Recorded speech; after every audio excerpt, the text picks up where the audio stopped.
O da diyorum ya, 3 gün formayla takıldım. Vallahi. 3 gün formayla gezdim. İş yerinde de öyleydim. Görmüyor musun? Resmi atıyor beni iş formada. İş yerinde de formayla yani şey yaptın değil mi? Formayla gittin. Evet. Evet. İyi, sen ne yapıyorsun? İyiyim anneciğim. Özledim seni, sadece seni özledim. Ben de seni özledim vallahi. Aradım akşam, bakmadım hayırlı olsun demek için. Uyumuşum, bir de uyuyakalmışım. Ben de dedim kutlamaya mı gittiler, ne yaptılar bunlar dedim. Öyle işte. Tamam anneciğim. Tamam. Seni seviyorum, öpüyorum. Ben de seni seviyorum, öptüm hadi. Hadi arkadaşlarına çok çok selam söyle. Aleykümselam. Yok annem, canın sağlığı. Bunları da tebrik ettiğimi söyle, ilet hepsine tek tek. Tamam, aleykümselam. Onların da selamı var sana. Tamam, aleykümselam anneciğim, hadi görüşürüz. Hadi görüşürüz, öptüm, bay bay.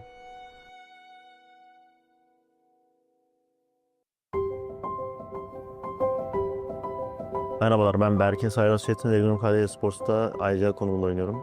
PUBG'ye ilk çıktığı günden beri oynuyorum. Ailem o zamanlar izin vermiyordu. Gizli gizli oynuyordum.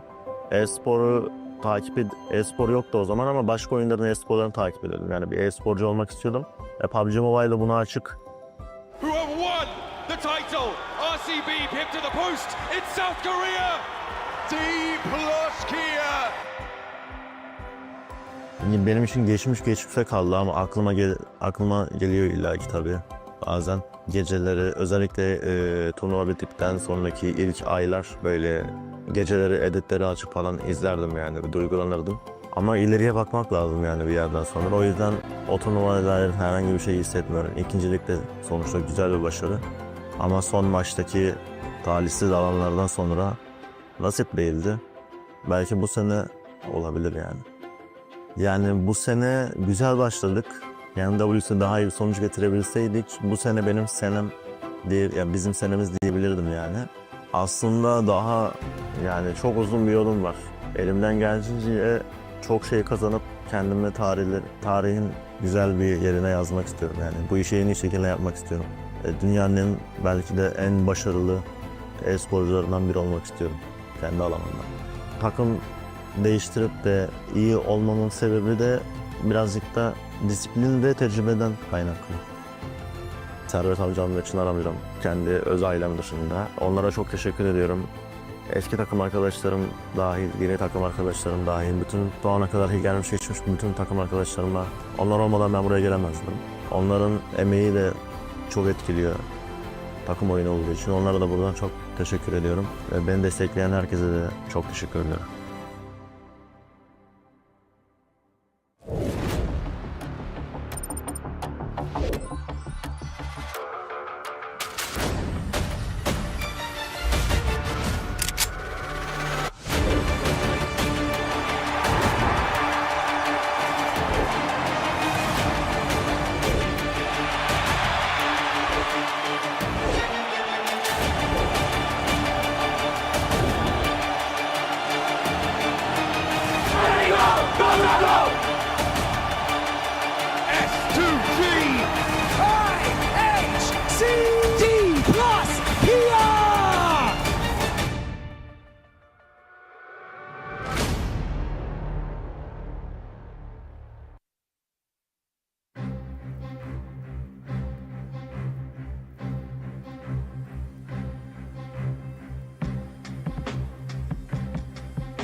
Day 1 of Group Red, the young players were able to shine.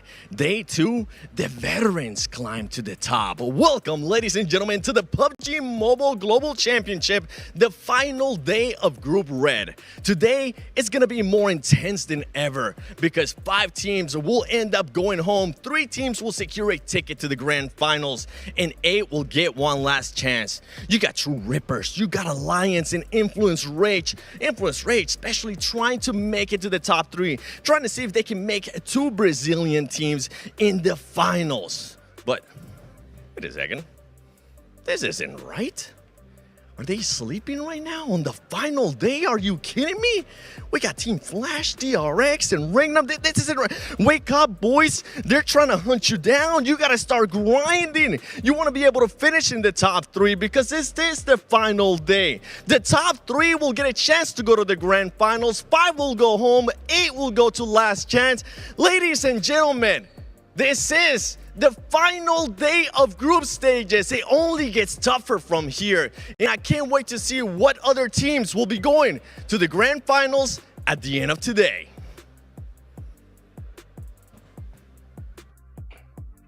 Well, the top 3 teams looking mighty comfortable today, guys. What's going on? I'm Hot Jukes here with Maxman and Neptura. Final day for Group Red. And man, things are heated up here. Yeah, now we're all awake. We're ready to go. Hey, the top teams, they're feeling comfortable, Max. But man, I mean, who knows what's going to happen here on the last day, right?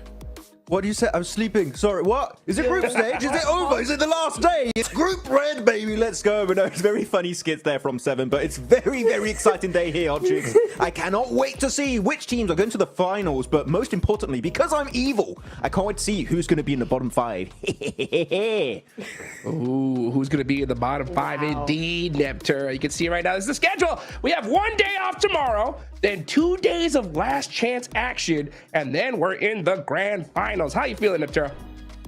I'm feeling excellent, Jukes. I'm so ready for this final day. This is it, where we see the finality of the group stage, who's going to those finals next week and who's going home. I can't wait for these 6 matches because it is all down to this. We've been talking about it for ages, Jukes, but it all comes down to just today. 6 matches left. Let's go, baby. And I'll tell you one thing we saw yesterday for Group Red is we saw a record being broken for PMGC 2025, and that was DRX, Max, man. 20 eliminations and a chicken dinner. I don't see that being beat anytime soon. It was such a good game. I had to make a video about it. People are saying I cursed them with videos now, and they're going to get 5-point day like after my Ultra Ego video. I don't know if that, we'll have to see how that goes. But no, genuinely for DRX, so impressive. We were critical right at the start, but here they really brought their A game to the table, and I hope they can do it again today. So do I, man. DRX gonna have to make it happen. As we take a look at the recap from day number 1, Regnum Karia, though. Neptura, this squad, you know, kind of a little quiet on day 1, but day 2, they adapted to the lobby, and dang, did they come out swinging. They sure did. I think Max really hit the nail on the head there yesterday when he was like, Regnum Karia is back. They've locked in. This is who we were used to seeing, and they are just continuing to put up performance after performance. I mean, we'll see it on the overalls later, right? But over 60 points in 1 day. That's like an average of over 10 points a game, right? Just fantastic work coming in through from them, and hopefully we can see that consistency come through to today as well. It's not just a one-day wonder type deal. But yeah, it's just so nice to see those near 2024 champions come back with a bang like that. Yeah, such a cool one from Regnum Karia. Look at these replays, though. That was not a good time to talk about Regnum Karia as they get squad wiped by DRX in that Miramar game. But again, you can see just by the replays, right, going back to DRX, how much control they truly had on the lobby on the second half of that day, winning the last Erangel, winning the final Miramar. If they do anything remotely close, it's going to be impressive. Though, I'm also looking at these replays. True Rippers, you don't want to be bottom 5. That hot drop, Rondo, if all you go for 3-1 hot drop, Neptura, but the full commit, I don't want to see it. No, I think at this stage in the game, this stage in the group stage rather, you don't want to be making any of those crazy plays like that. Risk taking is okay to a certain extent, but not when it's still so close. Looking at the overalls, yes, Regnum and DRX had a massive day, right? But Flash keeping up with them with 107, EA with 96, Weibo with 88. Like, there's a little bit of a gap there, but nothing that can't be overtaken in the next 6 games. Still a lot of opportunities for these middle pack teams, right, to make that leap forward. I mean, even I'm going to say Geek and upwards here from 8th position above, which is what you mentioned yesterday, right, Niptra, still have an opportunity to snatch away one of those grand final slots. But Hot Jukes, normally, you know when the top 3 is not going to budge, right? Yeah. Do you think this is our top 3, or do you think we're going to have a little bit of a shakeup? I think we have a possibility of a shakeup. I think personally, it's down to Weibo. That's where I'm looking at. I have high hopes for Influence Rage, but if they don't get a win this game, game number 1, it's going to be tough because Regnum Karya versus DRX. This is his day 2 points. These guys have fully adapted to the lobby. I don't think these two teams are going anywhere, Max. I don't think so either. I mean, especially when Loxy is able to 1v4 for chicken dinner. I mean, at that point, like that momentum, you're going to feel real mighty confident in Iptura going into it. But this head-to-head, DRX and Regnum Karya just dominating the lobby. And are we going to see them remain in 1st and 2nd place respectively? Or are we going to see some newcomers, Arena, Weibo, Influence Rage, try and snatch it away? I think that right now they're going to be heavily targeted going into these matches. If they see a knock on this team, chances are they're going to chase you down. 100%. I think especially EA are not going to be happy that they've fallen down so far right after that first day 1. But look at the head-to-head here, Max. I'm looking at Wild and I'm looking at Hyunbin. Now, Loxy was the one to get the 1v4, but Wild was the one who got those multiple eliminations game after game. You see the 2.1 average elimination stat on his side, and Hyunbin's not that far behind in a lot of other ways, but that average elim just really takes the cake. I thought we would see QXZ, actually, because he had a stellar performance on day 2 for this group stage, and he's been absolutely popping off. But overall, the point contribution is still around 25%, which shows it's not just these guys carrying, right? The entire team is putting up the numbers. And especially for Regnum Karya, I mentioned it slightly yesterday, but Silas, sure, he's an IGL, he's not the main frag of the team, but he was putting up numbers too. He was solidifying position for his team, especially on that near shelter finish, Hot Juke. So the entirety of Regnum are on fire, and I think they are going to be the team that is just going to remain unstoppable until the very end. For sure. I think we definitely solidified yesterday that Regnum Karya, DRX, they are locked in. They're not going anywhere, right? But we got some teams that are going to be going home today. So this is on the other side of the leaderboards here, Neptura, right? Alliance. They are currently holding that cut-off 11th position. And then right below them, or just 2 spots down, you got Virtus Pro, who had a bit of a comeback yesterday, especially compared to day 1, right? What are your expectations for these teams today? Do you want the honest answer, or do you want the analyst answer? Okay, honest answer. Honesty. They're not gonna do much more. I don't think. VP had a great first half of the game, first half of the day rather, and then they kind of fell off in the second half. I don't have a lot of hope unless they can still pull out, you know, a big match in Rondo, for instance.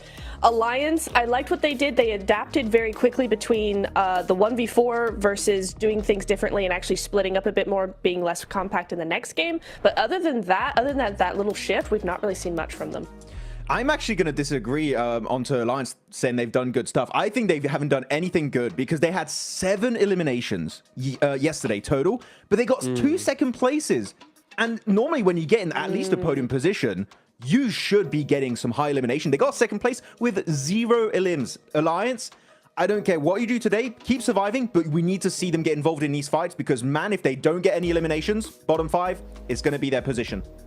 Yeah, for sure. And one thing that we definitely need to see is just teams do something different today, at least for Group Red. One thing I definitely noticed, right, was squads, once they realized we didn't get that center position, they're like, you know what, let's just get some points. That team's gonna win. But you know where the real winners are? Those who got that Infinix GT30 series, the official gaming phone of PMGC 2025. Engineered for precision, performance, and victory, empowering every gamer to be the one and outplay the rest on the global stage. And they're gonna need to do it here big time, Max, man, because, man, we need to see a mix-up. In Rondo especially, we need to see some squads going for that dominant position and just trying to make things happen. This is also the last chance for True Rippers, right? Team India, they have a good solid point gap. It's 18 away from Alliance. For this team in particular, I think Rondo is going to be it for them. What do you think? I think Rondo is going to be the do or die for True Rippers, really. Just avoid the hot drop, which I already mentioned a little bit earlier on this pre-show. But the entirety of the issue I'm seeing for True Rippers is that when they are getting in fights, they just get overwhelmed and they lose control of the terrain in particular. They just, the teams fight around so beautifully that they just like, well, we don't have any good position to work around, and they just get completely smacked in the face. Just maybe when a fight is coming your way, just take a little bit of time to scope the area around you and know what is a good position you can leverage. And if True Rippers can do that, again, you have players like Hydro. We know he can do well. So I think that could definitely help them at least escape the bottom 5 here, Niptura. Yeah, 100%. I think also the other thing is, in this lobby in particular, they can afford to take their time, right? This is not a fast-paced lobby at all.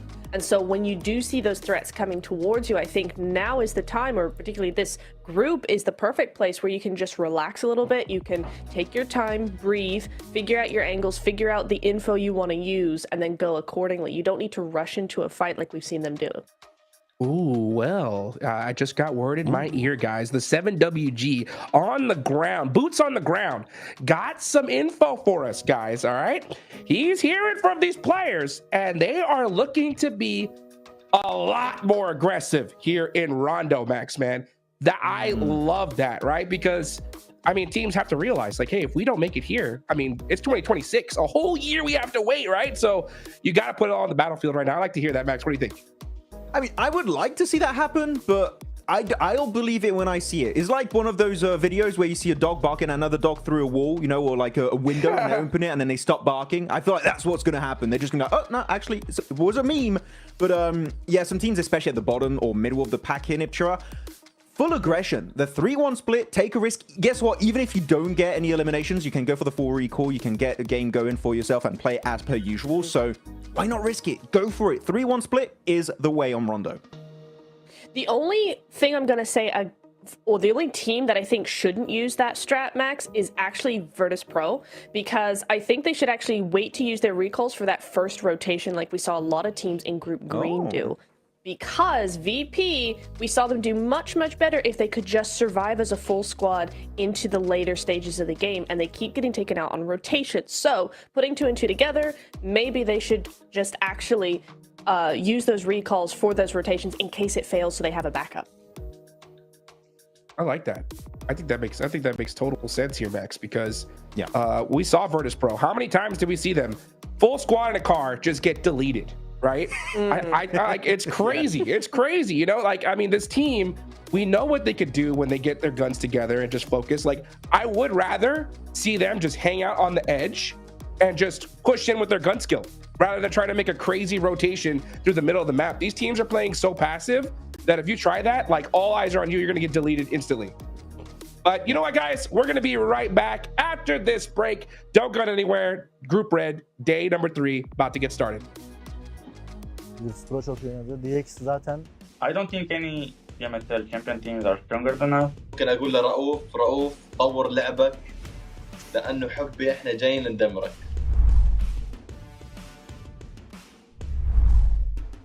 بالتاكيد يعني احنا ابطال PMSL عربي.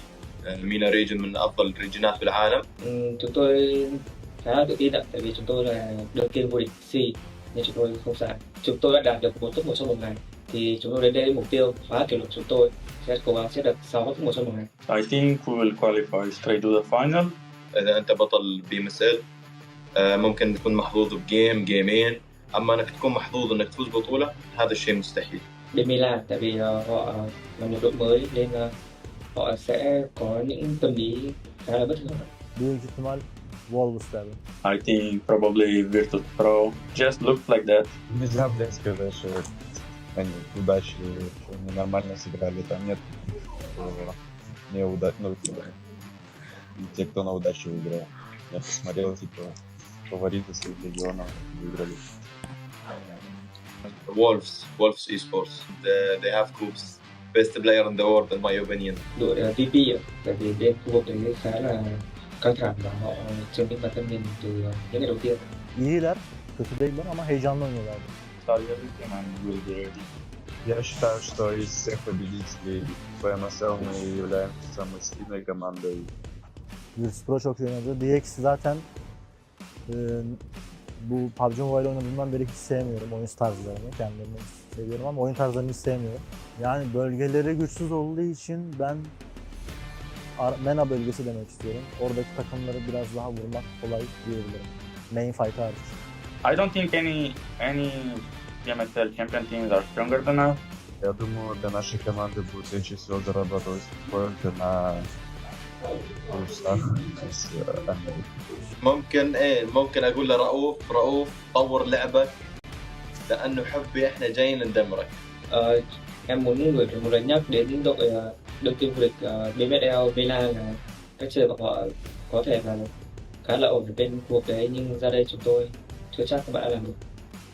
Yes, I think we have a lower experience than the other teams, but I think this is benefits us. It's in our advantage because the teams don't know how we're really going to play.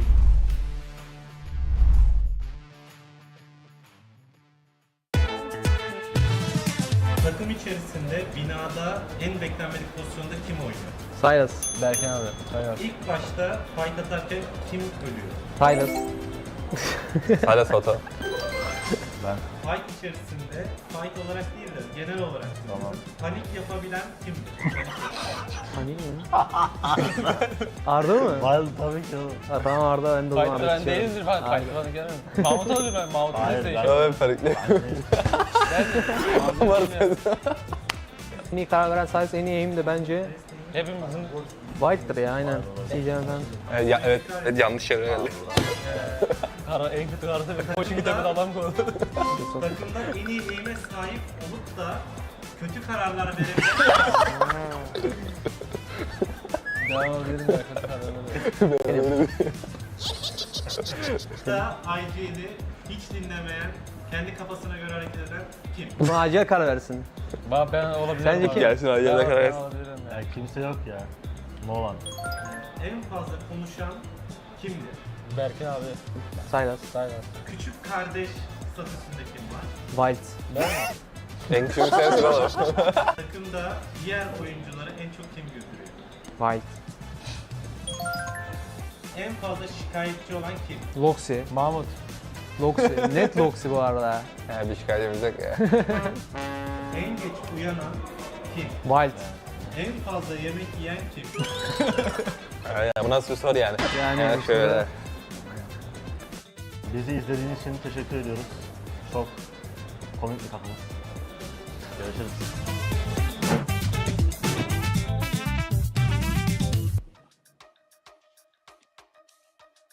And we're back, getting ready for some more Group Red action here. We got just a little bit more time to be able to talk and kind of theorize before we get into match number one, okay? We got the Burmese Ghouls all the way down in 9th place. My question is this, guys, all right? Let's get back the coach hats, okay, Max Man? Yep. We know that 7th place to... I'm going to go down to... Yeah, there we go. All right. Yeah. We got 7th place on down to, I'll say, 9th, right? Mathematically, they could make it, all right? Mm-hmm. But what would they need to do in order to make it happen here, Max? Win? Well, I mean, but like, how many games? Like, you know what I'm saying? Like, what do you think the strategy would be, right? Like, do they just lay down at this point and just be like, all right, last chance? Or do we risk it and go for it? No, don't risk it for the biscuit yet. I would say right now, play it passive early game, just try and get into the late game, and when you get to that late game, you open up an opportunity to get a big point game, hopefully double digits. You don't have to go YOLO mode, for Narnia mode just yet. You know, you can play it a little bit more chill. Second half of today, though, Hot Jukes, that's when I would be like, okay, now you got to start getting a bit more desperate because you kind of ruin those opportunities early on. Second half, send it. Go for it. Why not?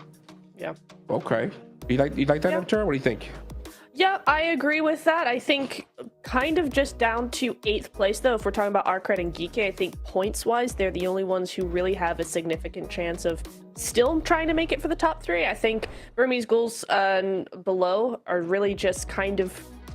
They're going to just try and not get in the bottom 5, I think. Based on the performance we've seen from them so far, I think that's probably the most realistic for them. But I do agree with Max where it's like, yeah, the first half is definitely not the time to just go for it. Yeah, because otherwise you're maybe going to get very inconsistent points, which is what scares me. If you take those risks all the time for 6 matches, it's not going to pay off on 6 matches. Otherwise, you would have literally one of the most historical days ever in PUBG Mobile Esport. In a lobby like this, Hodrix, I just don't really see that happening. So play a little bit slow. Though Kevin, He's got 36% point district contribution, so he's been popping off for GK as compared to Nazed actually, Nipchura, that I thought would be kind of the guy, but no, Kevin is doing really good for himself. Yeah, he is actually. And it's very, very close. I mean, if we talk about Tourney K being the hero of Group Red so far, right? Those stats are very, very similar there.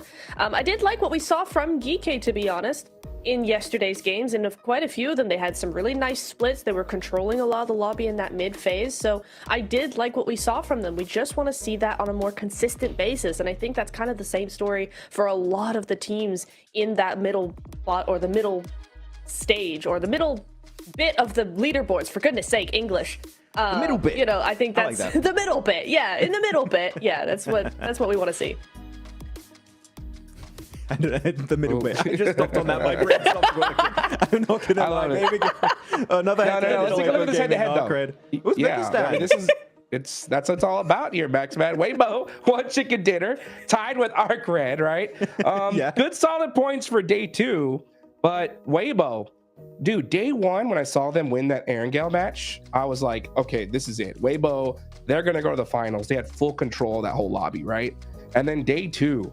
Just what is going on? It was like kind of like the way when we talked about DRX Max, right? Where it was just like something is weird with this team, right? Like when they control the lobby when they want to, and then they do a crazy play we don't understand the next one. I kind of feel the same with Weibo. What do you think about that? I would agree. I feel like they definitely showed hesitance, especially going on that Erangel game of yesterday, right, Nipchura? I think you might agree, where they had that strong compound and they just gave it to DRX for free. That one generally was a bit of a head scratcher. I was expecting him to just set up a full defense, hold off DRX, maybe get the squad wipe, but didn't quite work out. Yeah, it's an interesting one for sure, because day 1 Weibo was looking so smart, so powerful, so dominating, and then day 2 Weibo was just like, oh, you guys can have the position, it's fine, we don't mind. And it's like, we sleep. A little early to be saying that. You're not safe yet, guys. Come on. So hopefully we'll see a resurgence of day 1, because that Weibo, I would, like, new favorite team. Yeah. If they keep doing that, new favorite team instantly. But what if Sook plays double explosive bow? I mean, double the power? No, don't do that. Don't do that. Please, Sook, don't do it. I'm meaning it's a joke, okay? Please don't. It's not the meta. Dude, by the way, shout out to Sook, though, man. Just changing up the meta just a little bit. I love to see it. Honestly, like, M4, shotgun, we see that, like, constantly, right? To see someone be like, hey, let's bust out some new tech and see how it works. And it does. It does. It has its moments, for sure. And it's just sad whenever we see him kind of get in that CQC fight. We're like, oh man, if he would have had a shotgun, he would have won. It's, you know, it's like, it's a tough battle, you know, for sure. Actually, not a bad strat. Just put a shotgun in your boot, right? You know, if you can, just while you're looting, put it in the boot, and when you have to swap, go for a quick little chase. I'm just saying, it takes a lot of time to set up and do it, and you really got to think about it. But it's an option if they want to go for it. Why not? And also, we have seen with the PUBG Mobile team, not PUBG Mobile Esports team, the PUBG Mobile team, that they have been looking to slowly over time nerf no shotguns, also long-range ARs. That's coming out in update 4.1. That we're not in for the esports client right now, but it will be coming in the future as the weapon meta evolves. Maybe Sook will just go for even weirder weapon combos, which I cannot wait. That's going to be amazing to witness. Yeah, explosive bow and M24. I'm here for it. Let's go! Bolt action! Yes! Bring them back! Oh, that'd be so insane to watch here. You know, it's so crazy because honestly, the way we've seen the lobby, I think we've been pretty confident the top 3 are going to be tough to budge. You know, EA is going to be that real big threat. And it's so crazy. What I love about PUBG Mobile Esports in particular is how we have these theories, like mathematically it's possible. And then one game, it changes everything. You know what I'm saying? Like, we could see these top 3 teams just go crazy, 1, 2, 3 finish on Rondo. And then it's like, well, it's pretty locked in here, Max. You know what I'm saying? No, exactly. I mean, one big game can change the entire landscape of these leaderboards. I mean, for example, let's take away that 30-point game of DRX. They'd be down to 80 points, which would put them in rank number 7. Just instead of Arcred's position already. So, like, that one big game was so pivotal for DRX's entire kind of storyline going into Group Red. So, yeah, one big game here for all these middle-ranked teams, or like the middle bit, as Nipchura would call it, is going to be very impactful. Yeah, it is impactful. Also, the other team that is a great example of that is, remember at the beginning of the day, we said Regnum Karya need 24 points. Game number 1 or 2 or whatever it was is 28 points they got. So, like, they would still be in the middle bit if it wasn't for that massive game in the beginning of the day. The middle bit. The middle bit. The middle bit. That's the place you don't want to be, man. I don't know. I heard your guys' theory earlier about, waiting towards the end. Just knowing the last match curse, Max, man. I'm on the complete opposite end, dude. It's a thing. I know it's so frustrating, but it's we got 5 games to go, Hot Jukes. We can talk about it. He's already talking about it. I just don't know how a team could possibly go into this today. And I'm talking about Arc Red, Geekay, just thinking let's just play the game as is, see what happens. For me, I'm if I was the coach, I'm screaming at these guys, being we need to win Rondo. We need 20 points. If you don't get 20 points, you're probably not going to make it. That's what I would say. Just going in with the mentality of you know what? Just play the game as is. If you happen to get a chicken dinner, then we'll change the strategy. I don't know. It's because I think you need to see that all or nothing play style at this point. They have a good point gap over Boars, so the risk of going out in bottom 5 is so low, at least in my opinion. I don't know. What do you think?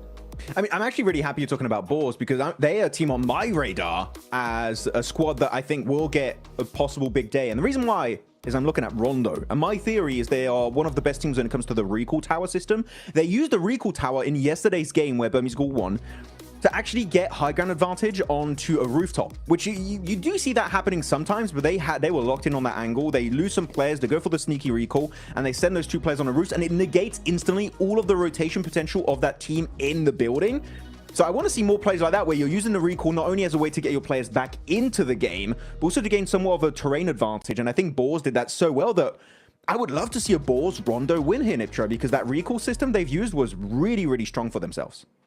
It really was, yeah. Now that you mention it, I'm remembering, I'm going, yeah, actually, that was a really good play by them. Also in the Miramars as well, right? We saw some really good control coming out from them in the first Miramar game yesterday. So it gives me some hope that they've not been beaten down by their unfortunate performance so far, right? That they're still going, they're still trying, they're still making moves, trying to adjust to the lobby. And so that gives me hope for day number 3 as well. Yeah. I mean, there's also an extra reason why I want to see Boars do well here is because he has his old Snowix as his old teammates on Team Falcons, and I just want to see that fight because that would be pretty cool. So that's it. That's my point. Yeah, and we know that Boars can beat. Yeah, and we know that Boars can beat big teams as well because in that match 1, right, we had True Rippers go out to Flash. But then immediately Boars were able to get over there and they took out Flash right afterwards, which is a top squad. So it's good to be able to see, a team be able to crush it like that, off the rip on Rondo, but they're going to have to do it again here today, Max. They got to do it once more, bring it back. Hopefully that's going to be the case, but we'll see how it goes. Yep, let's take it to the stage with the 7WG for a quick report. Welcome to a quick report with the 7WG. Just a quick little update here. The players are up and ready, okay? They're no longer sleeping. I do have something to know about Alliance. I talked to them earlier and they told me they are pushing for top 6. The team that's currently about 28 points away from being there, they're going to have to put up great performance here in Rondo. And another squad is no other than TRX, because this squad is looking to be even more prepared when it comes down to teams crashing on them. Especially yesterday, we saw them not being fully prepared. Now they're starting to adjust to the lobby. Let's see if they got what it takes to maybe make that push to top 11.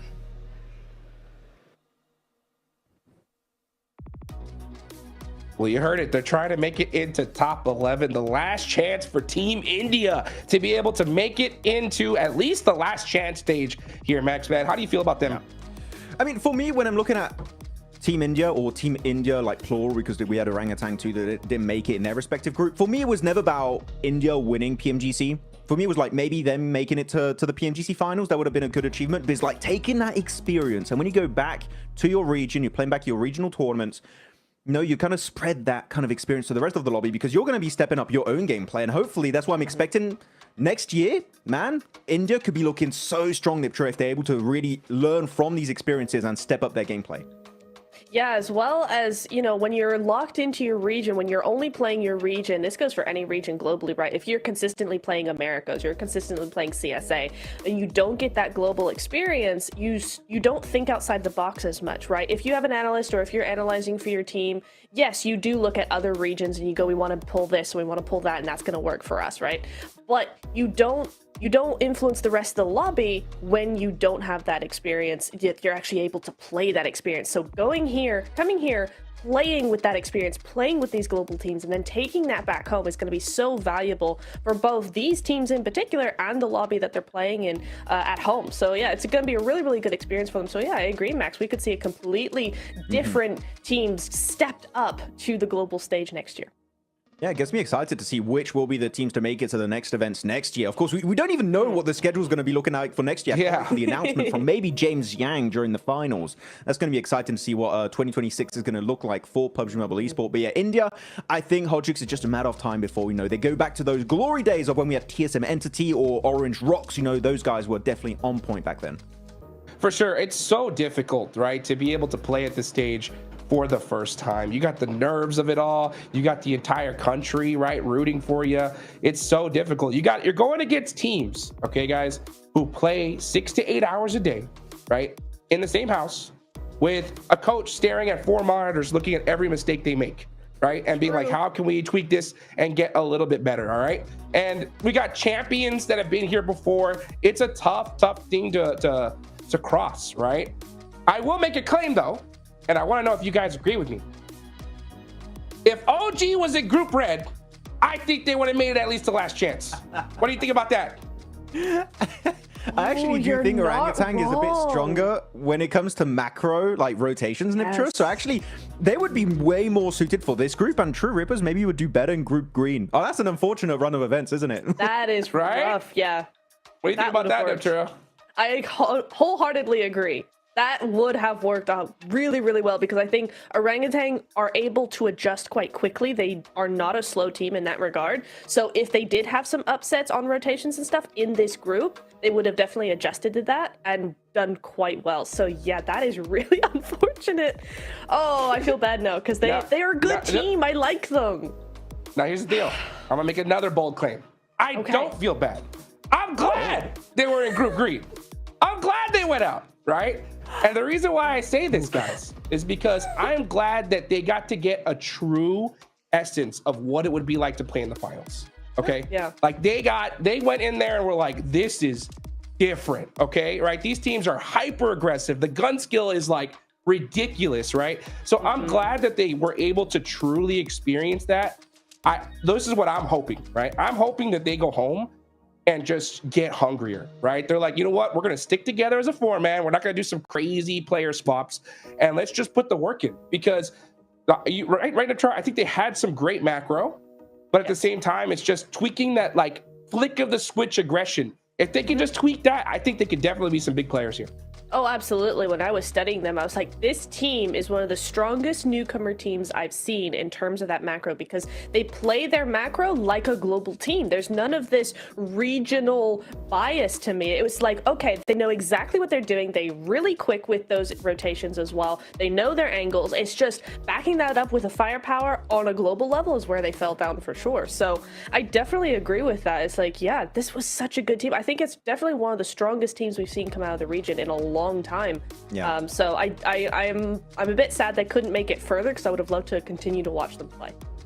Yeah, I mean, if we're talking about newcomer regions here, we're talking, of course, about India. We've got to talk about Africa, South Africa, right? Looking at ETSH Esports. Yes. This is a team that have Reverb in particular. If you guys remember and watched PUBG Mobile Esports in Africa, I'm talking 3-4 years ago, Reverb was the guy. He was so good, and he still was really good making it to PMGC. It's quite impressive. And they have the tutelage, right, Hot Jukes, of Koruja, which is very, very nice to have him on the team. So I feel like this is a team that had very low expectations for a major portion of the community.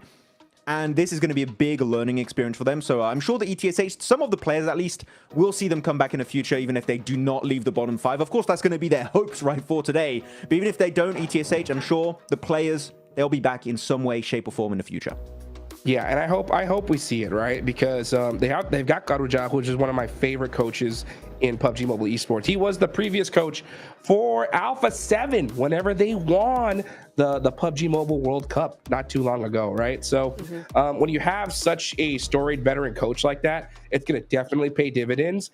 But when you get to the first time PMGC, no matter how much coaching it is, there's always one thing I say is you can't teach clutch. You know, how teams handle pressure, Neptura. And you know, being in the background of esports, right? Seeing how these players do that, it's quite difficult. That's for sure. Yes. The biggest challenge I faced when helping teams out was the second guessing of decision making in game, because that pressure just gets to you. And you just start second guessing everything, particularly like the IGLs, right? They go, we should go here. And I'm like, great, that's a great idea. And it's like, wait, no, maybe we shouldn't because this, that, and the other. And they start overthinking it. Pressure leads you to overthink basically every aspect of the game. And it's such a tough place to be in because that's a natural thing, right? You're just trying to do your best and you end up just overdoing it completely. And that is why I always say, as hard as it is, you just have to relax. And that's why we see so many teams who are at the bottom do really well in the second half of the last day, because that pressure is now off. It's not that they've lost hope, they've just relaxed, because it's like we can't do much more than what we're already doing. I mean, pressure can lead you astray. Hopefully not. By the way, the Ghouls are mighty strong. I'm sure Blank's going to be super happy to talk about them. But did you mean that, Hodrix, when you said you can't teach clutch? Do you mean that? I think you can't teach it for your first time in a tournament. I think you can slowly adapt to it. I was hoping I could be a pro, but I was like, I hope you would go back on your word, but you can't. It's so hard. It's so hard because, you know, I'm telling you guys, like, I'll give you guys even a little bit more insight in depth, right? I don't get the chance to go into this, right? The worst parts when you're playing PUBG Mobile Esports is a situation, because there's so many different decisions you can make as an IGL in game, right? You can look at like a rotation. Do we go left? Do we go right? And both are like 50-50. It could work out, it could not. But if you have your IGL and your main gunner split on that decision and it don't work out, does it cause so much division amongst the team here, Max? Yeah, it really does. It could be such a major issue for yourself. So hopefully they can try and work on that, you know, if some of these teams at the bottom have struggled with that point so far. But by the way, I was very happy that we were able to delay this game, because it was our decision, right, to delay the game. So we could just talk more about this. So thank you very much, guys, for joining the best podcast. We had a great time. Now, we might let you watch the game, or do we talk more? What do we do, Hot maybe. Hey, you know what? We stop talk, we start game, baby. Let's go. Match number 1 for the final day of Group Red. We're headed into Rondo. I hope you guys enjoyed the podcast. I know Blake and John, I know you did.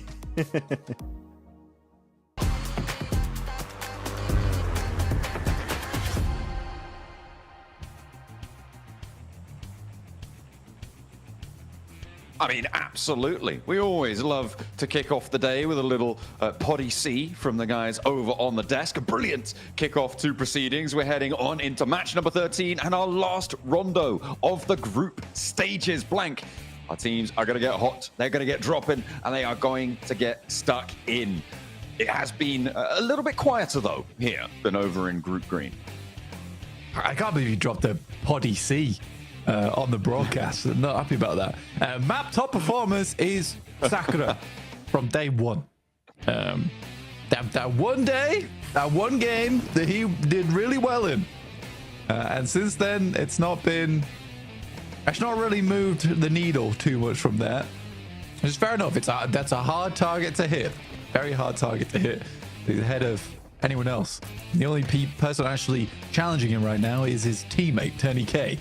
But we do get a singular playing path here on our final day. Final day! The last day here of Group Red. And it is heading over towards the northeast side of the map. So we're going to be closing all things down here and heading over to that brutal stage of Last Chance in just a day and a bit. Day and a bit. I'm going to call it a day and a bit. Day and a bit. All right. Northeast Circle coming in for our last bit of a day as we have a hot drop over on our, multiple hot drops right now. We're going to jump in with E-Arena clashing against Twisted Minds and Weibo off in the distance. Tony K going down. Well, it's a nasty start for E-Arena, trying to chase for that third place spot, that all-important direct qualification. Maybe a little bit further out of reach. Still got plenty more to go, and remember those recall beacons, the major addition here on Rondo. Judo wants to go up on high, challenge on the rooftops, and able to dance over the shingles. Supreme in the engagement, and Judo able to find a second against E-Arena. Looks like E-Arena, they're not going to have a good time. It's all going to be on those recalls for them. There's a lot of teams. This is very packed at the moment. Weibo even finding shot. Damn, on the desync as well. The drop just catches his noggin. And Twisted Minds are all very happy to pick up the points off the back of that, basically delivered to them. So it's Weibo versus 2 players here from Twisted Minds, dropping in some emergency cover flares. I mean, a little bit hopeful on the knock. Not meant to be. It does provide a little bit of cover to walk up to, though.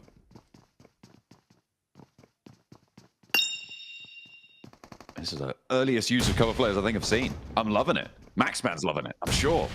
He's a big fan of them. Let's see if Weibo can get a little bit more luck on board than was the case for Arena. Nades over the top from Order, does tag onto Lord. Freak on the low ground here. We'll see how many more they need to find, but Sook, of course he does. There it is, the explosive bow. Lord caught, maybe a little bit unawares by this. Freak making noise on the ground floor, and Sook once more, but is it going to be bow, or is it going to be UMP? We'll have to wait and see. He's got the bow out right now. He's drawing. The quiver is emptying, as he is going to drop out. Another shot, not quite connect on that one. He's going to lay down the law, though, with the rest of them, and Hero steps up with him. Teammates again, and they will find the win on that engagement. A nice little hot drop situation. They find 2 elims. Twisted Minds will be out of there. Everybody will be totally fine, though, Blank. We're going to get everybody back to their feet, because why not? Oh, Chinese Hawkeye strikes again. So good to see, honestly. He actually got quite a big tag off as well onto the other player with the bow. I mean, it was about to happen eventually. He is one of the most successful players with off-meta weapons. Meantime, ETSH getting some much-needed points, hopefully here.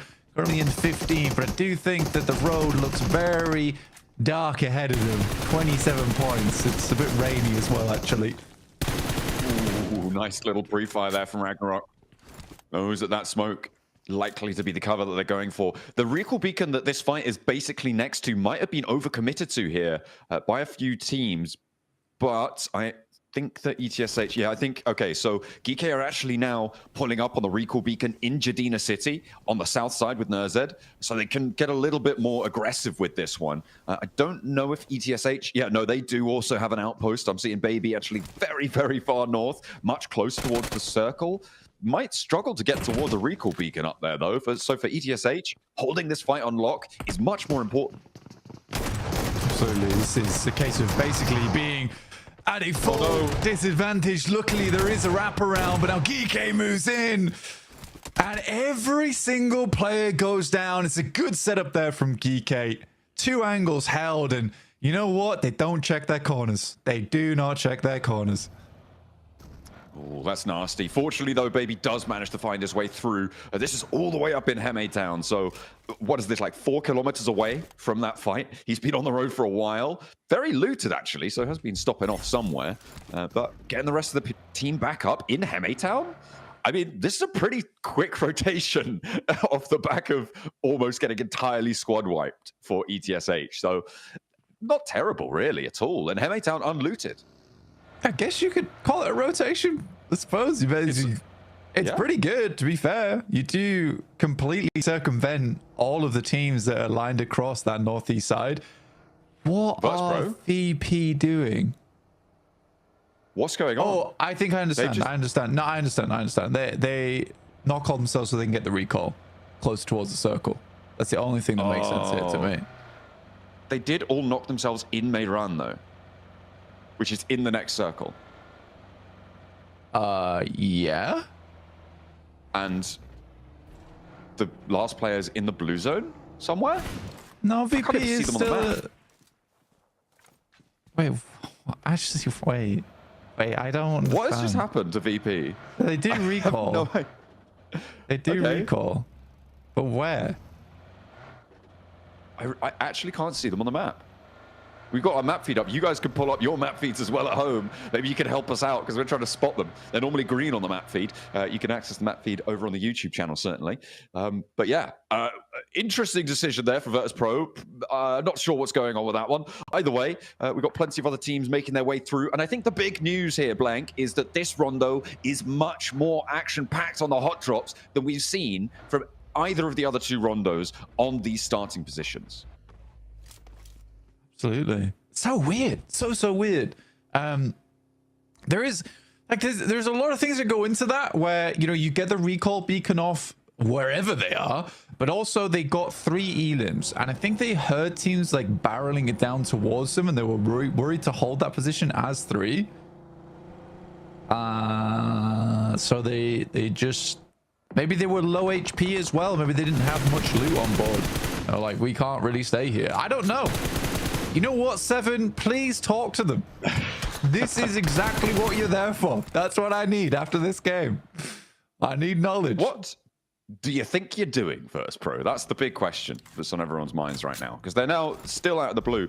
The analyst desk thinks that they may have been dropping back down to... Okay, we found them. Yeah, the analyst desk was right, because they were saying probably going back down to Tinlong Gardens.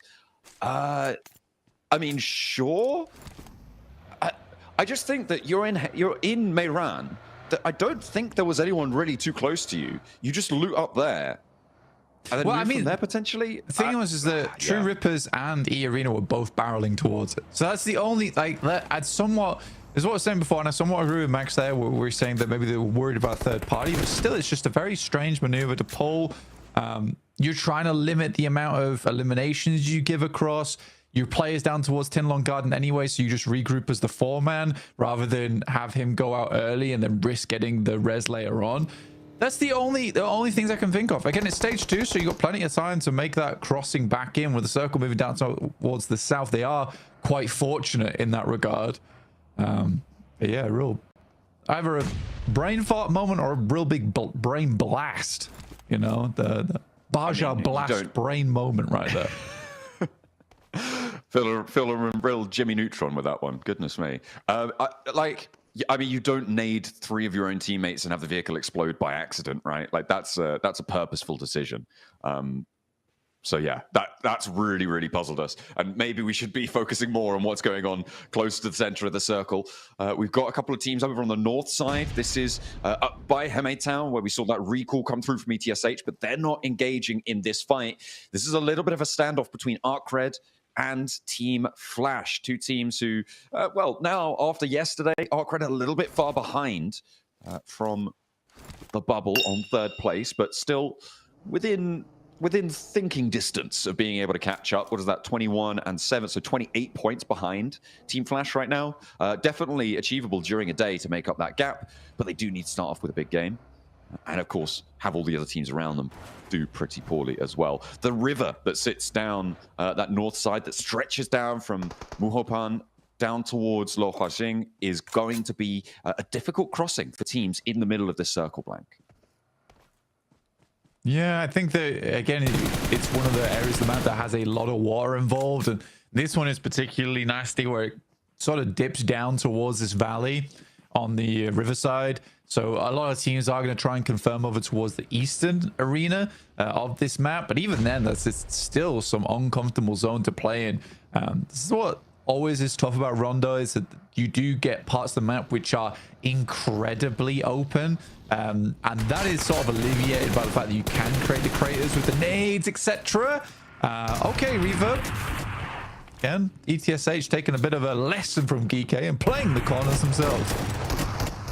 Absolutely. Good to learn from your mistakes, I suppose. Bows now trying to stay alive on the inside. Nades are pouring in. ETSH on the rock up, and it looks like Team Flash, they're getting carried at the back as well. The backup not quite there. Finally, they do crash in. No, hang on a minute. That's ETSH, not Team Flash. But Bows is still giving it a good go. He's found one, done a lot of damage to a second, and he's still playing around in these corners. Maybe it will continue to be the case, but steps into the line of fire. Bows goes down next. ETSH, they lose Reverb on that fight. Alliance are rocking up to it as well on the north side, and maybe an important position given the circle shift here, Blank. But ETSH, and it seems like Team Flash gonna have a little bit of a nightmare on the north side. Muhopan recall is within distance, but you've got DRX in the way, and Alliance the bookend on the other side of that fight. Yeah, DRX are absolutely guarding that position too. For Alliance, that was a fight that I did not think they would lose. You know, that is most of the time when we see Alliance push positions, we see them just fall on their face, and it does look sad. It looks very sad. But that time around, you know, you've got 2 players knocked, 1 player is still in the building. That should be an easy cleanup for Alliance. DRX, so yesterday, what a game to finish things off on. 20 elims and the chicken dinner, which did shoot them up into first place despite all the good work that was done yesterday by Regnum Kaya. Magnum Kaya definitely wanting to regain that top spot just for reputation and bragging rights. But for them, they're quite happy just to get into top 3.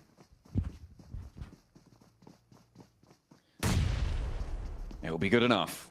Top 3, I mean, everybody would be happy with that. Unless maybe Erangel Kaya or DRX. They both want that top spot. Alliance now cleaning up the last parts of that fight that we saw there. But Arc Red, we know they're one of the few teams here that really like to third party. And it looks like they're going to do just that. Iftar.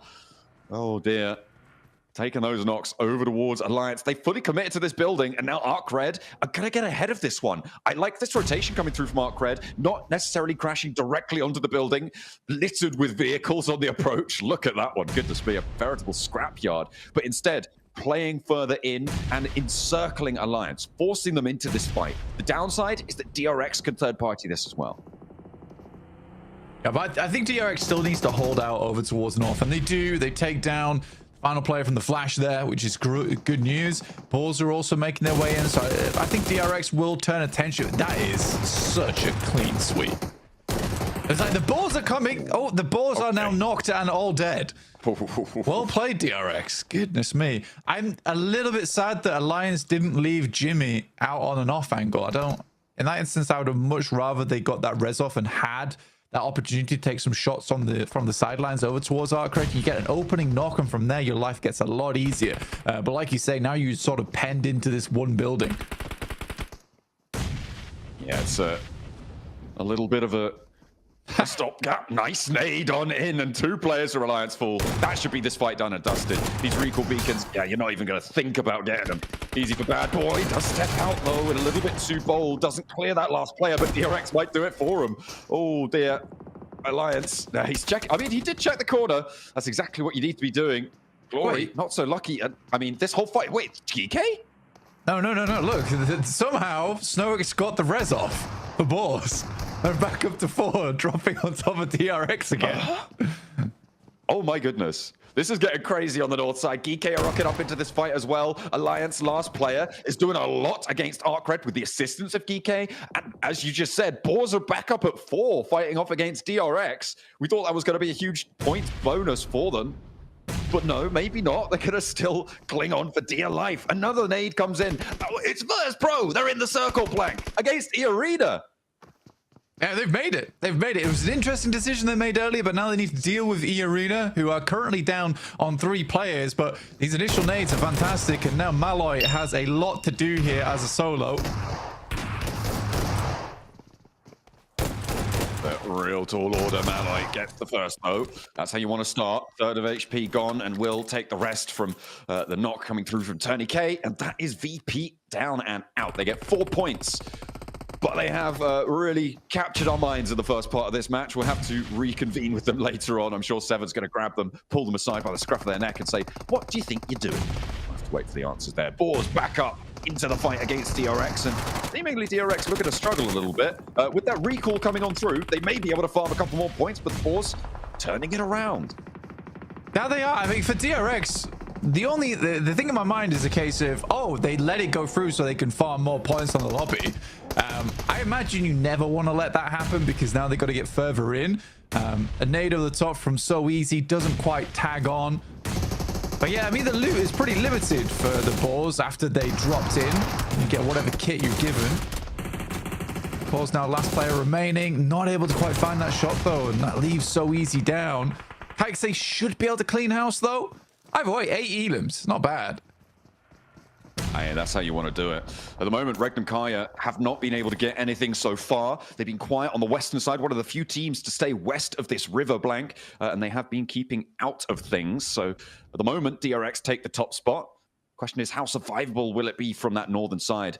And a knock over towards Silas behind for Erangel Kaya. Pretty nasty. That's not something they're really going to be going back for. So they're playing on as 3 underneath Weibo. Yeah, I mean, Weibo's got that high ground. It's a lovely bit of high ground as well. I mean, you don't really want to have to play towards the center of the circle here. Geeke's forced to, off the back of some unfortunate starts there. My ghouls are currently recovering versus Nuclear Zone. Becoming some nuclear zombies here in the lobby. This is one hell of a story arc, and a not so strong arc on that nade, unfortunately. Yeah, I gotta still keep bobbling them through, not connecting onto the ghouls. Godspeed in range of the shotgun, not quite. And Arthur hops back into the face of another. That's a really nice pickup and an immediate flush for Yatka. Leaving Nuclear Zone now just on one player alive. See if they can beat Team Secret's tally from Group Green as they crush on over the ghouls, looking to go nuclear against Nuclear Zone, sweeping through the rest of it. But Ichi goes down, and the blue zone is causing a little bit of trouble here. Without recall beacons now, you do need to be careful, and they will guaranteed lose one. Tried to close the door on him, but it's not going to happen. I mean, he did. No he way. did close the door on him, and he got knocked because of it and flushed.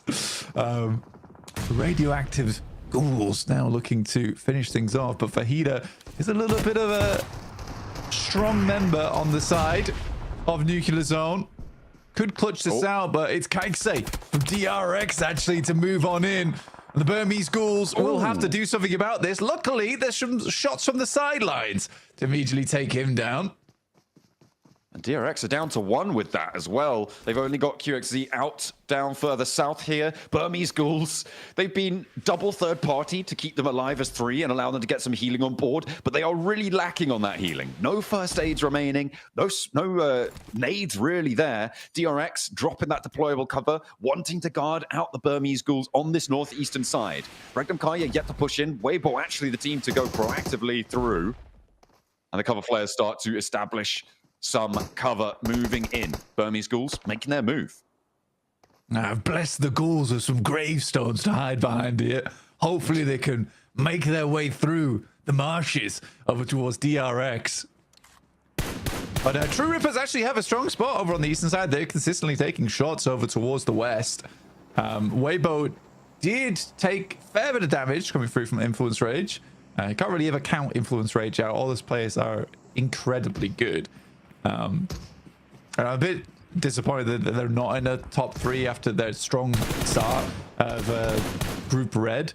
Either way, all the teams up here are super deserving of their spot, and the teams that I expected to make it through anyway. Yes. Spotted. Nice discipline from the ghouls as they seemingly love a bit of Rondo on this final day for themselves, trying to get away from an 11th place. Still, I think, a little bit too tall of an order to get up towards 3rd place blank, but you know what that means? You're going to be able to see them in last chance. And if they get to the Grand Finals, they're going to be one of our most played teams, I suppose. Unless we get a gauntlet team also. Okay, I'm not going to continue to do this maths, but still, you'll be happy to see them again. I would, yeah. Definitely a lot to go over there in a short amount of time, which we do not have, as we are coming to a close here on Rondo at stage 5, moving to stage 6 soon. Regnum Kaya officially do outlast DRX, but they don't out-elim them, currently with 9 total. Good nades from Lord over the top, does take down 1 from Influence Rage, leaving just Lil Boy up and remaining. I think Lil Boy is definitely not someone you want to back into a corner, though, because he can strike out quite wildly in these final moments. Weibo didn't even really want to touch Influence Rage after they took a few knocks from them. I mean, Weibo are back to full force now, though. And I did see Sook still has that explosive bow. Maxman's really very happy. He's only got the 1, though, so maybe not quite there. I mean, there's the shots coming over through to Twisted Minds, having a tough time. They're going to have to move further east as well. They're regrouping all towards it. They're fully committing to a pretty much full front fight with just this duo from Influence Rage. Can't get rid of them. All you need to do is land 1 nade properly, and that should be them done and dusted. But Twisted Mind's struggling, and Lil Boy steps out for the spray. Weibo are taking shots out towards them as well. They just don't have any room to maneuver. I mean, that's why you can't count out Lil Boy. He is such a good player on the squad. Really holds his nerve as well. But there's the ghouls taking a shot over towards Sook, finding at least one elim there over towards Weibo, and that's from up on high on the northern edge. Tony Case though going his E-Arena. They've been playing with 3 for a long while, and it's been not an easy locations. During Gauntlet, this was a circle where Regnum Kai was able to pick himself a 2nd place, hoping to finish off here with a 1st, considering, you know, Gauntlet was a much harder stage. No. That Molotov started to burn, but their play zone actually got that knock over towards Twisted Minds. They're playing as 4. They couldn't get on through. I mean, you said Regnum Kaya, they came second from this position back in the gauntlet. They did manage to sneak their way through onto this one, I think it's safe to say. Weibo didn't control them moving on in. They were all the way on that northern side, just to the west of where Burmese ghouls are right now. Looks like they're going to try and poke their noses in too. Oh, little boy's still going. It's a good pickoff. For him, I don't think he was too unhappy with the play zone stealing away in a limb for him, because he's already laddered up in towards placement points. So it's a give and take there for little boy. Gemma Backpack does finally run out of juice though, so he's going to start taking big damage. Zedwolf finds short up towards Godspeed as they attempt to rotate in. They do get Yatka towards the front line though, at least. Yeah, it looks like, Unknown gets clipped as well, so Yatka not going to be able to get them back up, more than likely. And Regnum Kaya up 2 elims now, Blank. They're chasing down that 120. They want to stay ahead of DRX, and Little Boy will finally go down to Weibo, who are playing as 3 after losing Sook. In the meantime, Regnum Kaya trying to step up, but True Rippers, I mean, on this eastern side, leaving Hydro down on the south, they've got a pretty solid hold onto this one. Yeah, True Rippers played a pretty slow game here. I think they did a good job of controlling over towards the north side, though, to be able to confirm onto this position. And as of 4, they have a massive chance to close out this game. I'm imagining a lot of Indian fans will be very happy with them if they're able to make it happen, which by all means they should. I'd like to see a little bit more of a flex out come stage 7 as teams start to diminish more and more, and you can see Hydro going for this. I really like Hydro as a player. I think he does try and take as many opportunities as possible, and I think he has the chops on him to do it. He's your Hydro homie going on in right now for the True Rippers. The off angle's good. I think when these two teams start to have a tough time on the south side, Regnum Kaya might have a better time of it, but that circle is just it's gleeful for Regnum Kaya right now, right? Moves completely off of that True Rippers position, and the tables are completely turned on this one. Even with 3 players, this is a game now that Regnum Kaya should be looking to close out. Yeah, from this spot, it's great. I mean, if you do look at it though, it's still pretty uncomfortable for Regnum Kaya. It's like an open location up a hilltop, so you have to be 360 degrees on this. Luckily for them, a lot of the teams on the outer edge are going to start fighting first for position before attempting to fight against Regnum Kaya. Good shot from Jelly over towards Sakura on the cross. Will result in 1 knock and elim, and Hydro will do the rest. So that leaves 3 teams. True Rippers with 4, and both others with just 3. But look at all the utility that True Rippers have been able to maintain here. Something I didn't consider is that True Rippers are holding this eastern side of the hill against any other team, and now that they are no longer holding it, they themselves can take it. That might make it a little bit harder for Regnum Kaya. Weibo really suffering here on this south side. Just could not transition further north, but still a pretty solid game for them. Getting up to 9 elims here. Blank still very much in the conversation for a 3rd place as Regnum Kaya start to pick up those elim points too. They want to try and rack up as many as possible. Maximum they can get, though, is 9 on this match. K33Z down in the divot. They will find it. The flex out's here, but is the True Rippers lineup too much to handle now? Because they have not wasted time in repositioning here. Nice and proactive. I think they were a little slow, actually. I think they were a little slow to this. And I think they allowed Regnum Kaya to take down Weibo pretty much unimpeded. I think now the big thing is whether they close it out, right? If they close it out, it's absolutely fine. But if they do lose this game, it will be because of that slight delay, slight hesitation. That is a bold peek out coming through from Zedwolf there on the right-hand side. I mean, they definitely did not want to get stuck into that 3rd party, right? They moved across nice and rapidly, but after that, they just, you're right, they could have controlled the fight a little bit more. And they don't have that opportunity anymore. Wild immediately finds Hydro on the trade, and they're looking for more. Not really moving, and that nade looks pretty good, Blank. I might find what they're looking for. Not quite getting a knock, not quite getting a flush. There's an answer over towards Wild, but Zedwolf has some of his own. The cover flares start to drop from the sky. And it is necessary to get this res to keep the numbers advantage on side for True Rippers, facing off against Regnum Kaya. Both teams pretty desperate for these points. Regnum Kaya more for pride than anything to jump up towards that top spot again. I mean, it's also kind of crazy that True Rippers have eaten through pretty much all their utility already. They were on like 12 nades, they're now to 2. Regnum Kaya have 3 more to work with. So I'm not sure where all those nades went from True Rippers. I mean, coming through thick and fast. Yeah, we're setting things up here. Right now, Regnum Kaya does control a lot of the zone to work with. But True Rippers back up to 4. How they deal with this slice across from Regnum Kaya will be determining how this game ends, John. I mean, if Zedwolf had a nade or 2 here, this would be probably a different story. But this is fairly masterful for Regnum Kaya. A little bit allowed to do this by the fact that True Rippers didn't crest over the ridgeline fast enough, or at least push on towards the northern side, right? Wild and Zedwolf, they flexed all the way down south to deal with Weibo. The time was then really to try and push onto Loxy with 2 or 3 of your players for True Rippers. So they did miss that opportunity there. Yeah, I mean, as a foreman, you always take those pushes, right? As a foreman, you always take those pushes because you're more than confident that you're probably the most dominant force in the lobby at that point in time. If for Regnum Kaya, this is a very easy lineup for them. They have the peak over. For True Rippers, they're forced out into the open. For Regnum Kaya, though, it's the fact they have to deal with 4 guns to their 3. So they'll have to be very quick on the approach. And these initial nades, they only have 3 of them, have to be really on target. But there's only a limited amount of space up here on this plateau. Nade over from Wild. Oh Finds my Hydro. A massive opener. The answer not going to be there.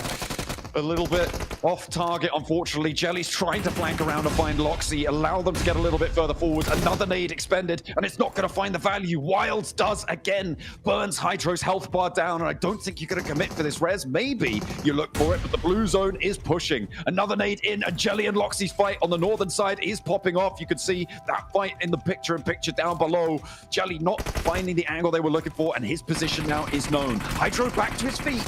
True Rippers, they're not going down without a fight, but we'll see if they're able to find it. Wild moving forward. Loxy still in combat. They're moving together, and there's no more nades left for Regnum Kaya. True Rippers have the divots, may be able to make some inroads here. Harsh the forward position. True Rippers do back off. That res, though, really slowed them down, and it's a hard decision to make whether you play on as 3 there and go for the 3v3 or go for the res, but it does delay them and pushes them further and further up towards this wall, which isolates these angles Wild. for Regnum Kaya. Wolf as well up on the high ground. 1 player found, but Wild's low. Maybe looking for a trade. 2 for 1 right now, but it's an even 2v2. Loxy on the low ground versus Jelly. Zedwolf goes low as well. Up against Harsh. He's going low, but he wins that trade by the skin of his teeth. Stays alive. Loxy's down though. A Jelly in a 1v1. Oh, Regnum Kaya just about stay alive. True Rippers took them right to the wire, but they close it down. A 9-point chicken dinner.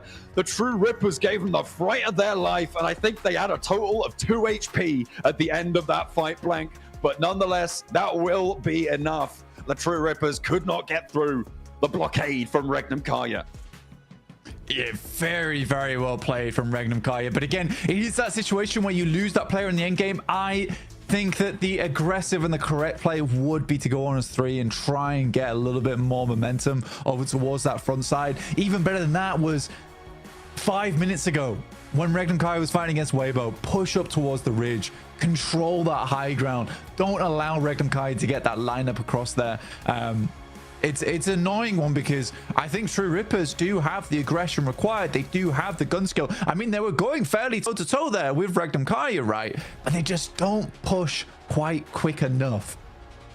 Yeah, that north side not taken. The opportunity not quite there for them yet. Regnum Kaya, though, top of the tables again.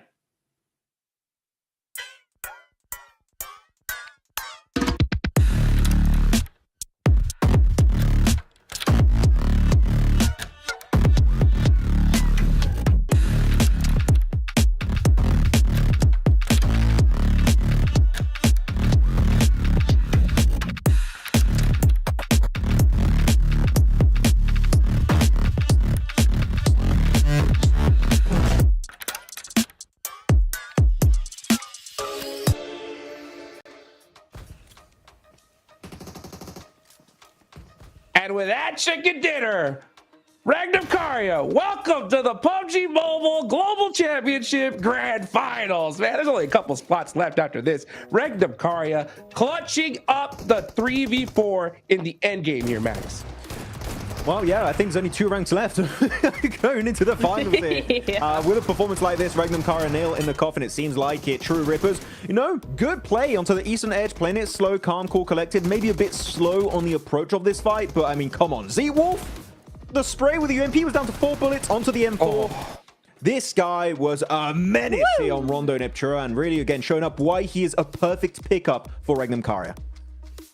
Isn't he just really, really good stuff coming in from Regnum? And as you said, both of you, right, that we only have 2 spots left for the Grand Finals. There is no way this team goes out of this top 3 spot now, right? Not the huge, you know, numbers we're used to seeing maybe from some of the other games, some of the other wins we've had from them, but 9 eliminations, that's a 19-point game on the boards. And I think they're just kind of going to run away with it a little bit here.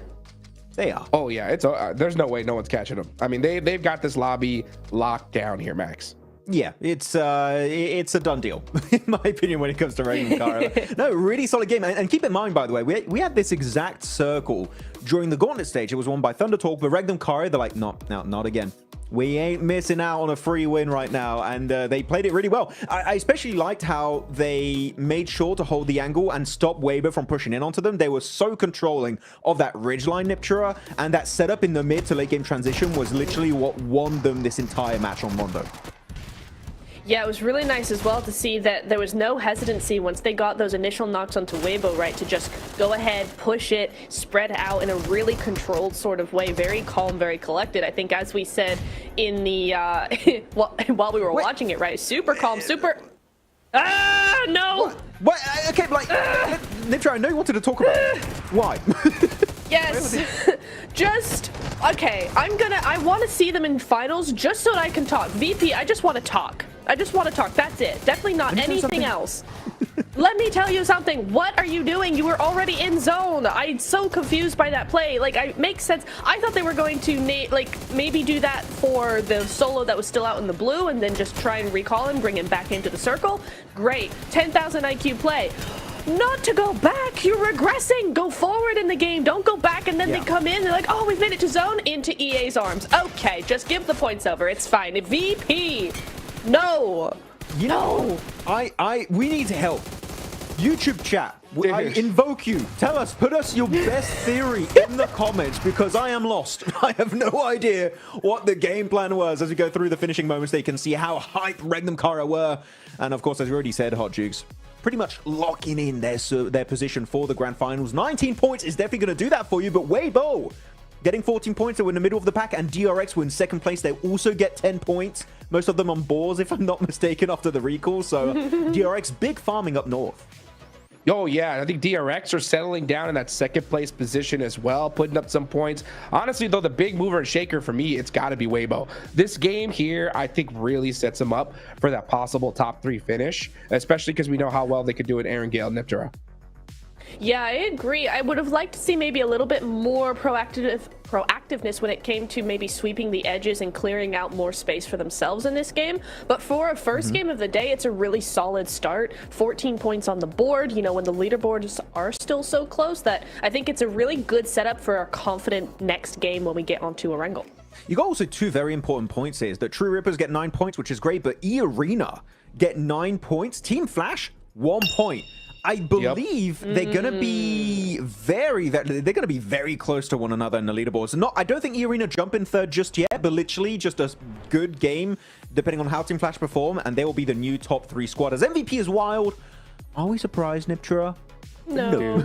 Definitely not. No. Wild's going crazy. Man.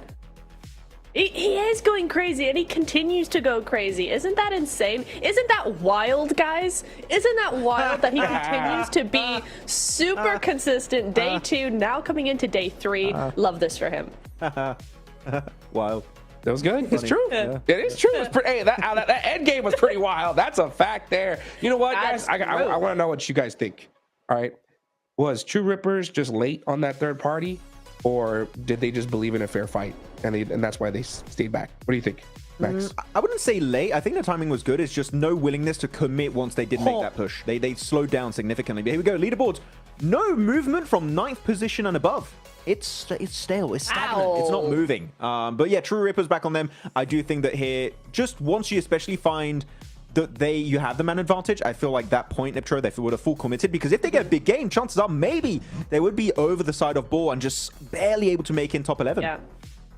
Yeah, I agree. I think Jelly had a really great off angle, but he just wasn't able to capitalize on it. He just wasn't able to get that momentum and push forward and try and be, make something. He was just a little bit too careful on it for my taste. If he had been a bit more into that angle, then yeah, I think he could have done something and they could have probably won the game.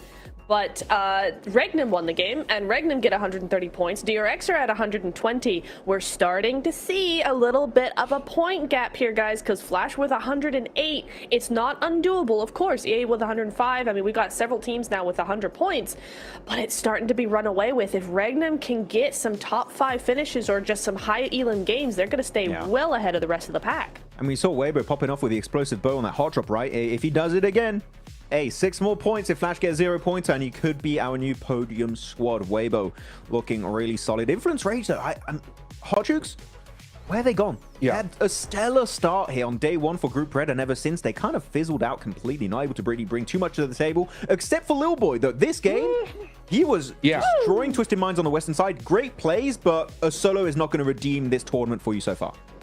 Yeah, definitely helped put some points on the board, right? I mean, they're not out of this just yet. And look at that little boy. Yeah, with 5 eliminations, he was going crazy there towards the end. Sure, he had a little bit of help from Weibo and EA, but still to mount a 1v4 defense there towards the end with a blue zone on your back is pretty dang tough. So he's definitely trying to keep his team alive here.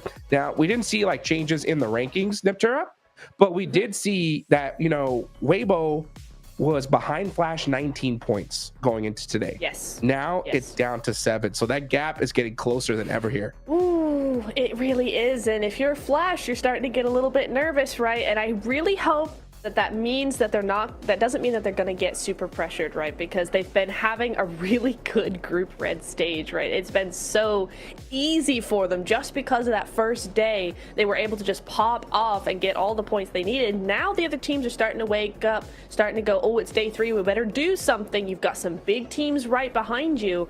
They just need to make sure they keep that consistency, because if they play the way they've been playing the last 2 days, we are going to see them in the top 3 for sure. They are good enough to do that. They have shown us time and time again that they can beat out a lot of these global teams. They just need to stay ahead of the curve just a little bit longer. Yeah, I think that I'm looking at Arcred in particular. We're looking at the squads above them, your Influence Rage, Weibo, Arena, but I'm telling you, Arcred, just like Go Team in their respective group, right, were a big surprise. I feel like Arcred could be the ones to come in swinging and steal a position literally last minute. So keep an eye out. Uzbekistan, they're scary. Absolutely, man. And you know what? I'm really just starting to think about Team Flash here, right? Because we had the storyline at the start of day number 2, right? The new kings versus the OGs, right? Regnum Karya, they are so used to the situation, and that's why they are thriving, right? How is Flash gonna handle this pressure? We talked about at the start of the day, right? Pressure is so difficult to overcome. It is now at its peak. With Weibo doing good now, Flash have to be able to settle down and put up some points here, Niptura. They do. I just hope that they don't change up their rotations or their strategy in any big way, right, Max? I think you might agree with that there, because it's just like they've done so well with their strategy as is. Don't change it just because some teams are starting to put up some big points. That's not enough reason. If you start feeling like you're getting taken out on rotations a lot more today, then cool. Then this is the time to actually change something up. Don't do it just because other teams are also doing well. Don't go, oh, we need to keep to ourselves now because other teams are doing big things. It's like, no.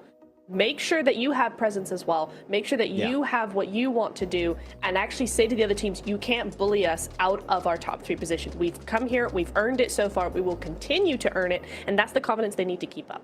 I mean, definitely, if you're in the top 3 currently in a PMGC lobby, guess what? Maybe what you've been doing so far ain't that bad, so maybe you should just keep it going to some extent. So definitely go for it. By the way, I do want to point out, Nimtro's got a new chair. Let's go! It's cool.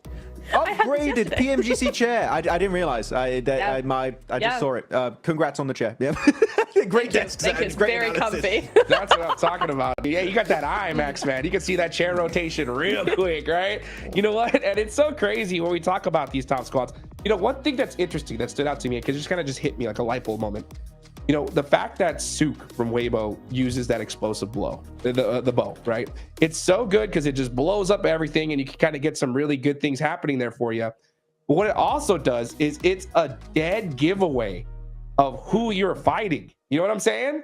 So like, let's be real. If your team Flash, Weibo is creeping up on you on the leaderboards. If I hear that explosive bow in your back, I'm like, that's Sook.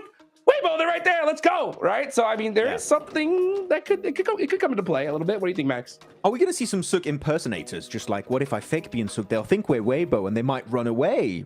Okay, no, that's I'm reading too much into it. Possible. No, it's a real thing though. Like, if you see there's an explosive bow being used, like chances are 99% of the chance that's going to be Sook. And if Weibo are in a top 3 position and they do clash with your likes of maybe E Arena or Influence Rage or Arc Red, they're like, well, maybe this is a fight that is worth taking at that point in time. So I don't know if it's going to be like a big thing, Niptura, but it is something that, like, if they do spot it out and it does make sense to take a fight with Weibo at that time, maybe it could do something in this lobby. Yeah, it is a little bit of a calling card, right? It's like as soon as you see that explosive bow, you know exactly who that is. So I think Sook's gonna have to be a little bit more careful with how he plays those big old plays, just because that is gonna be now a target on his back. It's a good point to make. Yeah. I'm just gonna be interested to see if we're gonna continue to see it in the next few matches.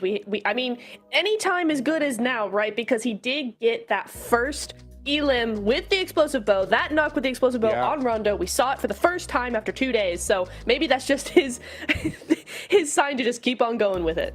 I think so, because you know what? It plays in 2 different ways, right? There is that way of where it could be a disadvantage because you kind of let people know who you are, but it also could be an advantage because it lets people know who you are. You know what I'm saying? Like sometimes, like you can be a team like, oh, it's Weibo, and then that could make them second guess themselves. It's happened plenty times before where you realize the squad who it is, and all of a sudden you get so nervous, you panic, and it makes things so difficult here, Max, man. So, man, it's just something to consider for sure. Weibo and Erangel is going to be the biggest thing here. We need to see that day 1 Weibo for sure if they want to make it to the grand finals. Oh, definitely. I feel like it's just a matter of time. Weibo, they're not going to fumble. They're going to get second place. As we know, Sook loves second place. If he can be in first place, he's like, hell nah, I want second place. That's how I do it in PL. That's how I do it at PMWC. And he's going to keep doing it every time, Niptura. Though, we're talking about players like Sook and stuff. I'm really wondering, the day we get, if we get the Mortar in PUBG Mobile Esports, if it comes to comp, who would be the Mortar guy? There's got to be someone like Sook, Doc. They're good with it. Phallic? I don't know. There's a few options. There is a few options. I don't know why my second thought was Top. First was Sook, then was Top. If he can't shoot you with a Mini 14, just snipe you with a mortar shell. You're right, yeah. You gotta have one. You gotta have one player for sure. Right? Especially if you get like a Milta finish and you realize that like OP Dip is in play.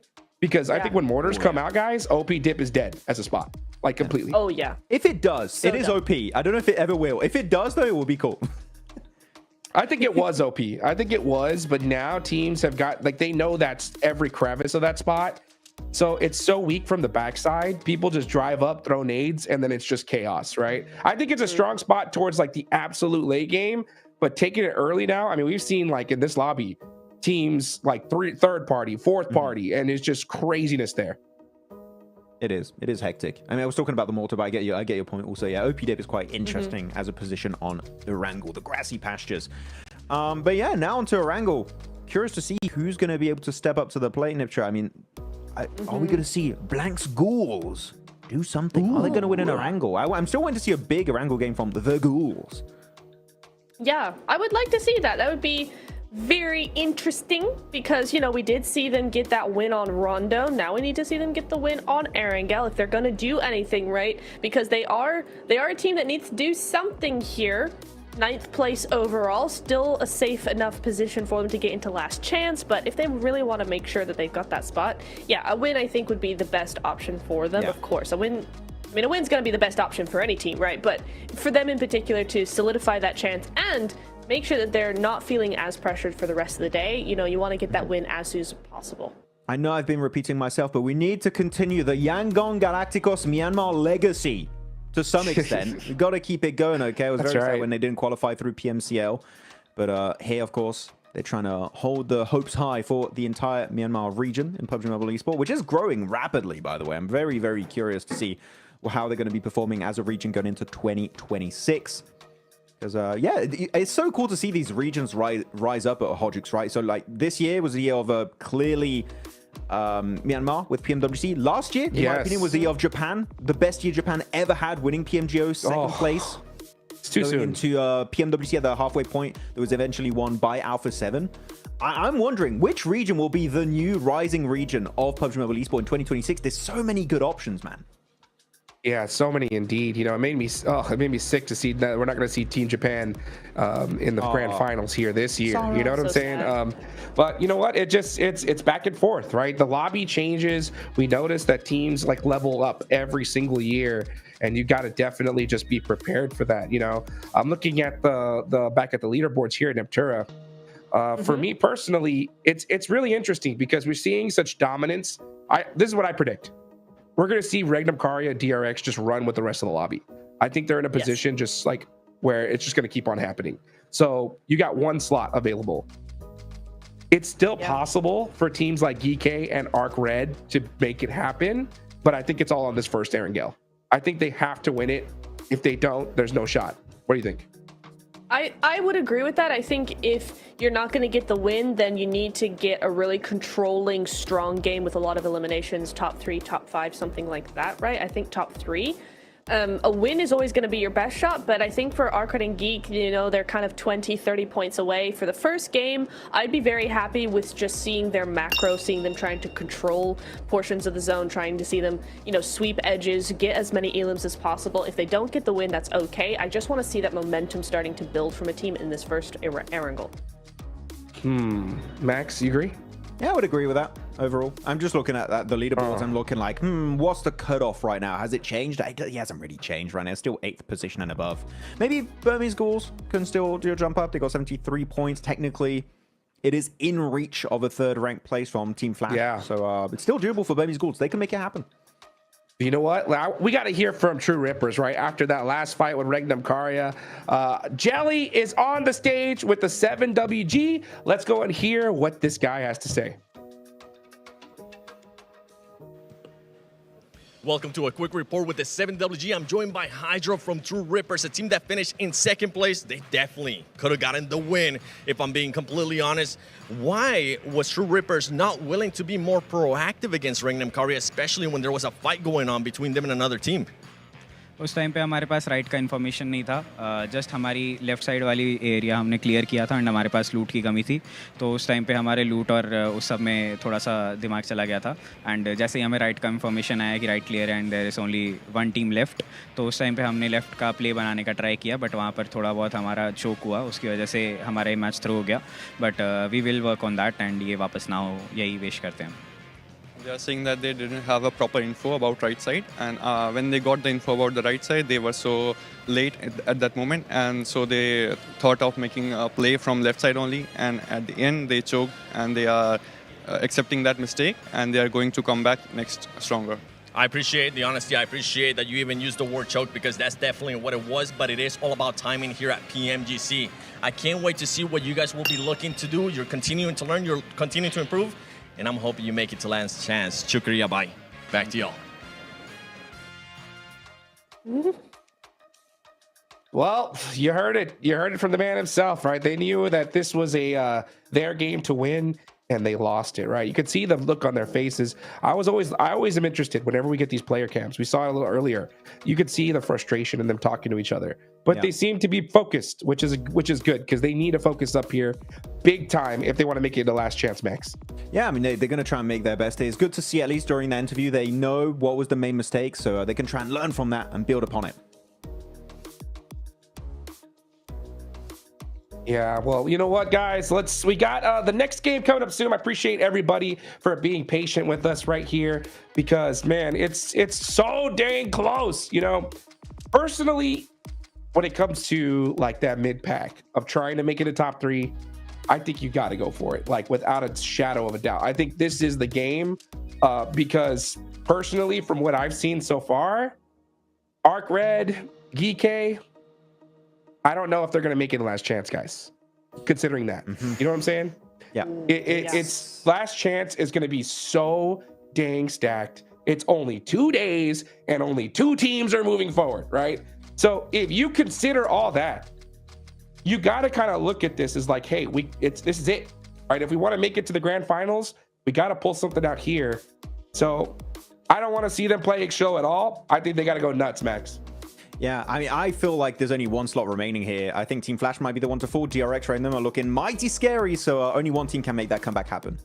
We'll be right back after this break, guys. Don't go anywhere. I don't think any PMSL champion teams are stronger than us. ممكن اقول لرؤوف طور لعبك لانه حبي احنا جايين ندمرك.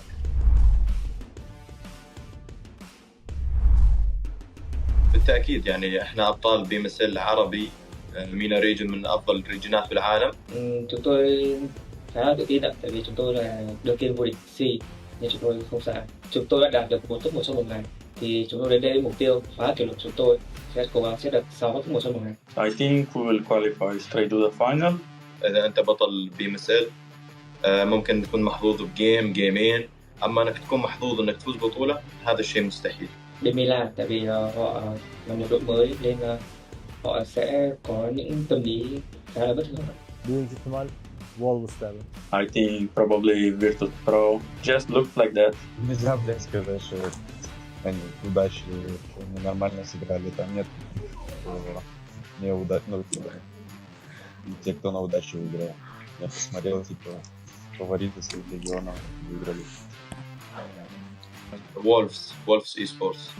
They have cups. Best player in the world in my opinion. Đội VP tại vì bên khu vực đấy khá là căng thẳng và họ chứng minh bản thân mình từ những ngày đầu tiên. İyiler, kötü değiller ama heyecanlı oynuyorlar. Я считаю, что из всех победителей PMSL мы являемся самой сильной командой. Virtus Pro çok iyi oynadı. DX zaten bu PUBG Mobile oynadığımdan beri hiç sevmiyorum oyun tarzlarını. Kendilerini seviyorum ama oyun tarzlarını hiç sevmiyorum. Yani bölgeleri güçsüz olduğu için ben MENA bölgesi demek istiyorum. Oradaki takımları biraz daha vurmak kolay diyebilirim. Main fight hariç. I don't think any PMSL champion teams are stronger than us. Я думаю, для нашей команды будет легче всего зарабатывать поинты на плюсах из Америки. ممكن أقول لرؤوف طور لعبك لأنه حبي إحنا جايين ندمرك. Em muốn một lần nhắc đến đội đương kim vô địch BMSL Milan là cách chơi của họ có thể là khá là ổn ở bên khu vực đấy, nhưng ra đây chúng tôi chưa chắc các bạn đã làm được. Yes, I think we have a lower experience than the other teams, but I think this is benefits us. It's in our advantage because the teams don't know how we're really going to play.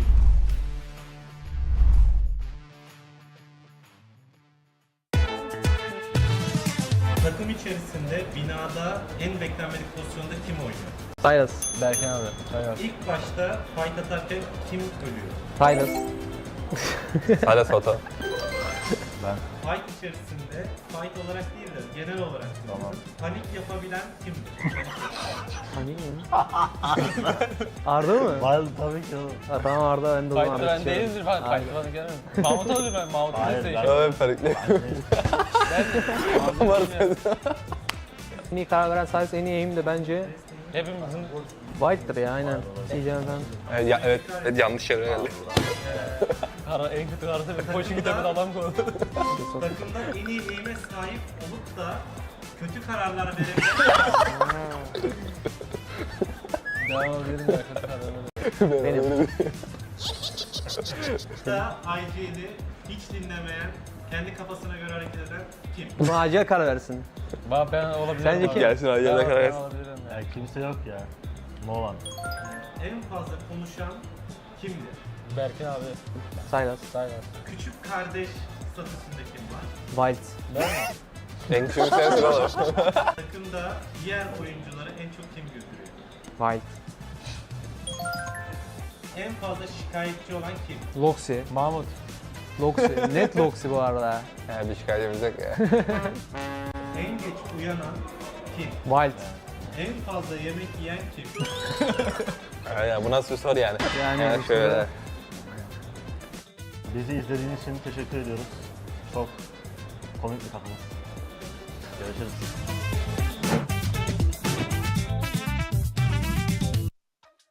Welcome back, everybody. Appreciate you guys being so patient with us before we get match number 2 started. First Erangel of the day. I'm Hot Jukes here with Maxman and Neptura, here to give you guys some more information before we get started. Now, we did get a little bit of a clarification on the last interview that we had on the stage with True Rippers. So he said that they lost because they didn't have proper information. The actual translation was they didn't have proper loot. Okay, so he actually accused us saying that we were underlooted there towards the end game, and that was the reason why we weren't able to clutch it up. What do you think about that answer, Max? I don't know why the first saying that comes to mind is only a poor craftsman blames his tools. But no. Unfortunately, bad loot happens, right? But I don't think, looking at the actual game there, I don't think loot was like the thing to like, they don't have enough loot. That didn't sound to me like the main core issue here. I think they just didn't show true willingness to commit to the fight with Regnum Karya. So, I think that's a bit of a scapegoat answer coming out in an interview. I mean, we could definitely see, right, that they didn't have any nades, and nades would have 100% helped. Some utility would have helped in that fight. But I have to agree with Max that apart from that, there was also just not a willingness to fight. And I feel like that's a really good description of that. They just weren't ready to commit to that fight in the way that they should have and in the time that they should have as well. So it's a very narrow miss of a win. Hopefully they can kind of just like loot up a little bit more and get into the next game ready to go and get that win. Because looking back at how the players were positioned real quick, Hot Jukes, is Jelly had a really strong off angle, and it's a good defensive angle. If you are going to get pushed up, guess what? Jelly's angle really shuts that down instantly. But the thing is, Regnum knew that, wait, they have a really good setup.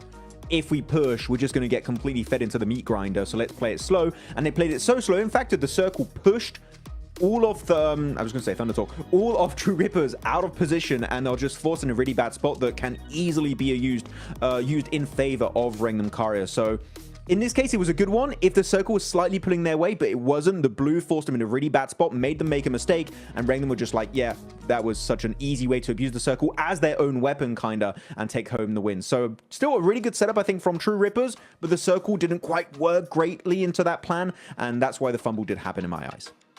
Yeah, that off angle from Loxy really shut down a lot of their like ability to kind of use their numbers to their advantage. And True Rippers, they were playing it really separate. They didn't try to bully them with their numbers. I think I would have liked to see that, just kind of like, hey, we don't have the play, but we got the numbers. Let's just trust in our gun skill. Let's just try to get this 3v2 and see what happens, you know? But man, these end game zones, especially when it's like, oh, if we lose this, we could not make it to the next stage. It's really hard, right, to make those happen. Regnum Karya did have the loot. That's for sure, right? Yeah. One thing I loved about them is like those guys were throwing nades. They were making terrain divots. They were throwing cover flares, and they were setting themselves up way better because of it. Now, that is by far one of my favorite things when it comes to Rondo is the fact that you can make those divots in the terrain, Max. Yeah. What would you like to see, right? Possibly translated from Rondo into some other maps. The terraforming is one of my favorite features, and if it goes onto Erangel, Miramar's already there's already enough dip snipture. I think we don't need it there. But on Erangel, you got these very flat finishes, especially field finishes or plateau finishes. You add the possibility to terraform, and instantly, I'm telling you, the whole meta of how you play Erangel shifts drastically in esports. Yes. Yeah, I think 100% that's accurate because, you know, you're going to have teams move into positions that before that change are 100% not a good position, right? You just don't go there, and you have teams avoiding those positions. Now, if you add terraforming in there, if you add that possibility of using your utility to actually get those holes in the ground for your cover, now you're getting teams taking far less optimal positions and making them optimal. It's going to really change how teams view the map and how teams view those rotations. I mean, look, for example, I don't know if you guys agree, Hot Jukes and Neptura, with me, but if we don't have the terraforming feature on that Rondo game we just had, I think the game ends literally 3-4 minutes earlier because that dip kept Regnum and also some players of True Rippers alive for way longer they really should have been able to do. Absolutely. And, you know, that's also a big factor, right? The fact that a lot of these players don't have a lot of hours used to those, that terraforming, right? So maybe that made True Rippers second guess themselves on the push. I know it definitely would have made me, Neptura. But you know what? We're getting into the first Erangel of the day. Neptura, where's the zone going? Military? Ooh, zone is gonna go. No, I'm feeling Georgia Pole. I'm feeling crates. I'm feeling a little bit of Everest. Ooh, Baxman, what do you think? Yes. Stolba, because funny. Please. I love it. Well, I want to see it on over to the west side. Blank and John Allen, where do you want the zone to go?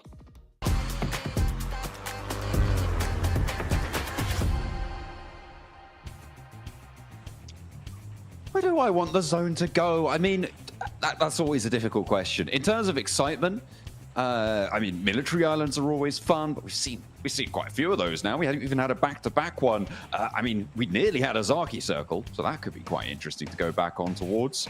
Nearly a Lipovka circle. I feel like we've been treated to some decent circle situations, but no Yaz Fields. We did have a little bit. No, that was out on the western fields by Hospital. Yeah, Yaz Fields. Let's go. Let's be mean. Yaz Fields. Mountain finish. Funny. Very good. Yes. Top performance here on the map, though. Silas, Wild, and Zedwolf. Loxy not being in there is kind of strange, despite most of the insane clutches we've seen on Erangel have come through from Loxy on Regnum Kaya. But easily head and shoulders above the rest right now is this team. Up towards Severny, playing path is very central this game, so real easy to spread out across the map. We'll wait and see where this circle does end up, though, and see if we do get one of those funny circles. Real ha-ha good times. Oh, yeah. I mean, you know what? Sometimes it is about those ha-ha good times. If we're going up north, it does put a lot of water into this zone, Blank. It's likely we're going to see some fast rotates coming on through from our teams down towards the south, getting up towards those shooting range hills, skirting around Stalbert as well. For Weibo, that's maybe good news here, maybe not, depending on who they come into contact with. Disappointed the nuclear zone have moved away from Milton Power. They have been generally disappointing, I think it's safe to say, over the course of the matches so far in this group. But going away from the nuclear reactor in Milton Power, that's the most disappointing thing about them right now. You know it's bad when John uses the word generally. That's everything, right? It's not no particular thing. It's just everything is not great right now. I would agree. I would agree, John. I actually would agree. We're told we're getting an interview. Oh, I thought it was with VP. I did think it was with VP there for a second. I'm very excited. It might be. I hope it is. It might still well be, but there's a little. I think we're on board with this because Havlik is a little bit back and forth with Lil Boy. I think just get away from there. If you can find a vehicle, yeah, he's got a vehicle. This is definitely a get out of town situation for Boars. They're on the 12th place position right now. You can't afford to be taking some interesting flights like that. Don't overcommit when you know there's weaponry inbound. But I believe the interview we have is with a player from VP, Blank. Oh, so we get to finally figure out what happened. Why? Please tell us. So curious. But we're going to head over to the stage now with Seven to deduce exactly what did go wrong on that Rondo, or what was meant to go incredibly right. Yeah, we'll see. And over to the guys on the stage. Welcome to a quick report with the 7WG. John, Blank, you asked me a question. If I could get it for you, I'm going to get it for you right now because I got Aragon from BP. Why did you end up nading yourself? 3 players to be exact in Rondo. Так, на карте Рондо, почему вы взорвали себя? Ну, у нас была тактика играть один лонгардена, и чтобы не терять тайминги, мы просто взорвали себя. Потому что если бы мы поехали дальше искать, это было бы очень много времени. So we have a tactic, so we didn't want to lose the timings, And if we will continue to go, we'll just lose the timing. So that's why we need ourselves.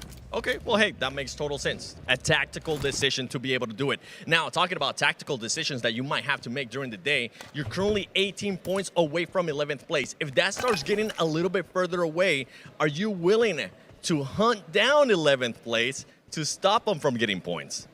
Так, сейчас ваша команда на 18 поинтов от 11 места. Будете ли вы охотиться на других команд до 11 места, чтобы ворваться? Или 11 место, кто сейчас находится? Ну, еще есть очень много матчей до конца, поэтому как пойдет. Если будет мало поинтов и нам нужно будет руинить, то мы будем руинить. Мы готовы на все, чтобы пройти. We have a lot of matches now, and we will see what happens. But if we're gonna lose, we're gonna fail, we'll just try to ruin them and get less chance, yes, sort of for less chance. This is why I like this team, because I know they'll pull through. Spasiba, Erangel. Back to y'all. Thank you. All right. Well, I mean, that's good to know, but it highlights, I think, a little bit of a weakness potentially in VP, right? If they don't have the ability to adapt to having to go to a different place on Rondo, that's not great. I think that's not the sort of thing that you can really be relying on. Sure, it's a new map, so your strat book maybe isn't padded out in the same way as on Miramar and Erangel, but I mean, yeah, in my mind, it's not that. It's not a real confidence booster in their performance. John, hello. Yes. Hello. I was waiting for you to get that one out. God damn. I know. Hey, look.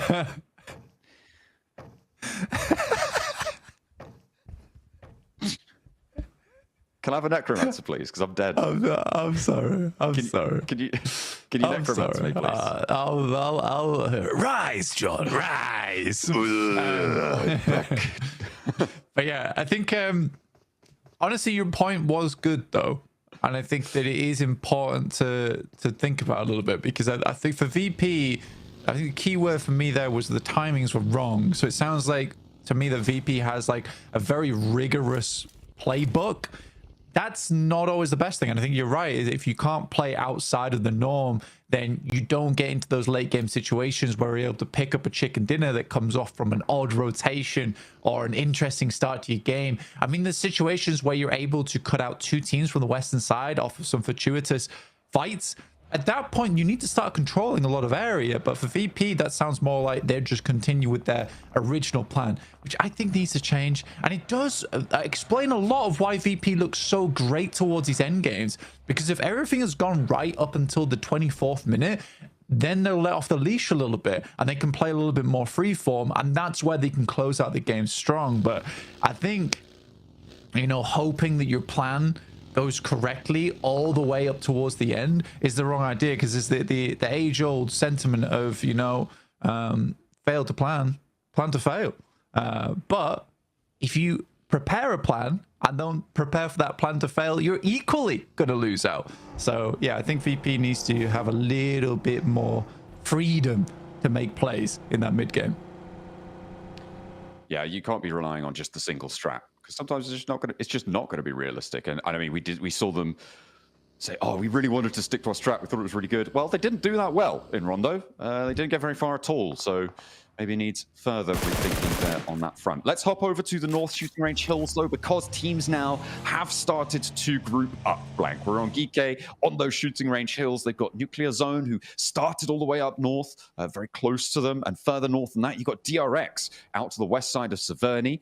As it looks like we've only got a few teams yet to cross the river, but Influence Rage and E-Arena, two teams that we praised during day one and to an extent during day two as always surviving into those later stages of the game, playing edge out on that west side. Yeah, 100%. No, you're so right there. And between DRX as well as E-Arena, I think that they are some of our best edge teams so far, because I think there is this real, to me at least, I don't know if you'd agree, but I think that there is that real dichotomy between E-Arena, DRX, and then Weibo and Regnum Karya. It's like your two top central teams, then your two top edge teams. And I think that they're sort of playing the best out of our squads. And then you got Flash. And Flash is a weird one, because I think they play a little bit of both. Yeah. Well, being adaptable in a lobby like this where, as we said, a lot slower, although today things may be on for a little bit of a change if Rondo's anything to go by, a higher elimination count there than we've seen from them in the previous 2 days. So maybe a little bit more dynamism in this one, but being adaptable certainly has served Team Flash well so far. And right now, they hold the mantle of third place with Reckon Kaya and DRX starting to really stretch their legs here in towards the lead and getting into the sort of territory where they're guaranteeing themselves into those top spots, into those top 3. The bubble in the previous group was 131, I believe. Regnum Kai are very close to that already. Anywhere over 140, good news. Anywhere over 150, you can already start planning your trip. It's what you're going to see over in Bangkok, because it's very likely that you're going to be heading there. Yeah, absolutely. It's happy days if you hit 150. But for Regnum Kai, currently down towards the south side. They did make that crossing a little bit earlier. They're going for a 2-2 split again. One of the few teams actually we're seeing take these splits early. I think Weibo was trying to go for it before. Unfortunately for them, some of those splits just have not worked out, or they've not had the firepower to rebuff some of the squads. Don't really know how True Rippers were able just to remove this, honestly, but they did. The Flash was like, we don't want anything to do with that anymore. That's what I was owing. I mean, like, interesting. I guess you don't want to stand off there. You just want to regroup with, teams are going to be smashing further forwards north, but you want to hold it out. And not really wanting to fully commit to that side. You say, you know what's not worth it even holding it. But True Rippers, they're just not going to let them go. Oh, they're like a dog with a bone on this one. Blank Bose does get rest. Hydra and Jelly sail on in, but they realize that the time has ticked away a little bit on that opportunity. And back to their petrol station they go, or gas station for our American viewers. You're welcome, Hot Jukes. You're welcome, Seven. I know it's difficult and confusing when people say petrol to you, but yeah, I've clarified that. And True Rippers, they're going to be filling up the tanks. Yeah, get ready to go. I mean, for the Flash, honestly, for them, I suppose it makes a little bit more sense. I can get my map feed to remain live. Oh my god, dude. Stop. No, play. Oh, play. What? Are you okay? God, my map feed just won't play right. It keeps like falling behind by 5 seconds. It's being lazy as all hell. But yeah, I think for Flash, it does make more sense to head down towards the southwest side if they get ahead of it. And I think that's what in their head we're like, well, there's going to be quite a few teams that haven't quite made it here yet. So let's just push the advantage right now. And I think that Weibo is going to be a little bit surprised by Flash being here, actually, because they're sending down nice and early. With Influence Rage just chasing them, trying to pin the tail on the Weibos. They are maybe able to find a shot through. Alliance chiming in towards Stook, and Weibo didn't have the greatest presence in those final circles. They did decently, and they are pretty close towards that boundary, and they want to hold on to it as well. Hero now the last to stand, losing his teammates in order. Very, very close to going down as well. ETSH wants to find more. They're getting the knocks. They're getting those flushes. Hero still with a last stand, and he holds off for one more. But his teammates are bleeding, and Order still not going to be up in an action. Needs to get across fast. ETSH, they crash a lot of their players in, and they're left only as one as well. Yeah, I mean, for ETSH, a little bit of an awkward push there. Order's definitely going down. Hero does the right thing just to try and hold the fort down. Try and make this one work. Quick spray. Won't quite find it, and Jimmy will finish off Order. One thing I will say is I think Order's been a little unimpressive this tournament so far. Oh my god, Feder, what a shot. Unfortunately, there is shots from the sidelines from Joker. Immediately shuts them down, so they had the refrag there, so everything's fine. Yeah, I think Order's been a little bit unimpressive. Which I'm sad to see. I really like that guy. I think he's a strong player, but here it's sort of felt like Ketch from Ulf. Yeah, I mean, he has his off tournaments, and he has his tournaments where you're like, oh my, this guy's godly. So yeah, I'm a little confused. It's I mean, it swings and roundabouts for a lot of players. I mean, we've seen rises and dips from quite a few powerful players over the course of PUBG Mobile's history. It is just the way of things. Sometimes you have an off year, sometimes you have an off week. And you can't really afford for that to be at PMGC if you want to keep things going. But for Weibo, they're still up in 5th place. They're still 4 points behind 3rd place. They're direct qualification spot, so it's not like they're dragging their feet on that front for now. But we are comparing them to past performance, which maybe is unfair, maybe not. It is a bit of a confusing lobby after all on this group. Things have changed. When you add Rondo into the mix, it gets all the weirder. The Boars, they are moving in from that western side right now, close to E Arena. They're also fighting around a bubble of their own, but this time it's around that 11th, 12th place bubble. Ooh, Circle heads down towards the southeast here. The Burmese Ghouls do grab themselves a location on the eastern side, but for how long will that stay in play? For Alliance as well, they need to move back out from that south side, push over towards the north here. But for Regnum Kai, they're going to get a move on. Influence Rage will be in front of them. Weibo still hanging on with their one player in Hero. Krona from Nuclear Zone, I think that time is coming to an end. It would seem so. Stage 4. Maybe a little earlier than they'd like to go down, but not much choice. Team Flash fending off against the Boars here, and the nade comes on through from the outside there, and a nade over towards Team Flash actually catches wind as he was trying to get in and amongst the Boars themselves. And it looks like the Boars are starting to take control of this fight, but Regnum Kai are moving in. Got Weibo as well on the south side, but only a solo. ETSH only a solo as well. And the Boars absolutely have this one in hand. The crawl back though for Win is there. And True Rippers as well, chiming in. So a dangerous fight to be taking. This should be the Boars sweeping through, though. They've taken down the majority of Team Flash, and they only have one more to go. Everybody crawling out to the outside, and actually the Boars try and step on the in. Tops immediately into the fight, and he's going to put him back down, and that is the end of Team Flash.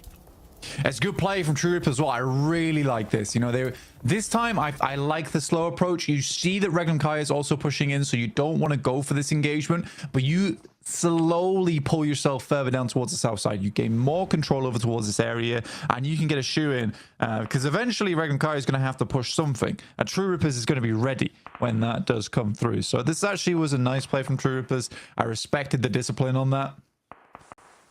Arcred just have a really nice spot to play out the rest of their game.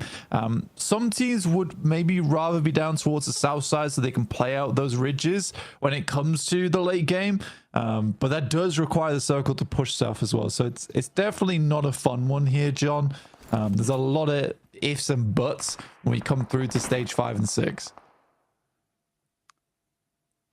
Yeah, there's a couple of questions that desire an answer. Or at least we desire them to be answered. Sure, plenty of players are dreading what that might be. As at the moment, we're on board with VP, looking to guard out that influence range position. I think under the bridge at the moment, I mean, it's not terrible of a spot, but not favorable for the time being. If it shifts over that direction, it starts to go up in value slightly. E-Arena under pressure, True Rippers. I mean, they're really getting stuck in. To be fair to them today, they have not been bowed out. They will not be cowed, and they will look for these fights, it seems. Willing to get stuck in, but a little bit slow sometimes on pouncing on those opportunities. So the thought is there. The execution just a little bit faster, and maybe they'll be able to jump up into 11th. I mean, it's not looking terrible, right, for True Rippers. I mean, 49 points. There's still a lot of chance today to get up towards 11th, which is 64. So they're only 15 points behind now.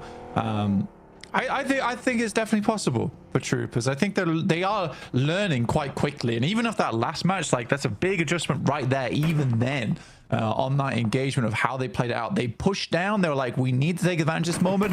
Then they saw it was getting a little bit hectic. They didn't want to get third party by Regnum Kai, so they pulled back. So I think the overall decision-making process there was really quite good from True Rippers. And that could have gone horribly wrong for them if they actually crashed onto where Boars is currently playing. So yeah, I was quite pleased how that panned out. Because, you know, looking into the future, I saw very, very bad events happening. I mean, this gas station's working out well for them for the time being. DRX trying to move up to it. We'll see if they're easily pushed off. Jelly on the outside of this one. This is a really bold decision to be on the outside there. I feel like you just want to go on back in, and you can see that DRX are like, there's a guy on the outside. Let's just try and swipe him. Go for those vehicle plays. and not quite connecting on that first run around. We'll see if they go for a second. Nade over in from Hydro. His feet not exposed, standing on the rooftop there. And they do keep things under control for the time being. Nice shot from Keo over towards that side of things. Looks like VP again. They're trying to eliminate themselves to help with their timings. It makes sense to me. At this point of the game, one player should have been knocked. That's in their playbook, so they'll do it themselves. That's opener looking to be found here by Hyunbin. Hydro has that lineup. What the players hitting the dirt. No way you can do that. Hyunbin, you should know. These shots are coming through. They're going to see you immediately. Maybe he thought the smoke cover was there. The answering nade is pretty good, though.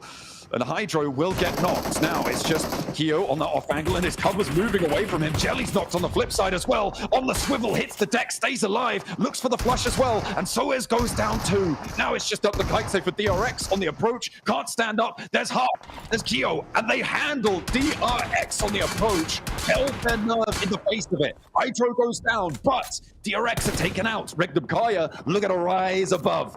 Be free and clear in that first place spot. Yeah, I mean, for Regnum Kaya, after this game, they're playing it slow now, and absolutely fair enough for them to do that. They know that right now, for them, it's 16 more points and they're done. There isn't massive prize pool difference between first and third place, but getting over towards 150 points off the back of this game, they've basically finished by match 2. So I think for Regnum Kaya, for them, all that matters is just getting a late placing in this game. For True Rippers, though, taking down second spots, big news for them. Very, very big news for them. They did hold a lot of angles there, so it was slightly easier, but still, they held their own. For DRX, it's slightly more unfortunate at 123 points, but again, they're getting very close. They're also getting very close to finishing out that day. It felt like a little bit of mistiming there by DRX with Hyunbin going for the lie down. He should have known that that angle was completely visible. The smoke blooms just a moment after he went for that play as well. So I wonder if that was what was happening there. Unfortunate for DRX losing that one out, but really good stuff, as you say. 4 True Rippers, very, very happy with that fight for them. A little bit messy in the middle of it, but they kept things together. Not sure what Harsh is doing still back there, but their options were very limited. We're on board now with the Burmese Ghouls over towards the river, and actually Virtus Pro doing a lot of work against them. Blank. Looks like they've got the counterspell coming on through. Your Necromancy might be coming to an end on this game. We don't count them out yet. It's still playing down towards the low ground, and the nades could be good. That one looks fairly on target. It's a lot of damage done. Needs a bit more chip on that side of things. Aragon is very lucky. He will get 70% of his HP back. I think the nade should be running dry soon.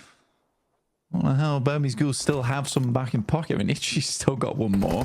BBS now pulled out for maximum effect. Ooh, a lot of damage from Virtus Pro's nades. Godspeed has to dodge the bullets and be effective with his own. Ichi lines them up, but Virtus Pro answer. And in a 4v2, that's not the sort of trade you can go for. They get the flushes, and that is the Burmese Ghouls down. But Alliance have the lineup. They are 2-2 split right now, and they've watched all of this unfold. Eragon to fall, and there's a lot of damage sidling its way on over to the Virtus Pro camp. They're looking for the reses, looking to keep this one going, but Cluck wants to stop it, wants to stop these reses. Looks like they're not going to have too much luck, though. And the fold back might need to come through. Yeah, I think for Alliance, they did as much as they needed to do there, which was to move up, finish off that fight, hurt Virtus Pro a little bit, and then move back down again. Hero does go out as Alliance are able to hold on. This is probably the best Alliance game we've seen in quite some time now, of the 7 elims so far, with a really controlling presence. I talked about this earlier, John, that ridge down towards the southeast side that currently we're seeing Alliance play around. Very valuable, but requires Circle to come down here. It in fact did. So now Alliance can get a good game off this. Basically, they just need to hold on to that angle, looking over towards Virtus Pro as they slowly move their way down. But for quite a while, that's going to be the only threat to them for quite some time. So I think for Alliance, this game can be played out pretty carefully towards the season side. We're on this eastern side. You say Alliance just keeping Virtus Pro on their toes. A lot of damage being poured on through this open hillside is not their friend. And it looks like, yeah, Arc Red are going to chime in from that northern side. They've spotted Blood in the water, blooming around Virtus Pro, and they are like sharks to it immediately. Glory 22, he's not even stopping on the hillside. He's like, okay, I want to know what's going on here. More like piranhas, maybe, because they just feast upon Virtus Pro, not even worrying about Alliance across the way. Somehow Voston doesn't go down to it, but they do manage to clean it out. And I think at this point, ArcRed, they've done their job. They now actually have a decent amount of control with this flex out. Yeah, pushing down this side was pretty good from them. And I mean, Alliance were slightly more preoccupied with Virtus Pro, and it means that with ArcRed being able to get towards this spot with no knocks going their way, yeah, they actually are able to get a lot done from this spot. Jimmy on a wide off angle, trying to find some of these players coming through from ArcRed. Jelly also getting towards an end game as a solo. Quite important for at least ETSH and True Rippers here. For Boars, I am kind of worried for them. This is like the first time we've seen them in a proper end game. But they are in 12th place, John. It's further than I expected them to go. All right. Well, fantastic stuff. I mean, it's further than I expected from them. I mean, I'm not going to back down from the comments I made about Boars at the start of this group, right? They are a team that I'm really not expecting a lot from here. So to make it to last chance would be a massive victory in my book for the squad to be able to keep things going. And right now they are on that cusp. And with a good game here, as you say, they could be jumping up to join that top 11 spot, push Twisted Minds out of things. But they do have to convert here. With 6 elims, they're a little bit on the outside, and they've got Regnum Kyrie to worry about on that south edge. With Silas already stepping his way into the zone. I mean, Silas moving down towards the south side. Alliance are really preoccupied with ArcRed, so they even spot this push. Finally, Olio is able to look over this way. But for Regnum Kyrie, they've got to deal with Boars as well. That was ambitious. Very, very ambitious coming through from Regnum Kyrie. Yeah, that's a bit of a mad regroup there, but again, as you said, most of their day and most of their group is pretty much under the belt. It's tucked away and secured. They do want to go further, but they've already managed to ladder up and get a 4th. I was about to say 3rd place, but that was actually Silas who went down just there and get a 4th place. So pretty decent stuff, getting 4 points. What was it, 5 elims as well? So a total of 9 on the match. That's pretty much done and dusted. They're very happy with that. Even after a mad regroup, the Boars starting to suffer on the hillside. They are now down to just 1 player, Exo, remaining, and he's not going to be getting Havlik back up. This is a big game now, though, for Alliance. If they win this game, it sees them safe, right? At least going through the last chance. It'll push them quite far up the leaderboard towards the middle, and it'll be a lot of other teams battling out for those last chance spots. So I think for Alliance, it's a really big game for them. Unfortunately, we've seen this team really mess up a lot of endgames in the past. And it could happen again here, especially with this circle, which shifts hard over towards ArcRed's position. Luckily, Alliance is already sending out, getting quite a bit of work done. Good shots from Jimmy with the AUG, and Olio will finish off the other. Just Havlik now left alive. 12 elims for Alliance. This is looking to be a very big game for them, and they are desperate to follow through on this. Absolutely, but against ArcRed on the circle right now, ArcRed have got the terrain, they've got the circle edge under control, and Alliance have yet to put a foot in. Look at the high ground for Glory. He's going to have angles over to Jimmy, towards Olio. It is a really difficult push here. It's going to rely on the gun skill for Alliance, and to be fair, that's something we've seen from them, Blank. They have been competent in those fights. But it's all important now, as you say, looking to try and secure their spot. It was a 3-way 98-point tiebreaker on the bubble back in Group Green. It was a little bit higher than we were expecting it to be as well, but for Alliance, I don't think they're going to be able to make it up towards 98 points this match, but they can get damn close. And to be honest, although Alliance hasn't been explosive in terms of performance, they've still been putting up consistent points throughout all 2 days, and even today. Shots over towards Easy for Bad Boy, but no knock found, which is the big deal here.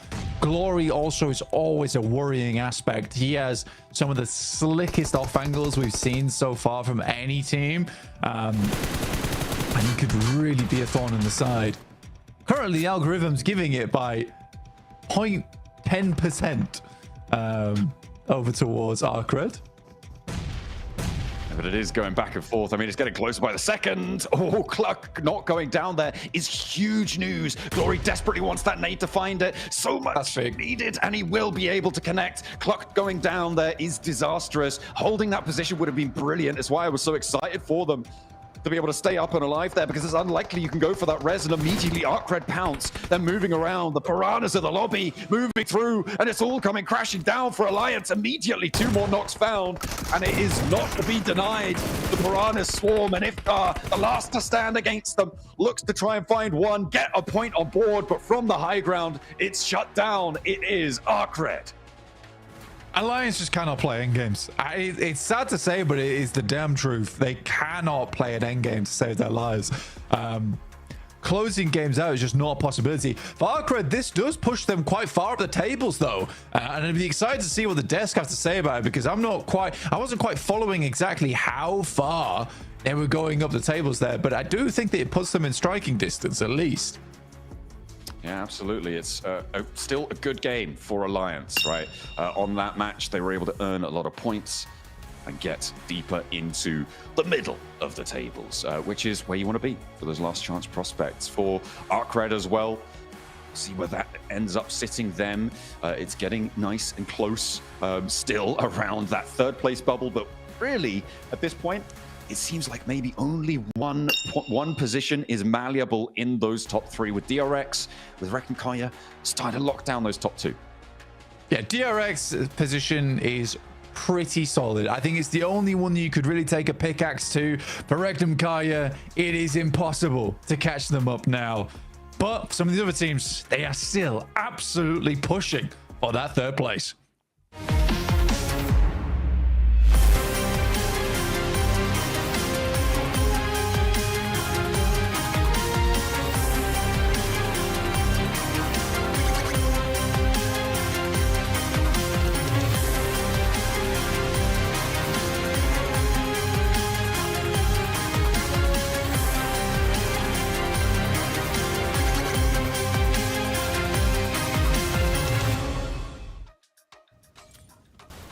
Arcred's back. We're against the wall. They needed to win this match if they wanted any shot of making it to the Grand Finals. And boy, do they do it right towards the end here. Alliance put up some serious points as well. What a way to start off Erangel, Max. What a perfect setup too. Every single team around Alliance and Arcred in the leaderboards, Hot Jukes, just taken out relatively early this match, which just opens up a huge opportunity for these teams. And you know what? They strike while the iron is hot. What a great game, and perfectly timed too, Niptra, to see coming out from both Alliance and Arcred. And Arcred in particular, creating a little bit of a man advantage. And guess what? The moment they have that 4v3 scenario, full send to make sure that chicken dinner is not going to slip between your fingers.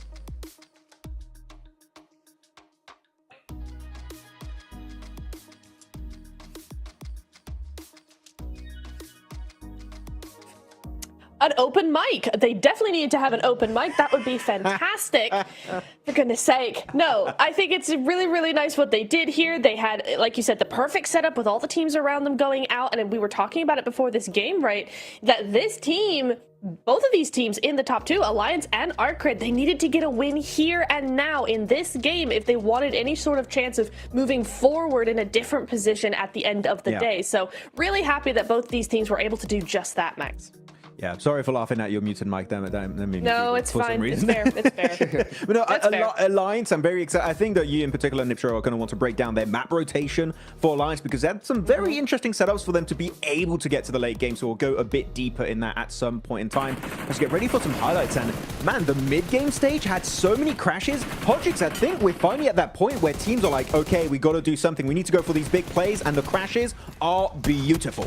Oh, I can't tell you how excited I was for this match, just watching it, because I was like, it's about dang time. And everything worked out so perfectly for Arcred, Alliance in particular, because we got, towards that end game, 2nd through 6th place were out early, right? Regnum Karya, if they get points, it's pretty inconsequential at this point. We know they're going, right? So for that 3rd spot, this was the perfect scenario for Arcred. I mean, True Ripper's also in this one. Look at that, winning a big fight versus the likes of DRX. And I'm not sure if it was intentional or not. I think they were trying to maybe bait DRX towards the wall so they could actually shoot their feet under that wall and actually create a little bit of a man advantage. I don't know if that was intentional or not, but if it was intentional, a big brain play here coming out from True Rippers as Virtus Pro getting a bit humiliated in that position. If you're a good approach, but the off angles just decimated the entire squad.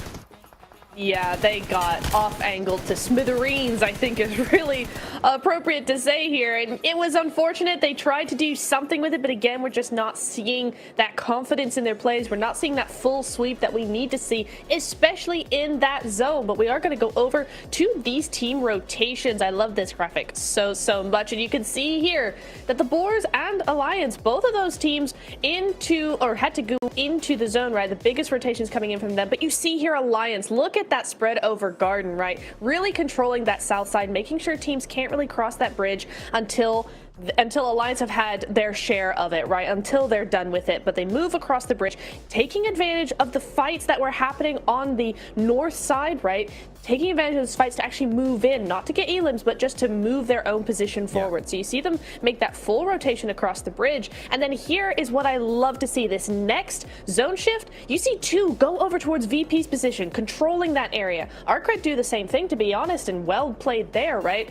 But I just love how we are seeing Alliance really being able to move around there, and 20 points is going to be their reward for that. I mean, the setup player for Alliance was Jimmy. He was going next to the riverside, and he was making sure that he had an angle on both Virtus Pro, and after that it was Arcred, and he was really stopping a full-on clash from happening in the first place. So really, if we had to go for one MVP, maybe not stats-wise here, Hot Jukes, but at least positionally speaking, it would have to be Jimmy, because, oh my goodness, that guy was a godsend for Alliance. Dude, Jimmy's been going nuts all day today. Even in Rondo, right towards the end, we saw him putting up some serious points. So this is a huge charge from Alliance. I'm just saying, if somehow, some way, this squad, Neptura, is able to make it into the top 3, it will be the comeback of the century, like without a doubt.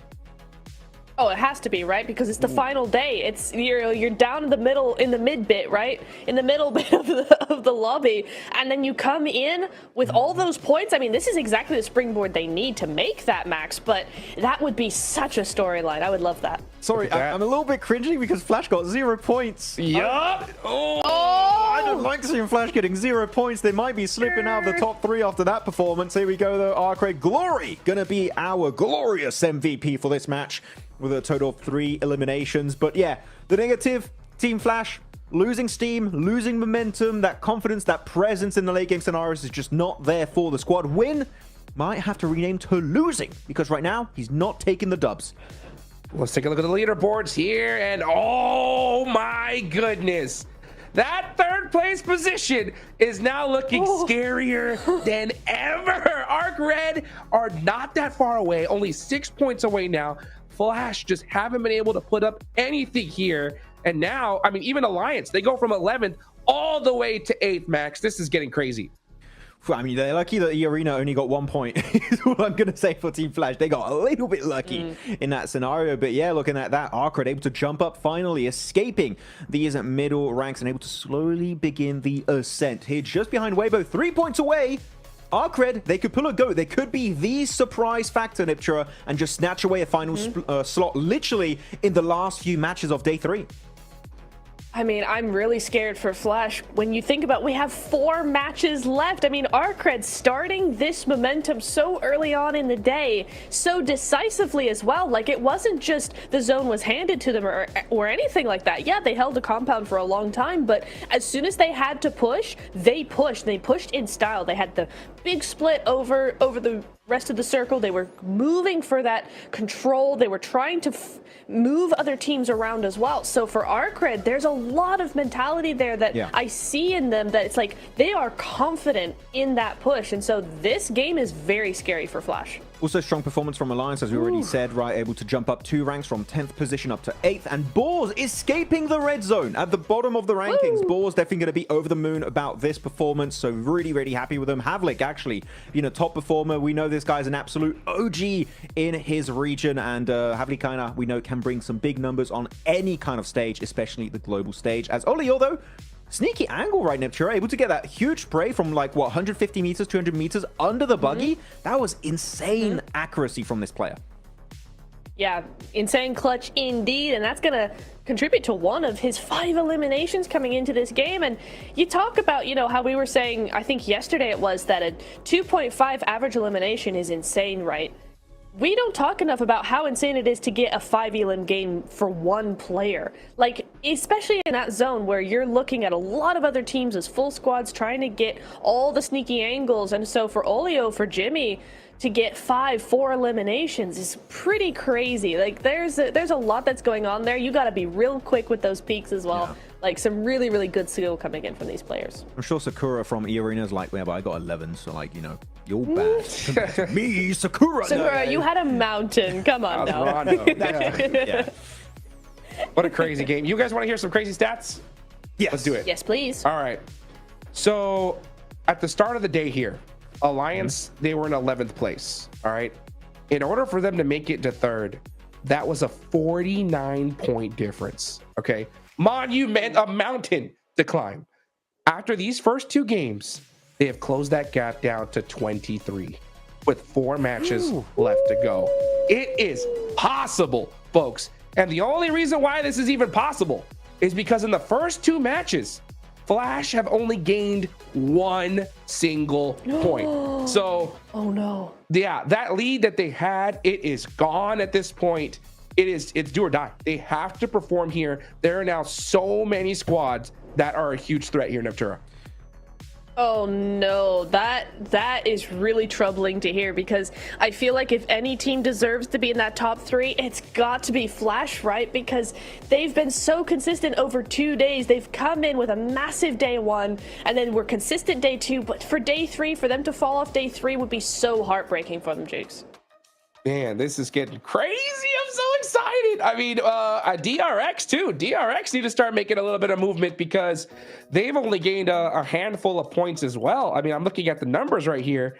Prior to today, they were sitting, you know, nice and comfortable with a good amount of points. But in this last match, they only got 3, so they're out of 123. They still have that point gap, but that's for this match. If for some reason DRX can't put up anything, and you see EA, Weibo, Arc, Flash get a good chicken dinner here, it could get mighty close, Maxman. That's for sure. Yeah, I mean, we've seen that happen to Team Flash, right? It could definitely happen to DRX too if they get a little bit too comfortable. They're resting on their laurels. You know what? They could be slipping. Out of top 3 seems a bit unreasonable, but I've seen worse, unfortunately, Hot Juice. So there's definitely a possibility for DRX to slip down if they do not bring some points back on board. But it's really good for the middle of the rankings, right? I love seeing all these top teams get eliminated, not because I don't like them, because I love a good comeback story. And you know what? Right now, Alliance, our cred, they're doing just that. They really are, yeah. And I want to go very quickly back to DRX, right? We saw what Regnum were doing. I mean, Regnum are pretty safe right now. Oh, no. Please don't do that. Please just be resting your head. Don't look. No, please. We need you to do well. Come on. That's right. No, but I think for Regnum, they know they're pretty safe, right? And we saw in that last game, they got to top 5. They waited until they were in top 5 and then tried to make some moves, but weren't super pressed about getting as many points as possible. I think DRX need to aim to do the same thing, right? Just make sure they get a consistent top 5 finish, just get enough points to keep ahead. And I think if they take a page out of Regnum's book, they'll be just fine. Oof, that's hard to do, man. Regnum are going crazy today. I mean, they're so comfortable. They're putting up points no matter what. Even that last push just looked like a heat check from them, to be honest. Like, it looked like one of those situations where, like, we got this. Let's just push, see what happens. We can afford it, right? So they still put up 9, so they're locked down.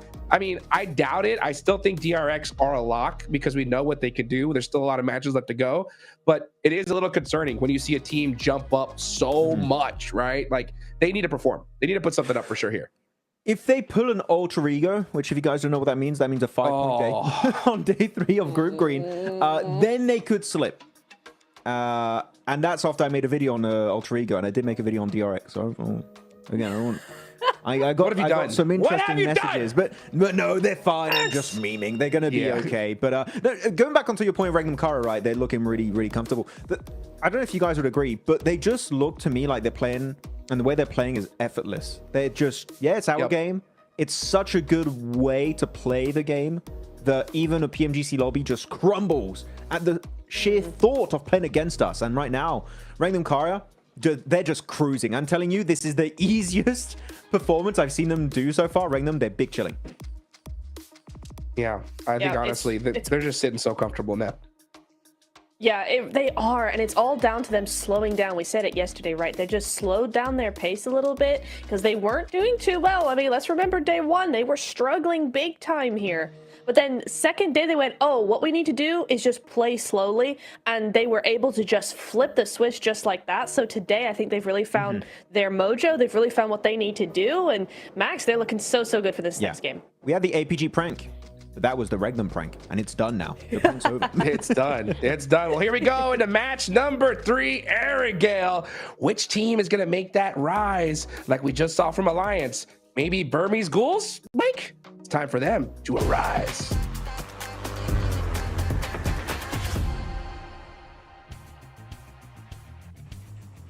Whoa.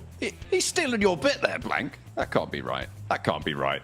We'll have to talk to someone about that one. That's not on.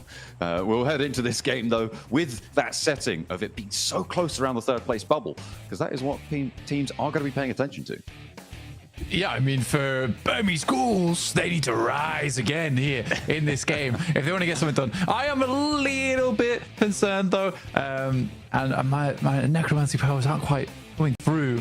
Help them out too much here at the moment, but again, there's definitely much more important teams that I'm invested in at the moment.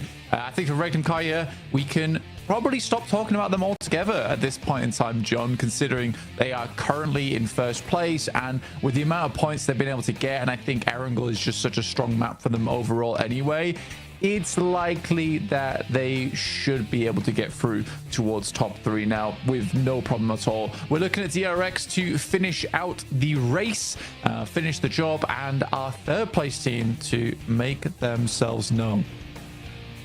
That is the question, isn't it? Right, DRX are primed, the princes of the lobby right now, to jump up into that second place. They could take first place away from Regnum Karya. Oh, goodness me. But this is where you want to try and test for a third place team. We are going Millie off a north plane path as well, which means nobody is dropping there and will start there early on. It's about moving fast. It's about moving now. For our teams looking to try and control those points around the bubbles, it's all or nothing, and to the skies they go. This might actually work for... No, it's not. They're all the way up near Severdi, up near shooting range for nuclear zone.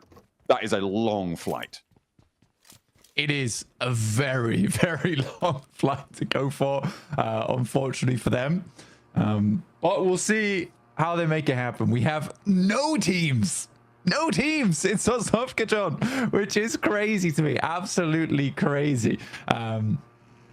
So let's see if teams can get there quick enough. For Virtus Pro, I imagine it's a swift descent towards the south side of Milton Power and pick yourself up a boat or so and get through to Novo, which is free. Twisted Minds, though, Chudo does get knocked by Havlik as they attempted to make that early cross. Getting across early. I mean, that is the name of the game, right? No quarter given either. Judo in the middle of the road gets run down. That is nasty news around a bubble place team, and actually 2 of the bubble place teams going very early into the scrap. Good news for Boars, though. They're up into the top 11, Blank, in that 11th place right now, with 67 points earned, added to their tally. They are far from safe, but it is good to see. Twisted Minds not so happy with this one. No, it's a rough start. It's a rough start. Max is saying this is a ghoul circle. Technically, if they were here, but it's going to take a while for them to get down. Currently sat over towards Watertown at the moment. But they'll get a move on, I imagine, eventually. Twisted Minds do end up over towards Millie base. It's a central area, but playing as 3, I believe. Sometimes you can get caught off guard here with like a small sliver of HP, but I am curious. Yeah. I think Twisted Minds are actually split. I don't know how. I think only one of them is in Millie base right now. The rest are still on this northern shore, north of DRX, who are now trying to cross this western bridge. Boars set up a roadblock. They want to try and farm this one. This is the position that we saw Regnum Karya do incredibly well from in that previous military circle that we had. They won't be there this time, though, Blank. Boars are trying to take up that mantle, but it's probably more profitable generally to be going further inland, right? Get in and across fast and see what you can find. Silas grabbing a jet ski and actually just going to head straight on over the water, not got to wait for his teammates. They are already, it looks like they're already swimming. Yeah, getting across nice and early. The hovercraft. Making no pauses there. I mean, from the small dinghy into a hovercraft is quite the upgrade, John. Oh, yeah. I imagine they spotted it across the water. He jetted out, and now he's going to be able to pick up the rest of his team. And you're right, those hovercrafts, really powerful for these crossings. We've seen them develop moving forwards. Another team going for the crossing right now. It's Alliance. We're going to be heading on with Jimmy with an interview as well. 7WG was able to catch up with them after their match. They're in 8th place, 85 points. Let's see what they had to say. Welcome to a quick report with the 7WG. I'm joined by Jimmy from Alliance. They just put up a great performance. Let me just break it down real quick. Day 1, you put up 39 points. Day 2, you put up 19 points. This match, you were able to put up more points than you did in Day 2. What happened in Day 2? Okay, kalau kita tengok hari pertama korang dapat 39, hari kedua 19 dan hari ketiga ni baru beberapa game poin korang lebih banyak daripada semalam. So boleh ceritakan apa yang terjadi pada hari kedua semalam? Apa yang terjadi, mungkin kita orang terburu-buru lah untuk pergi ke dalam circle and ambil decision fight, and itu saja. Mungkin saya buat keputusan yang terburu-buru, and hari ni kita orang dah reset dah. Yeah, I mean, I think as a IGL, I make a lot of like a rush decision, like such an example, like we too rush to get into the circle, and I think that's one of the problems that we encountered in the day 2. But yeah, as usual, we already reset, and yeah, we're just gonna focus on today. Okay, well, the reset definitely helped out. You're currently 19 points away from 11th. Now you got a cushion sitting in 8th place. What are you looking to do for the rest matches today to make sure you stay within the top 11 or maybe push to top 3? Okay, sekarang kalau diikutkan cuma 19 poin berbeza dengan nombor 11 dan sekarang korang adalah sedikit gap yang boleh dikatakan seronok jugalah. Sekarang korang dekat top 8. So apa plan korang? Adakah korang nak maintain ataupun mungkin aim untuk top 3 ataupun just duduk dalam kalangan top 11 tu? Sebenarnya untuk main goals kita orang nak top 3 and kita orang masih ada lagi 4 match. So nothing impossible. So kita orang nak top 3 and kita orang will do it much more better untuk this day untuk kita orang dapatkan top 3.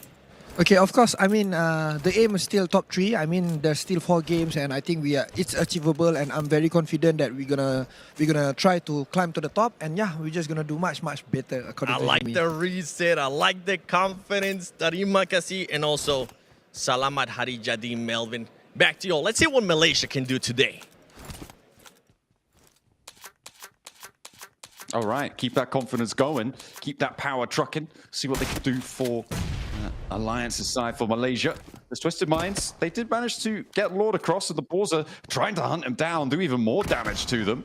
Lord around the generators now, trying to stay alive, and does have a first aid, so can get back to health. Lord pulling the pin on an aid as well. I don't think Snowix is aware of this one either. We'll spot it now as he's just tippling out. Yeah, reposition there is good. Snowix puts the pin back in his own nade, and Lord will be allowed to heal, but he just doesn't have his teammates with him, Blank.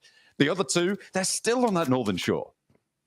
Well, let's just bring it back a little bit. Right now, Lord has currently been in a 1v4 and has effectively finished out the 1v3.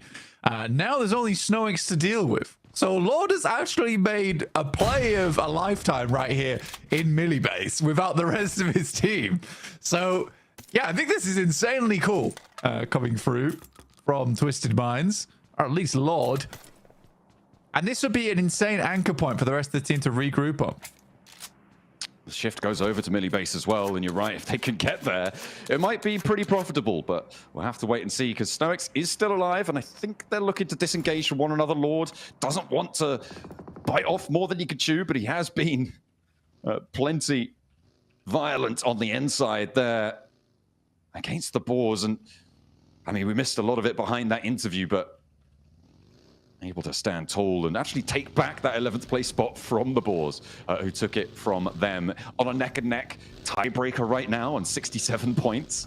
There is a back-and-forth conversation to be had, but you can't count the teams beneath them out either. Virtus.pro and True Rippers both wanting to jump up there as well. I'm paying a lot of attention now to this East Side Bridge. As we're on board with Team Flash, there's about 4 or 5 teams now looking to cross here. Flash waiting, looking over towards ETSH. Flash still holding on to 3rd place at the moment, 109.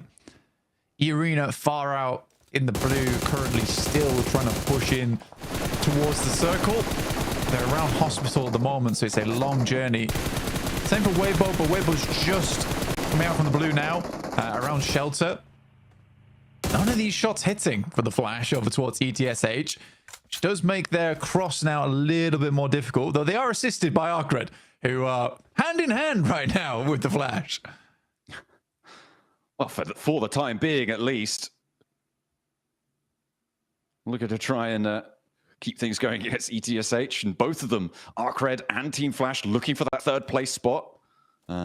Both teams competing for that area of the table. ETSH very much not.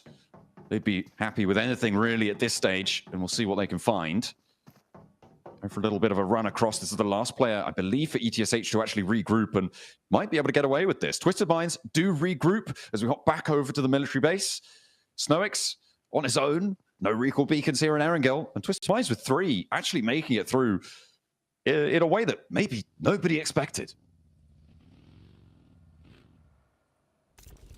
I mean, for Twisted Minds, it is a crazy performance from them. I mean, all down to Lord, personally. In that 1v3, the fact he's able to hold off the Boars is just a monumental task. But well done to him. Virtus.pro did make their way down towards that south side. Arcred, one player goes down to the play zone here on the outside, but mostly to the bullets coming through from the Flash. Yeah, that's going to be the major damage dealer here in stage 2. And this is good news as well for Team Flash, again, defending their spot on the tables. It's just unfortunate. There are so many teams who are looking to try and push up towards them. Fortunately, though, a lot of them actually also stuck in this traffic jam blank. We've got Arena, who can't even see on the map right now. A big south shift on this circle as well, by the way, keeps that south coast in. Yeah, Team Flash, Arena, Weibo, Arcred, all trapped in the traffic jam from the northern side. So maybe for Arcred, this is really good, or Team Flash, this is really good, if they're able to control this East Bridge. Yeah, it's going both ways right now. Both teams kind of concerned with getting across here. Weibo are off in the distance, currently taking some good shots though, and getting some points on board for their troubles somehow, some way. But it's very, very packed in over on this eastern side. Very hard south shift down towards Sosnovka too. So VP feeling quite confident with the way that one pans out. Alliance looking to do more, as they said in their interview, and see themselves a little bit safer towards that top side. Currently 85 points. You know, it's not out of the world of possibility right now to still get into top 3 if you're a team like Alliance on 85, but it will be a difficult run for them. And as we know, they don't really have that staying power towards the end of the games, and I think you need that if you want to make that final push at the end of the day. Geeky, it is a wild run out, and it goes terribly. Yeah, they are not going to go too much further, and the points split apart as Twisted Minds, they have Regnum Kaya to deal with now, and that's a little bit taller of an order than going up against the Boars. If you are able to go for a 1v4, but Lord does want to finish the job and will be able to do it. A technical 1v4 here going through from Twisted Minds as Lord is able to get that final elim on the last Boars player. Goodness me. Okay. Finally done and dusted. Twisted Minds, though, down to 1. Balls out. Regnum Kaya just sailing in. It seems that they're not done quite yet, Sean, which I find surprising. I feel like for Regnum Kaya, at some point, you just kind of want to be like, let's save some of our energy for the Grand Finals. But no, they are looking to get as much experience as they can in these games. I think that they easily have the highest survival time out of any squad inside of this lobby, which means the highest amount of practice out of any squad inside of this lobby so far. Influence Rage on a very... Go on. I was going to say, and they'd be playing through the whole gauntlet as well, so even more under the belt, and against some of the teams that, if you haven't played in that gauntlet, you won't have faced up against. Yeah, no, and again, it's nice to see, especially getting as much experience versus DRX as well as the Flash potentially. It is something good, and like you say, also for last chance, like depending on which teams make it through there, you also have experience against them as well. And it's so many more hours of footage to go over before you go towards the Grand Finals. I think that's something that is like underestimated quite a few times for teams, is the amount of footage that you get from playing out these matches. For some of these teams, they're getting less than an hour's footage sometimes after day 2, just because of the amount of time they spend dead. So I think for Regnum Kari, this is really good, because you do have quite a bit of time now to really go back over the VODs before you head over towards those Grand Finals. Yeah, absolutely. Getting yourself that research time, that research period, very important. But for a lot of our teams, it's all about just getting there in the first place. I feel like, I mean, Influence Rage, we're on board with them right now. This was a team who was back and forth in and out of those top spots, and now they're very much at the back of the queue for it, with Alliance almost in a position to overtake them as well. They are the team that is the furthest behind of the chasers, but if you can take down Weibo on the approach, that is great news for Influence Rage. Nuclear Zone as well, looking to find a spot as Krona. No, not going to be able to do so. Hero spots him up the top there, wonders what he's doing, but actually the rest of the team are here for a little bit of retribution. Hero borne down upon him. Yeah, he's not getting away with that one. You can crawl upstairs all you like, mate. Your health bar's nearly zero.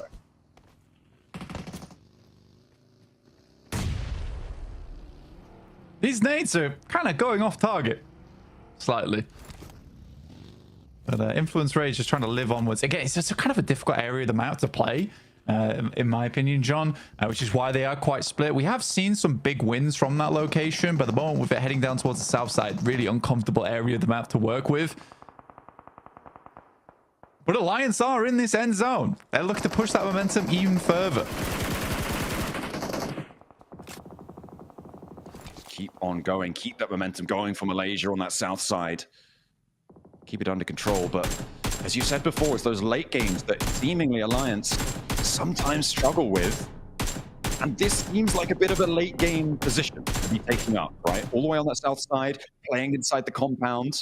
If the circle keeps them in, it's very likely they're just going to have to try and get all the value from the late game. And it's more often than not that we see them get the lion's share of their points from those mid-game elimination counts, from those scraps that we've seen them in before. Relying a little bit more on their gunfighting. Let's see what they can do. The Burmese ghouls, in the meantime, they've lost Unknown. Well, that nade looks like it's on target. Nuclear Zone. A tasty morsel for the ghouls to feast on. Yeah, it's a good wrap from Burmese ghouls, honestly, depending on where they were coming in from. So I think it's good that they get down towards this location, and they are cleaning house right now in Nuclear Zone. And it will be a clean sweep. Sadly, there is some shots going their way, but I do think that this is a resable location for them. Just have to be slightly worried about Alliance taking some pot shots towards them, and the vehicles exploding too. You can see Olio getting some hits in there. Godspeed doing his best to create a blanket of smoke for Yatka to lay across. Trying to create that comfort for him. Virtus Pro as well, moving through against True Rippers. They lost Voston, but they managed to find 2 in response. Eragon answered on towards, and this fight has been a little bit back and forth. The circle pops down south. This does help out True Rippers, but with only 2 players, they do need to control Virtus Pro. Jelly's going straight in. He's going in for the fight, but Blanky's immediately torn to pieces, and now it's just left to Harsh, and Virtus Pro likely to be able to get this reset. I mean, Virtus Pro will be able to get the reset easily off the back of this. I think this is a very, very resable location for them. Harsh just has to send forward from True Rippers to get towards the center of the zone alongside with Lord, the one and only, the 1v3 master on that side. Influence Rage, I think, are quite unhappy with how this one's set up. I think they set themselves up nicely over towards Airstrip. Sadly, the circle does move away from them. Now they have pretty difficult ground to traverse ahead of them. I think DRX is just looking to strike out at any moment and pick up a lot of elims from the stragglers in the zone. Regnum Kaya here, this is a very aggressive approach they have to take this circle. They're going to have to sort of battering ram their way in. Kaya getting battered by the vehicle approach there on the swing around. Not sure. Wait, that's just a ghost vehicle driving on its own all the way on out. I'm not too sure what happened to Regnum Kaya, but they get run through, and DRX all the more happy to take those points, adding 2 to their tally. Regnum Kaya with 3 points this match, though. They're on 141. Blank, again, they've kind of done enough, and sure, they still got Wild going. Maybe you can get an extra point or 2, but once more, they'll just look for what they can find. In the meantime, True Rippers are going to be eliminated. Their last player eliminated there. Twisted Minds can sit in 11th place for at least 1 match longer. Yeah, they're right on the edge. They are right on the edge. Virtus Pro definitely wanted to catch up, though, on this southeast side. Alliance, again, they're very good when it comes to the opportunity plays towards the mid game, and these shots are good from Jimmy. It's just so I don't know what happens or the pressure gets them in that end game, but that has to change. But if that does improve, oh my god, we've got a team on our hands. And we will see if they can make that ascent, but there's not too many more matches to do it. Alliance do have a crash on their hands as Influence Rage making their approach and doing so very effectively. They lose Diego, but the majority of Alliance are taken down very, very quickly here. A really bold approach coming through to this fight, and only Jimmy now stands. Influence Rage giving them the run around. They will not be able to hold this compound on the south side uncontested. That's for certain. They're going to have to disengage. Meanwhile, over on the northern side, this is Team Flash and DRX crashing as well. And DRX finding ETSH as well. It's Flash off in the distance. A lot of similar nameplate colors, but ETSH go down. DRX adding the points to their tally, which is not good news for Team Flash, for teams around them as well, all competing still for that 3rd place. Yeah, well, I think for Team Flash, yeah, losing players like that is awkward. For DRX, though, what a good game for them to really put themselves further the leaderboard. If they're able to get a chicken dinner here, yeah, they're done. They're finished, right? They're into top 3. It's unlikely they'll leave. Virtus Pro, they need a really big run here if they want to make it out from that bottom 5. And they are setting themselves up for success. I just talked about how good Alliance could be, but it really does feel like that 4v4 is just not there for this squad, which is so surprising because everything else about their gameplay feels really strong. I think it's a very similar situation to what we see from OG, honestly. It's just that this 4v4 isn't quite as good. I would even say that OG had a slightly better 4v4 than Alliance. But yeah, I don't really know what's happening here for this squad, but that has to change in the future.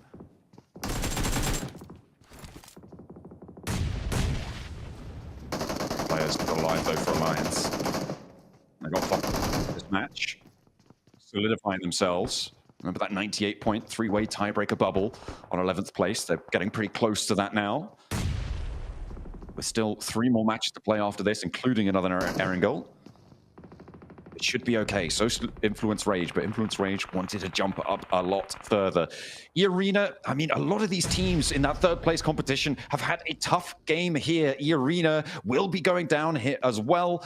Arcred, Weibo, E-Arena, all out and eliminated. The fact that Team Flash are still alive is massive for them. And they're alive as 2 in a not terrible position. If Influence Rage lose a player here, all of a sudden their southwest spot is looking pretty great for a top 4.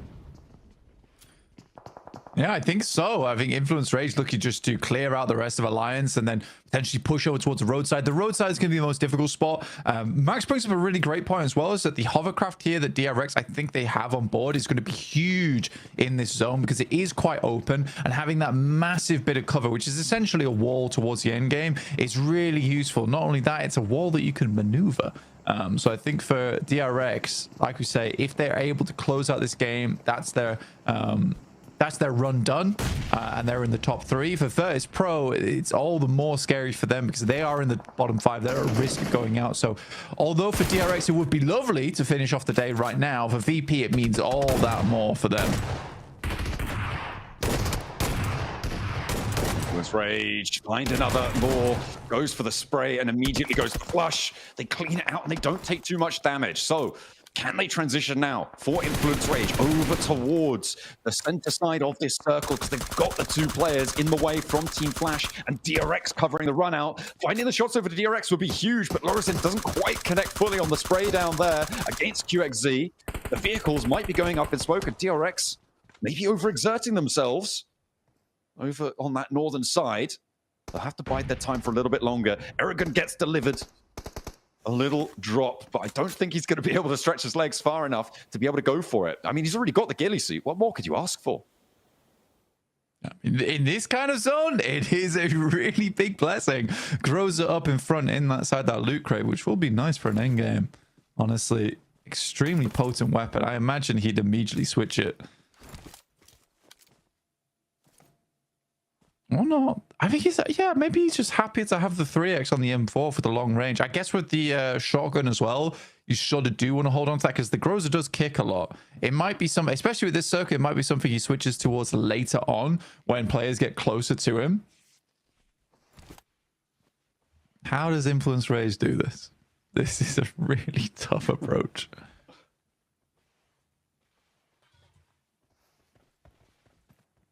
There's really not too many options. They need those smokes pretty desperately to cover their approach. But DRX, I mean, they know that this is dangerous for them. And they're all too willing to take those points, right? Jump up over that 130-point boundary, up towards the 140s, get themselves a lot safer. There's still potential for them to take that top spot away from Regnum Kaya, even if Regnum Kaya super unlikely to be going down below third place. First place bragging rights, you know, it is good to see. And Influence Rage really under pressure now. The zone's starting to move away from them, all the way on the out. And DRX, the only 4-player squad. They made the transition over to the water tower, but actually it's going to go undamaged for the time being, but they still have to go further. And the blue zone's not going to stop.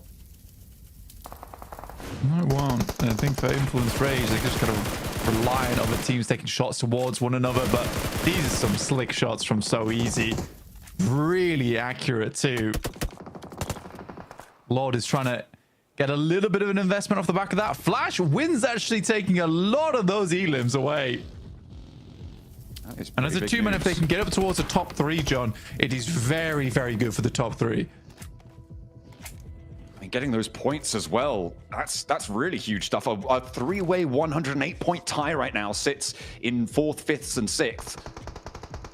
They are on, what, 111 and then a couple more, so 113 right now. 5 points ahead. That's not comfortable, but the placement points that they're going to earn here is good news. They've already got at least 5. The nades from Virtus Pro, they look pretty good, but they're not quite getting the job done entirely. Still not quite connecting. That one will find the knock on towards win. Erangel still has another, and the answering nades are not quite there. Virtus Pro removing Team Flash from proceedings. DRX getting involved. The spray down towards Erangel, but finally the flushes come through. They lock down in towards a 5 elim 3rd place, so a good result, but they're not out of the woods just yet. In the meantime, though, DRX, they're looking to control Virtus Pro, shut this whole thing down here, right now. They want that top spot back.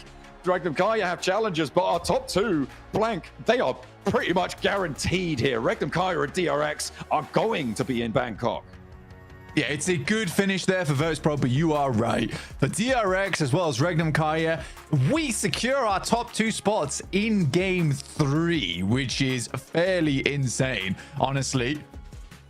So very well played to them. And that's even after the fact that Hyunbin's got a bit of a headache going on right now. In fact, a fair few of them do. All got the cool and soothes on the head, and they certainly need that soothing prowess because it ended up in a very nice win.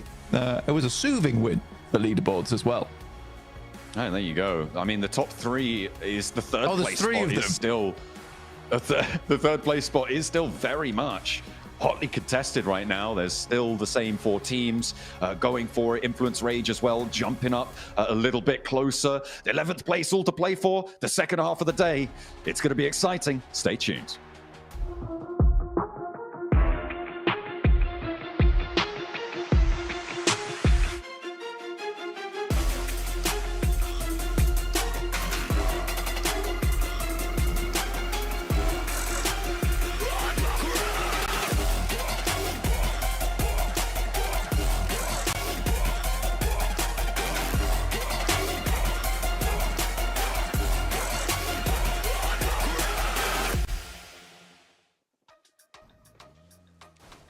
And that fourth chicken dinner locks DRX in to the PMGC Grand Finals. We were worried there for a slight second, but this win here sealed the deal, Max. Not a flashy game, just straightforward. They drop in their main drop location, Gatka Fields, quick rotation across. They even shut down their looting phase to try and get across very soon. They play landing strip very well, make sure no teams behind them, such as Regnum, E-Arena, Influence Rage, become an issue. And then they just start bullying this lobby into oblivion. Niptura, this push-up, while Flash are fighting VP. The timing is so good, they know they're in full control. This is the DRX we expected going into this, and now they're going full steam ahead. They sure are looking over at the winning team stats here. Yeah, 8 eliminations coming on for them. So, you know, like you said, I think what you said is pretty accurate, right? That's not a flashy game, but it's just some good old pogey mogi. It's just coming in here, doing the business, doing what they need to do, and securing that win. And I do want to say, Max, right, is we had all 3 teams that were in that top 3 desperately needed a good game in this game, right? DRX were in danger of slipping down. So were Flash. VP still trying to make it into the top 11, right? So all 3 of those teams came out swinging when they needed to. Yeah, and not only that, also Lord, right, from Twisted Minds, able to kind of somewhat redeem this game for his team, able to get, I think, a total of almost 5 eliminations, not on his lonesome, but still able to get some really good fights, especially versus Boars in military base itself, as we have these quick little highlights of this match. And you know what? I'm going to give props to the team right now. Not that much bridge camping, except for that one. Maybe that and that one. Not as much as you would usually see when you have a very military island circle one. So teams are definitely very quick on the rotation, which you always like to see, Nitra. It shows the lobby respects the zone very nicely. Yeah, it is really nice to see that. I also really was looking out at Flash here. I mean, VP being able to clear up True Rippers here and move on through, clearing up Arcred in the meantime as well, actually. Did some really nice sweeping of the edge.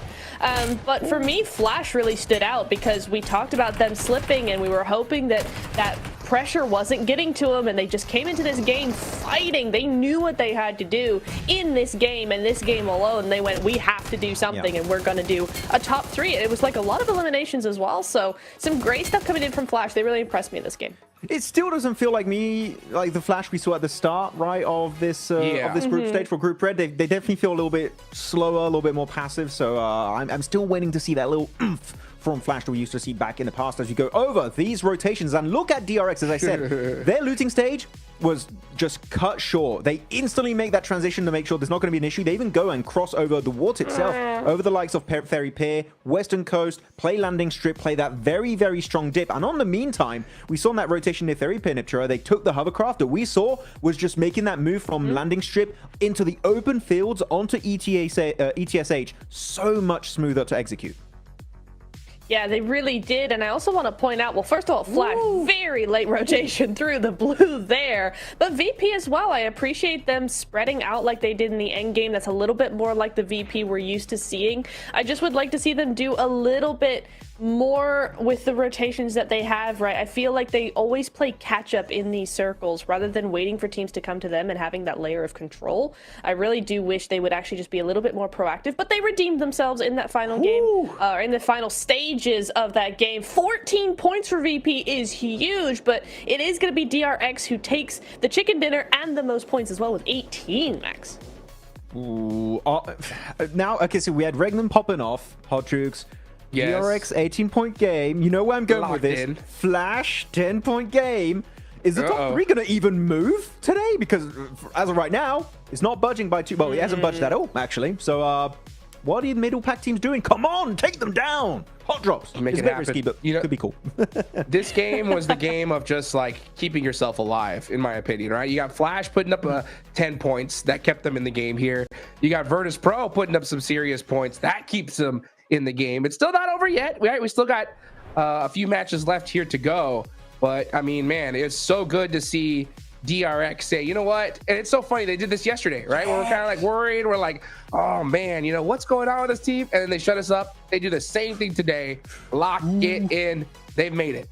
Hyunbin! Sorry, I got excited. Sorry, he's my guy. I had to support my boy. Hyunbin, MVP, QXZ, I think, stole it at one point yesterday, so I'm very happy to see Hyunbin up there again. The one of the new gens of top-tier global players, not just from South Korea, but globally speaking.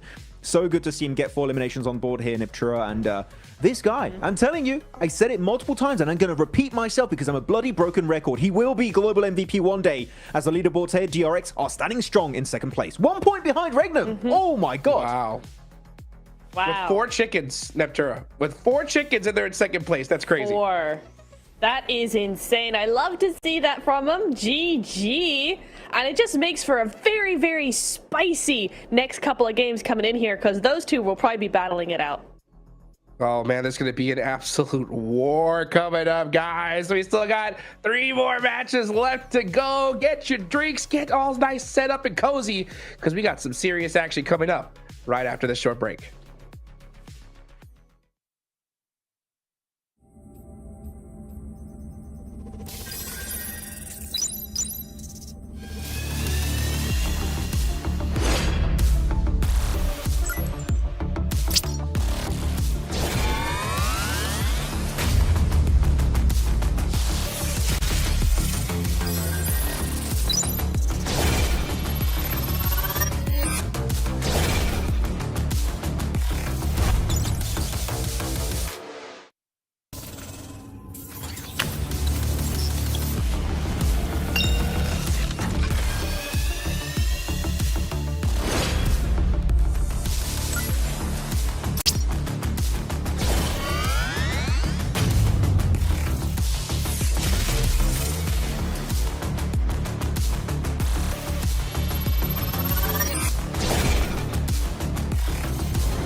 galiba. Alo. Anneciğim ne yapıyorsun? Anneciğim. İyiyim bebeğim. Sen ne yapıyorsun? İyi, ben de çok iyiyim valla. Maçları izledin mi? Oo, izlemeden olur mu? Ben krizleri geçirdim ben burada. Bana 2'ye çıktınız, ikinci oldunuz, geri 3'e düştünüz, geri 2'ye çıktınız. Ben kriz geçiriyordum yani o sıra. Neyse mutluyum ben de. Bu da diyorum ya, 3 gün formayla takıldım. Vallahi. Formayla gezdim iş yerinde. Görmüyor musun? Resim atıyor ya iş durmadan. İş yerinde de formayla yani şey yaptın değil mi? Formayla gittin. Evet, evet. İyi, sen ne yapıyorsun?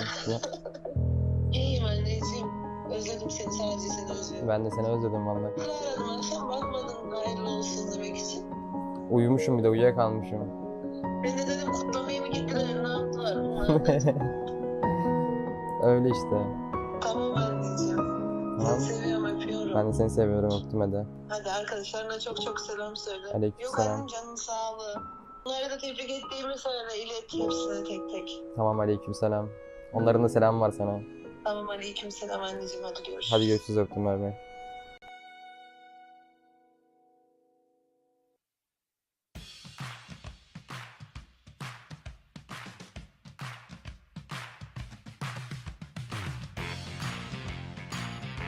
We're at the halfway mark of the final day from Group Red, and I'm standing next to none other than the IGL for Influence Rage, currently sitting in 7th place with 101 points. We did notice you make a bit of a roster change today. How is that roster working out with Federal sitting out? Vocês fizeram uma mudançazinha na line, né, trocando Federal. Como é que vocês estão se sentindo assim com essa line nova? A gente se sente bem confortável porque a gente jogou muito tempo com essa line, com o Lohan, praticamente mais de um ano. Então, praticamente o sentimento é o mesmo, a mesma função também deles. Então a gente tá bem tranquilo. So yeah, we have the same feeling because we've been playing with Lohan for more than 1 year. So we are very familiarized with the team, with the roster. So yeah, we are pretty comfortable. Okay, you're currently 17 points away from 3rd place and a healthy amount to 11th place, meaning that you are able to take risk. What is the team going to be doing in the next 3 matches to make sure you secure a top 3 finish? Então, vocês estão a 17 pontos ali do top 3 e estão com uma distância bastante grande ali do 11º. Então vocês podem tomar um pouco mais de risco, né? Então como é que vai ser o approach de vocês nesses próximos jogos? Acredito que a gente vai fazer nosso jogo, ver o que a gente combinou, o que vai dar certo. E é isso, acho que é só jogar nosso jogo mesmo que a gente vai conseguir essa vaga.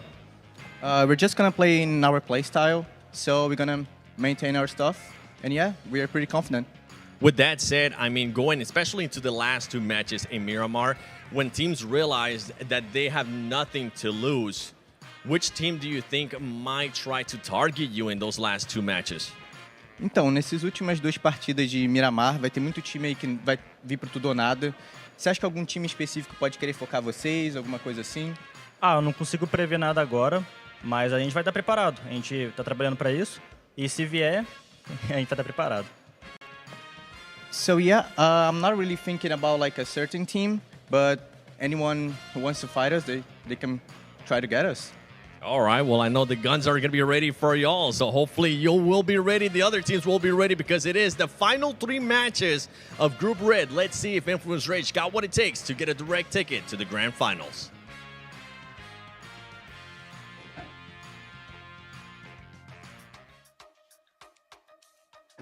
Well, we're going to have to wait and see here. I got to be honest, I don't like those answers at all, man, because if you're going to play your regular game, that you're putting yourself such at risk when it comes at least to top 3 here, because let's be real, Flash win 1 game, it's over. It's a wrap at this point. So if you are Influence Rage, I love the fact that, hey, you bring Lawrence in back in the fray. That's a huge roster swap at such a pivotal time here, Max. And in that last game, he ends up outperforming them all when it comes to eliminations. But you know what? He got all those eliminations on the Infinix GT30 series, the official gaming phone of PMGC 2025. Engineered for precision, performance, and victory, empowering every gamer to hashtag be the one and hashtag outplay the rest on the global stage. Can Influence Rage do it? Can so many other squads do it? It comes down to this Erangel and one because the last one is cursed. Was he talking about?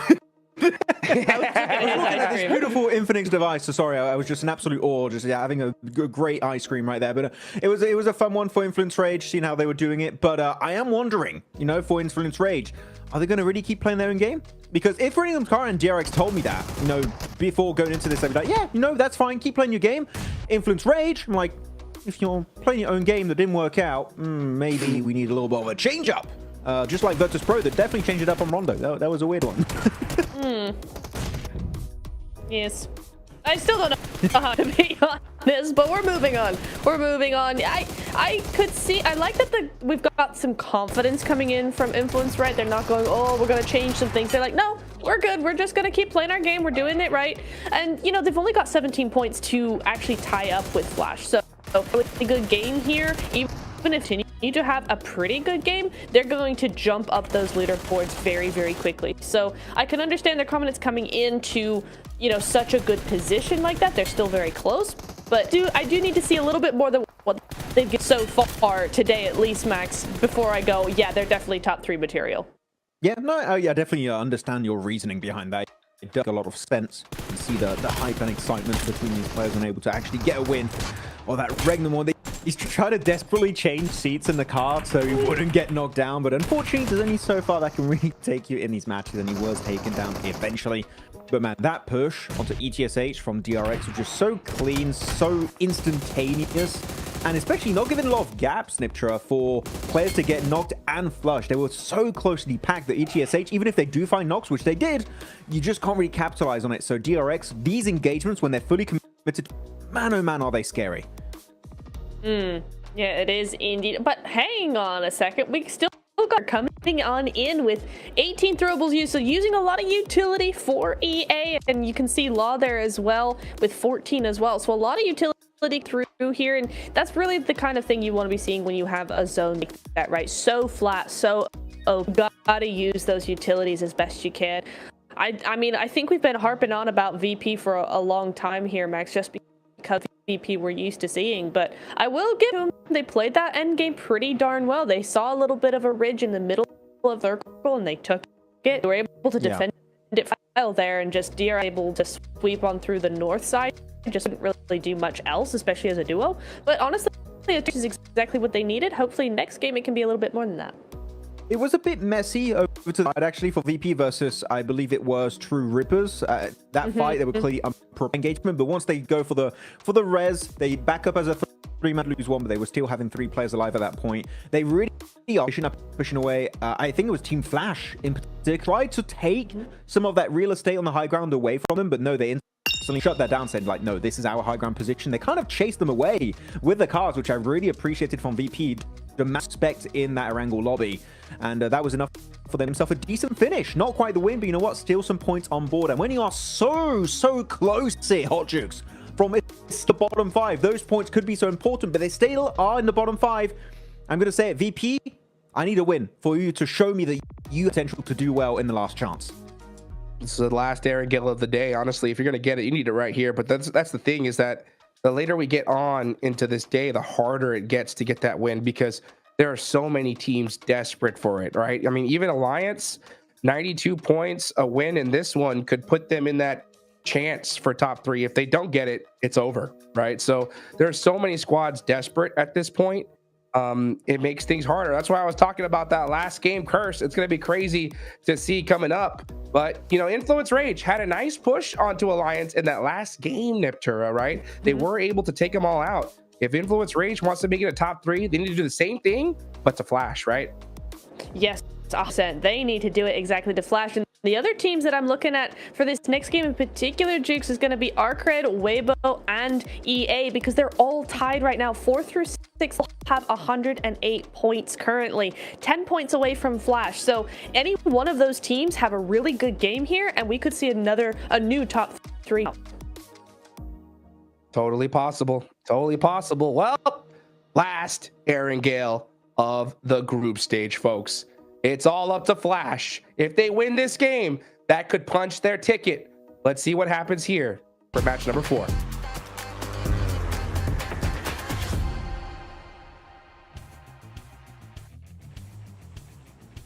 it is getting really, really close for those teams on that third spot that is still up for grabs on these tables. Blank, as Duke said, it is maybe Team Flash's time to punch a ticket, but even with a chicken dinner, if they have a poor Miramar set after that, teams behind can still catch them.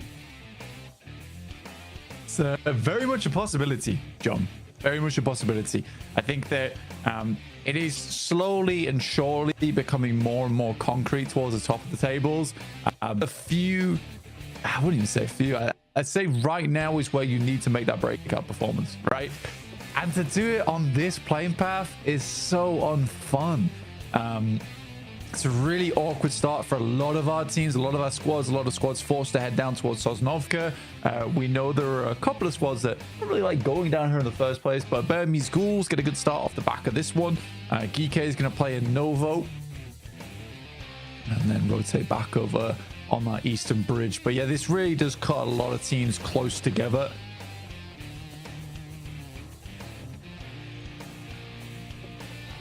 It's going to force a lot of potential hot drops on these vehicles.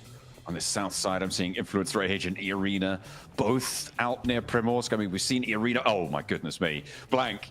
Whatever I was talking about doesn't matter because we got another back-to-back military circle in the PMGC. What is it with these lobbies? This is absolutely crazy that we've seen this not only, it was the other group as well, wasn't it? It was in Group Green that this happened.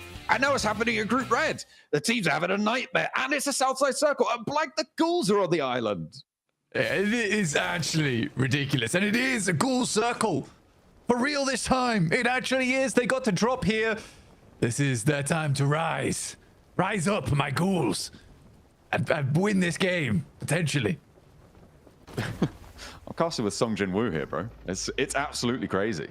He is having a crazy time. And I mean, right now, the Ghouls should be popping off. The balls are moving fast. The teams over on the mainland going to look to transition as well. Are we going to see that same roadblock on the east, or a team's going to change it up? Because, of course, the plane path was a lot more north-facing on our last Sosnovka military circle. That started out very, very far on the north plane path, so not quite as far for teams to rotate. This time they're very, very close to the circle. For Regnum Karya, in fact, they're slightly pipped to the post there by Alliance on the south side, so they're getting there a little bit sooner than them. For Boars, they got to cross very cleanly and quickly. Twisted Minds, on the other hand, weren't there in time. But the Burmese Ghouls do control the entirety of military base. Very pleased with this one. Looks like the Boars are going to try and set up a little bit of a roadblock there over on the western bridge for any teams trying to get through. So that does include Influence Rage, who are chasing 118 points right now with that game from early from Arcred that placed them just 10 points behind. Same with Weibo, same with Irina. We got a three-way tie here on the leaderboards. Yeah, it's not pleasant. An Influence Rage, only 7 points behind that, and only 10 points ahead for third place. I say only. That is still quite a margin. But as the desk was saying, it might be an opportunity to jump up and challenge on that spot. With an only 10-point difference, that is very much a chicken dinner away for any of those teams. And it is not comfortable at all.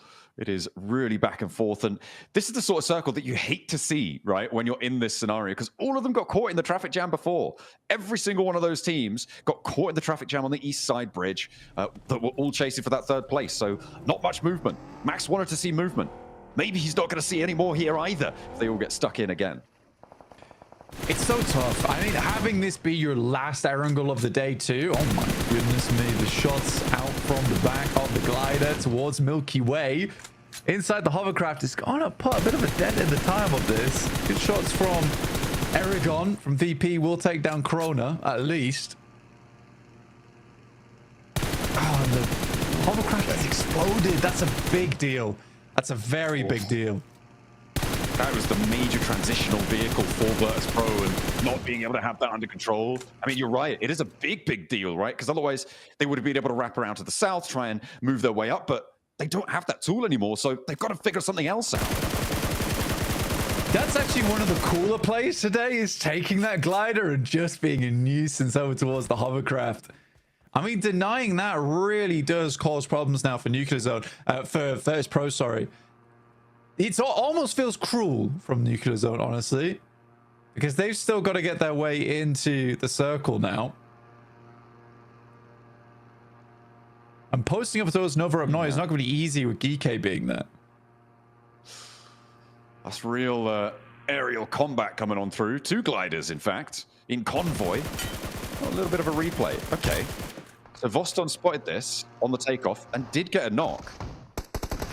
Why they lost their player, but they're still not going to be dissuaded. They were going to be 3 gliders going across. Regden Kaya going across the battlefield right now. They lose Loxy, however, against Twisted Minds. They trade 1 for 1. Lord is out of the mix. Sorry, it's 2 for 1 as Regden Kaya wanted to keep that top spot still under control. They held this compound before. Couldn't do it in the last match. This time around, maybe they'll be able to find it. If this fight continues, Blank, Influence Rage could use this opportunity to come across the third party. So could the Burmese Schools, and they do just that. They give the assist to Regnum Kaya, and Twisted Minds fall 11th place. Tenuous. Bit of a grudge there, it seemed, between Regnum Kaya and Twisted Minds. Take them down fairly quickly, though. Good push in. And a clean sweep from Regnum Kaya, which is great to see. They're still not done, which is hilarious to me. The fact that Regnum Kaya consistently are putting up these points here is fantastic news. True Rippers making a slow approach right now, John. Nice and quiet, but do get themselves into a good position. That Eastern Bridge is completely clear at the moment. I think everybody tried to learn their lesson at the same time, which is unfortunate because there's a lot bigger of a traffic jam on the west side now for Influence Rage, for Arc Red. They're all now kind of stuck into it. Regnum Kaya not extending back on over. They don't have 4 players this time, Blank, which was a major factor in their ability to hold this bridge previously on a similar situation. And that could severely diminish the power of their position. With Influence Rage now holding the stop, though, it may be a 2-team hold, unless Influence Rage want to go for the crash. Arc Red, they're marauding around on the north side of the shoreline with ETSH kind of stopping them for now, getting closer towards this bridge. Arc Red do take some shots for themselves, but yeah, again, everyone keeps going to the western bridge. No one's really challenging out for the Eastern Bridge, despite no one being there. Everyone's taking these weird approaches to get out of dodge. I mean, Virtus Pro tried to take a hovercraft. There was multiple gliders in pursuit. But no one's really like, hey, why don't we just drive? That'd be good, right? Everyone's playing wacky races right now to get across the Sosnovka, and most of our teams have actually been able to do it. Twisted Minds technically did also do it, but they are now down. Not going to be able to play on in this match. We're still waiting for Virtus Pro to leave that Milter Power area. Team Flash are trying to cross with Geeke maybe establishing over on the Observatory Tower. And this scrap between ETSH and Arc Red will continue to unfold and maybe looking to lay down some shots. We're kind of going back over to the west side, and maybe Arc Red can stop for a little bit longer and take the rest of ETSH down, although the ground around that west bridge is going to start to get full. Easy Bad Boy does get taken out there from ETSH, some of the final players on this side who are getting a little bit of revenge here over towards Arc Red jump. Ooh. It is so hectic. I just, like you said, cannot believe we're getting another double Sosnovka here at PMGC. It's so cruel. It's so mean, especially on the final day as well, John. It feels scripted. It does seem to be that these circles just love causing problems right now. Arc Red, I mean, they do have 2 knocks, but we saw that player moving on through. They're looking to try and get those reses. Baby being distracted by Hardboy, who is stepping inside the container to dodge that nade. The reses can come through. Hardboy should be on a stall game right now, and it seems like that's what's happening. If he goes down, Baby will get that flush. And for Arc Red, they do need all 4 players alive to look to transition across to that island with a hope of success here. So for Hardboy, I like this stall tactic. Try to deal with them as long as possible. If they get up Ramses, you know, it's a full reset for them, which is great news. But doesn't have to push, like you say, Baby, too hard on this one. Sadly, with the circle shifting so far off towards the northwest, it's just going to keep this in play for a long time. In which case, Arcred sort of has to play and remain on this northwest side. Great nade from Bad Boy. Took a while to get there, but finally makes it happen. In the meantime, Flash is taking on Geekate. Arcred not far behind, though, with 4 elims already accrued during this match. They are battling this one out. Weibo and E-Arena still out in the blue, by the way. Taking a while for them to get into the picture, and with E-Arena starting over towards North Georgia Pole and Weibo far up towards the north side of the map. These are 2 circles that are very difficult, though. We know for Weibo what they're very good at doing is pretending to be a cardboard box and somehow making it towards the center of the circle. Snake? Seeming to try and get into the middle of the circle. It's effective, you know. Just don't want to see any of those exclamation marks coming on through. Kaya. I mean, losing that player Loxy earlier on, it stopped them holding the bridge like they did before, but do they want to establish, I mean, it looks like they do, want to establish on this bridge. With the circle as it is, the mainland's a little bit.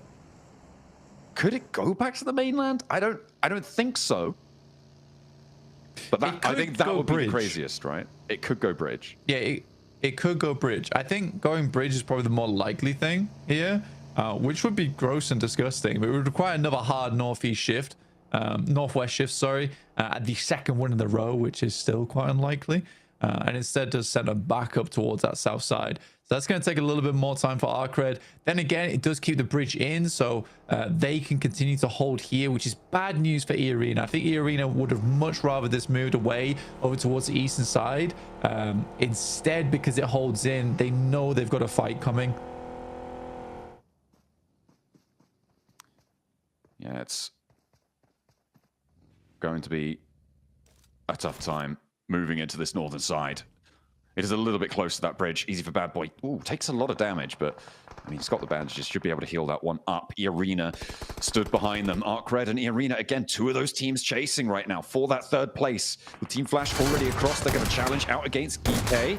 They managed to get the run through straight away, out and into the points as well. They're up to 3 now, Blank. They lost Zeus earlier on.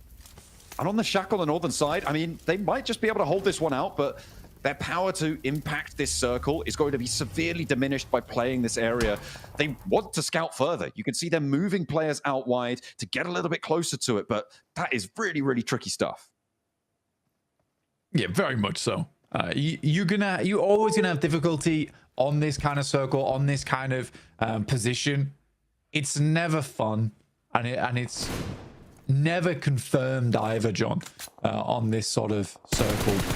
You really do have difficulties putting up those consistent points. I think all the more reason to be so impressed by these squads towards the top side of the lobby throughout some very weird zones, some very weird gameplay going through from all our squads. To be able to be here in that top 6, that's a difficult task to make work.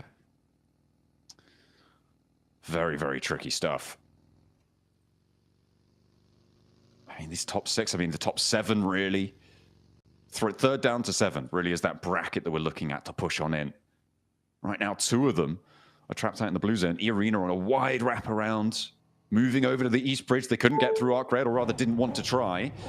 And they will get through uncontested. They want to play edge on this circle, Blank. They'd absolutely love to be there in the edge position, but so far, they haven't even gotten close to it. They do need to go a little bit further. You can see the bridge off in the distance there. Well, I need to make it pass, because Weibo have a similar idea. Go out to the eastern bridge. And now Arcred, they're bridge guarding nobody. But maybe they're being stopped from crossing, because Rectum Kyra are on the hold once more. For Arcred, that was their choice, right? They had to hold that. I think it was the right decision to go for. For E-Arena, I'm glad that they didn't even attempt it. Weibo already got across on the eastern bridge, and that's, again, good planning from Weibo. In terms of understanding that this eastern side has been clear for so long, for so many games. But for E-Arena, it's slightly more dangerous because we're getting to stage 4 now. Shifts all the way over towards the west again, keeping Regnum Karya in and forcing Arcred now to move. I think that with the limited time that E-Arena had and Weibo had, they made the right choice. You know, there was no point even trying to sniff out the danger over towards Lighthouse. It was just the decision had to be made there and then of, we've got to go east. Yeah, it's It's just a do or die kind of situation. And you've got to make that tough sort of call if you go for it. ArcRed going to try and make their crossing against Regnum Kaya on the 3-player hold. Zedwolf up top, Wild down low. Silas off in the sidelines in their compound. And ArcRed, I mean, they should be wary, right, of this position. They've seen this circle. They're going to know that there is going to be presence felt here. I wouldn't be too surprised to see them try and drop down on this one, although Silas is on the hunt for that. That's why he stayed out wide. He'll be feeding that information back over. And Zedwolf may start to feel uncomfortable on this high ground. Will be spottable by potentially DRX if they get close enough, and he's completely open, pretty unresable if he gets knocked. Flash close to Weibo, who again have pulled the old cardboard trick, and they are towards the center of the circle somehow, some way. Yet it has worked. Like you say, for Zedwolf, if he gets knocked, it's completely unresable, but this is a sort of position that does give him a lot of oversight and preemptive warning over towards the rest of his squad. ArcRed moving beneath him. He should be aware of this. He'll hear the vehicles. Wild as well. ArcRed being very, very slow, very cautious, leaving easy for Bad Boy on the backlines as well to try and challenge. I wouldn't be too surprised if he's been climbing the scaffolding in the meantime as well to try and get an angle. Silas will be feeding back exactly what's going on. Wild as well. Zedwolf on the swivel. No, he's okay. So he is down towards those walkways. So not playing up and on high. In the meantime, Virtus Pro and Arena clashing again. Arena still on the chase, but having a tough time of things on this south side, Blank. They managed to sneak their way all the way down there and losing players. Then they start to come through from Wild as we hop back over towards the bridge. And the crossing for ArcRed being held out still. But they're in the zone and they don't need to move too much further. He is spotted on a drop down, and that's Zedwolf finding Ramses, and another Hardboy goes down too. Arena is starting to fall. Blank, these chasing teams are being punished. It's unfortunate. It really is unfortunate, and it's just the way this circle works. For E-Arena, though, I think they took the most dangerous path into the circle. I think it was very unwise, and I think it just shows that Weibo does a lot more homework here in terms of their initial rotations. I think some of their other parts of gameplay is slightly lacking right now, or is a little bit messy. I'd say it's more clumsy than lacking. But when it comes to these rotations and understanding the lobby and the rotates, they are second to none here. Yeah, it's nice to see that people are keeping their wits about them. On that front, ArcRed, they're turning this fight around against Regnum Kaya, who now only have one player alive. Oh, last player from True Rippers goes down over towards the Millie base exit, as the circle will close fairly soon. Wild getting knocked over on that north side. I mean, the transition for ArcRed onto the mainland. Well, I say the mainland, the now mainland onto Sosnovka. That's gone very well for them, and I think it's mostly to do with the fact that Regnum Kaya were only playing as 3 and maybe holding a little bit too much ground. And Weibo now in with a massive opportunity up on the high ground to the east side. And they have so much ground under control, Blank. The chase for them, definitely possible here, but Team Flash are sequestered down to the south side, and they're going to make it hard to get rid of them. Clinging on like limpets. It's a really big chance here for Weibo. ArcRed Glory has been a really big member for the team on that side. He has had such a strong performance for the squad, some really good off angles, and I think it's those like little moments where his plays were necessary to keep the squad up and kicking that makes me think that this guy deserves all the praise on the team. DRX sweep over towards the north now, look over towards ArcRed, who have lost Ramses, so they're 3-man. Potentially, DRX could take advantage of that. But you're right, it is this fierce battle between the Flash and Weibo right now in this game. In terms of those chasing spots, they seem to be the best positioned. ArcRed still, though, we've seen that they can somehow move through dangerous terrain after that fight, and they are still knocking on the door of Team Flash's position. Arena cut down to 1. We saw them clash with Virtus Pro, winning the fight, sure, but with a little bit of help from the off angles. Nuclear Zone rocking up to the boars in the meantime as they try and move up to the top of the hill. With just Tourniquet up the top there, this is a very viable approach coming on through. This spot in the next zone, up the top of that hill, should be fairly takeable, but it's Nuclear Zone, and they're playing as 3. Looks like they're a bit tentative, and maybe going to go for the boars instead, which could be the wrong decision. Oh, no. Could be. I mean, for Boars, though, they are looking to chase on this one. 11th place is 74 points. They're on 72. They're looking to move up and out from that bottom 5. DRX with some great shots, not only over towards Arcred, but to Weibo as well, as Weibo drops down to just 2 players, John. What a disastrous result for them. I mean, Arcred just seem to be able to get through these situations where it seems like they should be dead to rights, Blank. And again, they've moved in from that north side. With the Burmese Ghouls distraction on the eastern side, it's allowed Arcred to do a lot of damage to their position, to their hold, and Weibo are getting dismounted.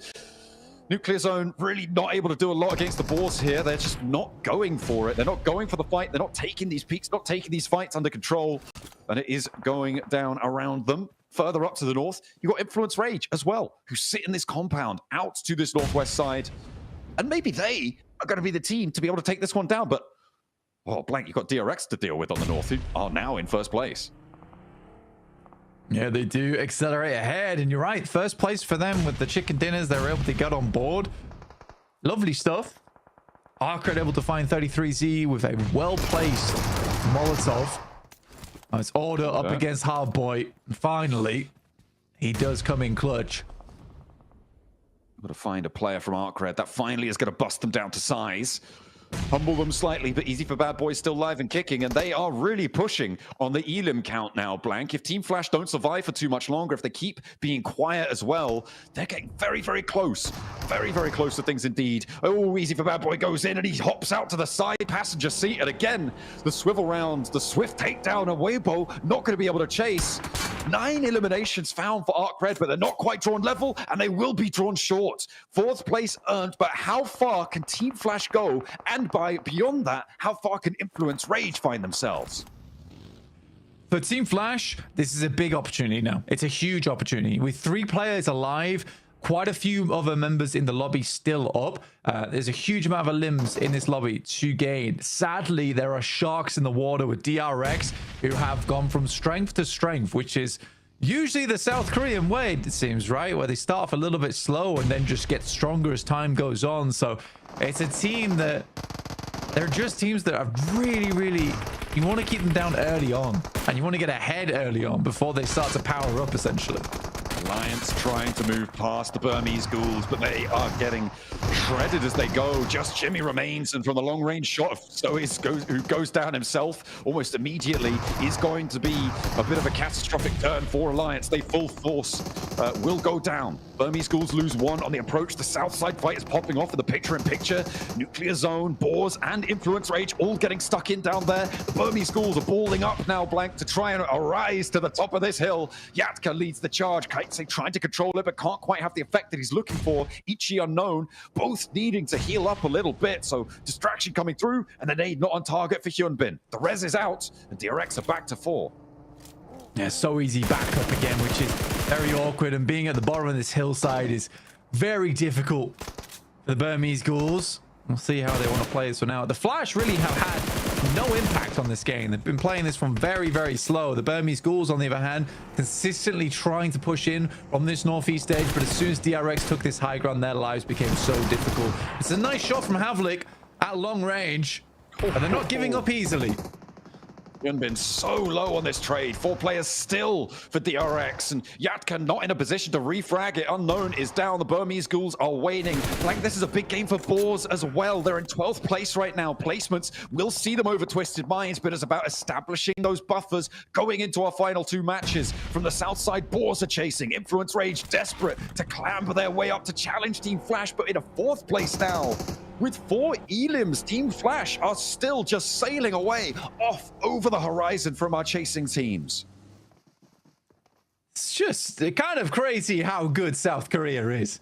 I think I was sort of on board with what the desk was saying, is that I'd be very disappointed not to see DRX go towards the Grand Finals, and it looks like they will be. What a performance from them over the last 2 days. Regnum Karya looked insane, and then somehow DRX has just performed on every single map to a very high degree. I think that is the difference. They are looking for DRX to Move down south, Influence Rage, playing up in the hills, but a Team Flash holding off against the Boars. Two teams looking to try and keep things under lock and key, but it's the Boars who win it blank. This is big for the bottom bubble. The Boars looking to break through, to burst into the middle pack and stay alive. Team Flash will stop here, will stop now on that south side. I think they're going to lock in 126 points here, which puts them quite far ahead of 4th place. Arc Red do a lot this match, but it won't be enough to keep up. Influence Rage as well, looking to keep things going, but it's DRX who just will not stop on the transition down to the military island. With now 11 eliminations, Influence Rage look to open them up. Sadly, Hyunbin will go down as the forward vanguard for the squad, and Influence Rage will waste no time in pushing over towards them. Diego up front, 2 players in the vehicle, trying to go for the drive-by, get a little bit of damage done.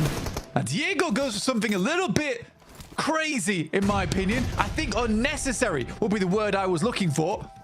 DRX now in a 3 versus 3. The knock onto Hyunbin, though, is resible. If Sois can get that back, it's going to be nasty. But a nade lands on, nearly takes them down. Another one. No, it's going to fall short. Not going to go quite tag on. A DRX are allowed to get back up to 4, which is a huge pickup. Now the flex out for Lorazin needs to come in clutch because they didn't quite have time for DRX to get there at the same amount of time. The stage not quite set either because we're in stage 7. So another shift will come through. It could go west or east and favor one of our squads here, Blank. So easy pays Hyunbin back the favor from picking him up earlier in this game. Lorazin, the sub-in for Federal, looking to prove his worth here on this match, our final match of Erangel in Group Red. But a 4v3, DRX looking to close Erangel's out strong. 4v3. I mean, they should have this one under control, but for Influence Rage, they've only got 4 elims right now, and with 3rd place on 127, they need 22 more points to catch up. They can get a maximum here of 14 from the placements and the 4 extra elims, so they could be on the doorstep, but not really within striking distance of taking that 3rd place just now. We've seen the Brazilians outlast a lot of teams in the past, but will they be able to do it against DRX? Hyunbin? Okay, I like this a lot. The rapper. This is sort of the Diego play, but slightly more sneaky. And they can afford to send him up here too. If he gets an opener, the 3 players on top can just flow straight over like a crashing wave, take down Influence Rage. Law on the top. I mean, he knows where these players are, but you just can't peek them yet. The player on the north, QXZ, actually pushing further out to try and get a sneaky little off angle. Hyunbin, I mean, he's not wanting to strike just yet. He is. A dissuading factor, though. And QXZ is looking for Lil Boy here, but I think the terrain just about covers him off unless Lil Boy gets too close. Law allowed to fade back, but that should be spotted by QXZ. No, he's just staying down on the deck. Moving around, not quite in position yet. DRX working the ground.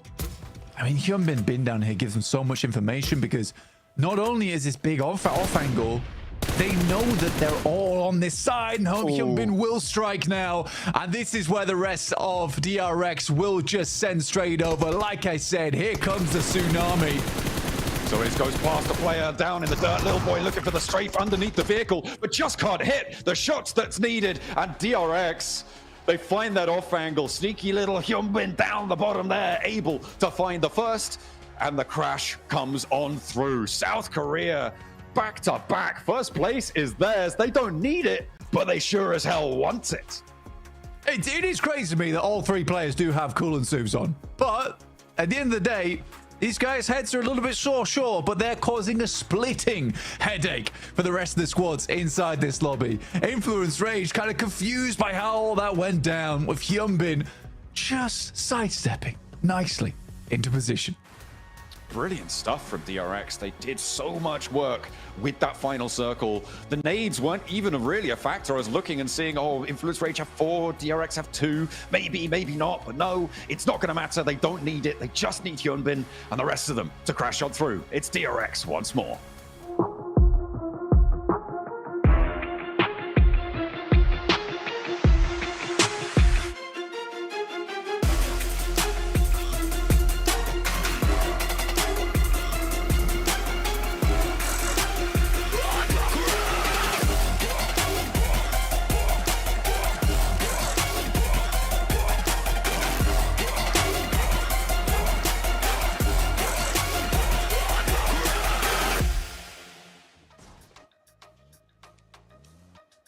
DRX set the record for PMGC 2025 with the most chicken dinners in a single stage. 5 chickens so far, and once they got this zone, we knew these guys had it on lock. A good effort from Influence Rage, but this off angle from Hyunbin Max was just too good.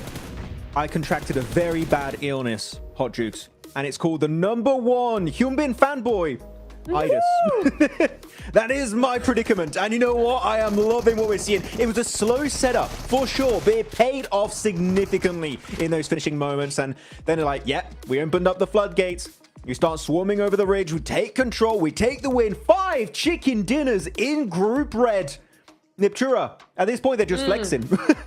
It is. They've taken a page out of Regnum Karya's book and they've gone, yeah, we might as well just go for it and have fun and just do what we need to do. Flexing on the rest of the lobby is style. I mean, that is a lot of eliminations coming in here. Let me try again at this math thing. That's, what, okay, 15?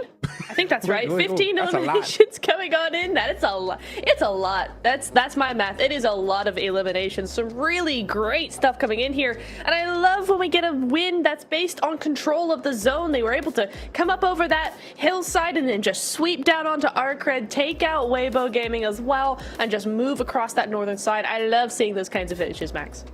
Yeah, it was so well played. But no, I was wondering, why was Sizzy always making this expression of like disgust on his picture? It's because this lobby's so bad and they're so good. It all makes sense now. He's just like, oh, man, Group Red, get me to the finals already. But no, QXE also shredding it with those 7 eliminations, almost 900 damage in this game.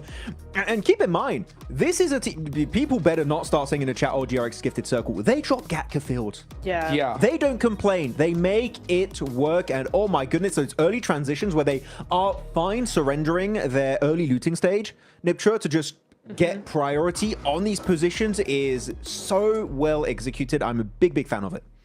Yeah, same here. I really love what we're seeing from them time and time again. They're a relatively quiet team for the first half of the game, right? We don't see a lot from them in the first.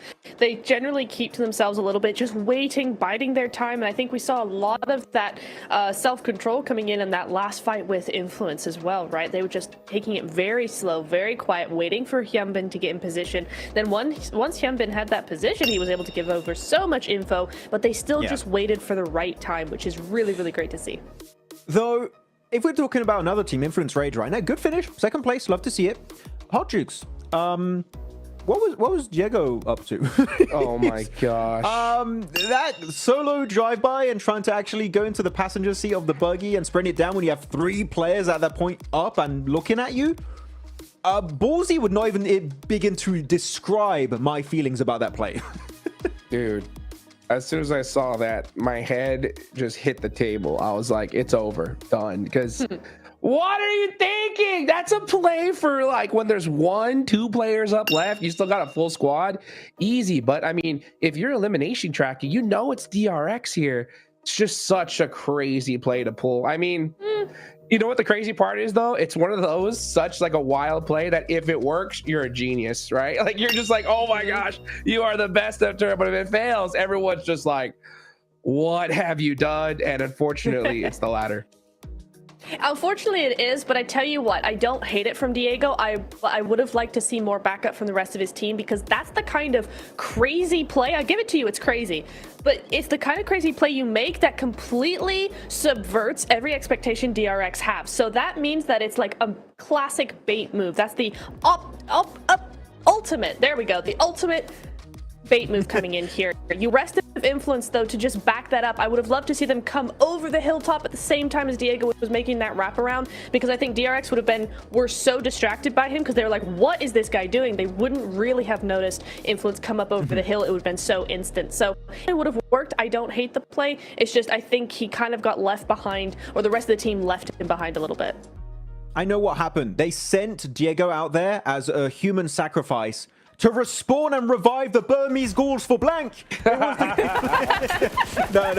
was definitely a ballsy play. But you know what? I love seeing it. Though, talking about ballsy plays, we're going to see that. And we better see this in the replay, guys. I want to see the hovercraft getting sprayed down from the heavens by that glider that was happening from Nuclear Zone. Please? I know we passed that. I don't think we're going to see it. No! We never see that. That was actually so cool. Ah. I'm sad. My day. What a crazy game this was, right, Neptura? Oh my gosh. You had Boars there towards the end trying to push themselves out of the bottom place. And then we had, you know, Flash make it towards the end, trying to hold on to that third place. These Miramars are going to be so close. They really are, and especially remember that Flash has won every single first Miramar of the day so far in both days, right? So if we're seeing what Flash are doing in today, then I definitely think we could be in for another win from them in the next game. I really like what they've been doing, though. I really like how they're playing this. They're just making sure that they do enough, and they've not felt that pressure. They're not letting that pressure get to them, which is what I was really worried about, Max. Yeah, Silas hurting his desk again. Yeah. You know what? I want to ask, memes by Kana, if you're watching, can we have a highlight montage of every time a player just destroys his desk? When he punches, I'm telling you, that would be like a good 5-minute long. There's a lot. Because they are fuming right now. As DRX, all the excitement after this chicken dinner, the 5th one, you know what? Another day in the office. The entire team behind the squad, of course, really happy about it as you go over this one. By the way, what's up with all of these military island circles? I'm telling you, these teams have had enough. They've seen enough for a lifetime at this point. But you know what? DRX are just loving it so far. Also going with a hovercraft rotation across the water. And you know what? That early pivot from them. And also Boars that I think this game might push them out of bottom 5, Niptura. That early pivot on the southern coast was paramount for them this match. It was really nice to see. Yeah, I really liked how they played this. They played it with a lot more confidence than we're used to seeing from them. I did say at the beginning of the show today, I was like, listen, they had a little bit of a glimmer in the last Miramars. Maybe we'll see something from them yet. Still, is it enough to really want a win or predict a win from them in the last 2 games? No, but I think you're right. I think they do propel themselves into the top 11, so they probably have done just enough to get them there. Man, dude, look at these points. Oh my gosh, 25 points for DRX. I think after for the first time, right, today, we are going to see a new leader. That's for sure. With 25 points, I think they have locked down first place and are looking to get those bragging rights, right, for Group Red champions, Max. Yeah, seems like it. It seems like they're going to be taking 1 crown home and joining their homies of D+. It would be, can you imagine if we get PMGC 2025 trophy going over to or D+, or DRX, just showing that South Korea are just the dominating region in this esports. Here we go, second page though. Weibo only the 1 point. E-Arena only 2 points. And Niptura, they're slipping unfortunately at the really worst time imaginable. Sure, we have 2 Miramars. But Weibo, E-Arena, this is not what we need to see from them, especially at this moment in this day. Yeah, I am confused by Weibo, actually, because they had such a fantastic position in once that circle shifted on that north side, right? And they just seemed to set up a defensive position, which is okay, but they just kind of were a bit weak in it. They didn't have enough presence there. Presence that QXZ definitely had, right? 7 eliminations, 900 damage nearly. Like, this guy is taking up space. He's making teams know that he is there. And that's just really what I would have wanted to see from Weibo, given that circle shift. Yes. I really like the approach of Weibo because they were trying to negate the rotation on the eastern edge from Burmese Ghouls, which I think was the right decision. But unfortunately, Arcred also made a very good call, which is to push on that fight in third party. And you know what? That allows Arcred to remain very comfortably in a top 4 scenario. And actually not that far off, 9 points away from Flash in third position. But as we do now have officially Hot Chicks, a new first place team for the first time over Regnum. And it is going to be none other than DRX. Woo! And that might just stay that way. With 5 chicken dinners, they've definitely deserved this. So they are set nice and pretty. Regnum Karya, I mean, they're just happy to make sure that they make it to the grand finals. You know, it's really just comes down to that third place. But with that performance right there, that could just have done it. There's a 9-point difference. It's still possible, but we're going into the last 2 games, guys. And we know just how crazy it's going to get, right, Neptura? Absolutely. I want to point out as well that Regnum and Flash both have the exact same amount of placement points, 51 each. The only difference in their points are those eliminations. So Flash, we know they can frag out. This is definitely something that they could do. So I almost want to say Regnum still kind of needs to be a little bit careful if they don't want to drop down further. I think top 3 in this is kind of finished in two games. I don't think it's too early to call it that Arcred and Influence, even if they do massive games, I think Flash are hungry enough for that top 3 where they're just going to keep ahead of the pack here, Max. You can see Flash also, by the way they're playing Niptura. They're just trying to get into a decent position and try and salvage it to some point. Get into the late game, get at least a few placement points, maybe a few eliminations here and there, just to make sure their position remains solid. But when you see Arcred get a big game like that, where the gap is closing every time, Influence Rage getting a top 2, we need to see more than just them trying to salvage these games, Hodrix. We need to see them try and go on to these big double-digit matches, because otherwise, Flash, unfortunately, a 5, 6, 7-point game is just not going to cut it if you want to be a Grand Finals contender. If we consider the last game curse, Max Man, if we consider the last game curse coming into play, it's up to Arcred right here, right now. This first Miramar is so crucial for the squad. You know it's at play, Max. Yeah, I guess. No, it's gonna be Arcred. They're gonna overtake it. Flash, they're gonna fall out of top 3. It's happening right now, Hot Jukes, on Miramar. Some bold claims. Let's see if that will come to fruition as we get ready for the first Miramar of the day in the last 2 matches. John and Blake, take it away.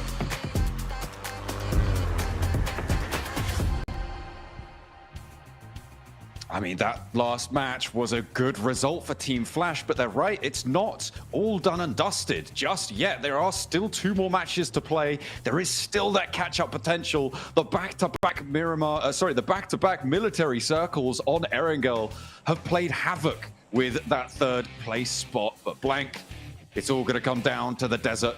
Who's going to be joining DRX and Regnum Kaya in those top 3 spots? It's all down to this. There is a lot of teams chasing for it. I mean, considering the circles we've had, would not be surprised to see a Partona or East Island finish here on Miramar for Group Red. It feels like the circle gods above decided that Group Red was not so aggressive, not aggressive enough. So we'll make it happen through horrendous circles on the map. I mean, even yesterday we had that Chumacera circle as well down towards the southwest side, which was also grim to play. So let's see what we have on offer now. Pretty rough playing path down towards the southwest here. We have not had fun playing paths at all on Miramar throughout the entirety of Group Red, John. It's been unfun, put it that way. Yeah, it's been a little bit of a mess sometimes around on these tables, around a lot of these situations, especially with those military circles. A north side shift comes on through on our first of 2 Miramars, our last 2 matches. The penultimate chance to earn those points, to get those top spots or make it out of the bottom 5, because that too is a closely fought competition. Burmese Ghouls, DK, Boars, Twisted Minds, an outside chance for Virtus Pro as well to try and make it up on that bottom side of the table. So 4 teams really fighting for it there, maybe 5 teams. True Rippers, they might just be too far behind at this stage. And I think that they may have just not quite done enough to make it through to the last chance stages. And I think at the moment for Nuclear Zone, for ETSH, there's no way. I think for Nuclear Zone, ETSH, you're absolutely right that it is not happening. It really isn't happening. 36 points to 35. It's game over. Getting towards last chance is too difficult. It is too difficult. But it is a pretty big race for at least the middle of the pack right now, and to not be in bottom 5 with Twisted Minds at 74 points. Virtus Pro have got to do something. I mean, this team, honestly, I did not expect them to be going out. Ooh, okay. We are getting a restart here. We're getting a rehost, Blank, on this match. So, despite nothing really happening, it wasn't super dramatic of a start. Looks like we have got an issue on stage with our players. And they will have to be going back in for another drop down. So, no early knocks, no early flushes. So, nothing really too controversial about the restart at all. And we'll be getting back into Miramar as soon as possible, because everybody wants these points. Everybody and everybody is going to be after them. It is going to be really, really tough stuff nerves, I'm sure, running riot. Yeah, we've had a couple of technical delays today, and we do apologize on behalf of everyone here, and very much thankful for all your patience at home. For the players, I imagine it's not too saddening for that to happen, considering that the playing path was very rough. But we are going to go to a break in a short little while, and by that, I mean right now. So we'll catch you guys soon when the game starts. See you soon. Takım içerisinde binada en beklenmedik pozisyonda kim oynuyor? Silas. Berken abi. Silas. İlk başta fight atarken kim ölüyor? Silas. Silas foto. Ben. Fight içerisinde fight olarak değil de genel olarak panik yapabilen kimdir? Panik mi? Arda mı? Wild tabii ki oğlum. Ha, tamam Arda, ben de onu Fight'ı ben değildir falan. Fight'ı canım. Mahmut olur ben. Mahmut'u Hayır, da farklı. En iyi karar veren Silas, en iyi aim de bence Hepimizin White'dır ya, aynen. CJ'den. evet yanlış yere geldi. En kötü kararı ve koşu kitabını adam koydu. Takımda en iyi aim'e sahip olup da kötü kararlar verebilen Devam edelim ya kötü kararları. Benim. da IG'li hiç dinlemeyen, kendi kafasına göre hareket eden kim? Buna acil karar versin. Ben olabilirim. Sence kim? Gelsin acele karar versin. Ya kimse yok ya. No one. En fazla konuşan kimdir? Berkin abi. Silas. Küçük kardeş statüsünde kim var? White. Ben mi? En küçük sensin oğlum. Takımda diğer oyuncuları en çok kim güldürüyor? White. En fazla şikayetçi olan kim? Loxi. Mahmut. Loxi. Net Loxi bu arada. Ya bir şikayetimiz yok ya. En geç uyanan kim? Wild. En fazla yemek yiyen kim? Ya bu nasıl bir soru yani? Yani şöyle. Bizi izlediğiniz için teşekkür ediyoruz. Çok komik bir takımız. Görüşürüz.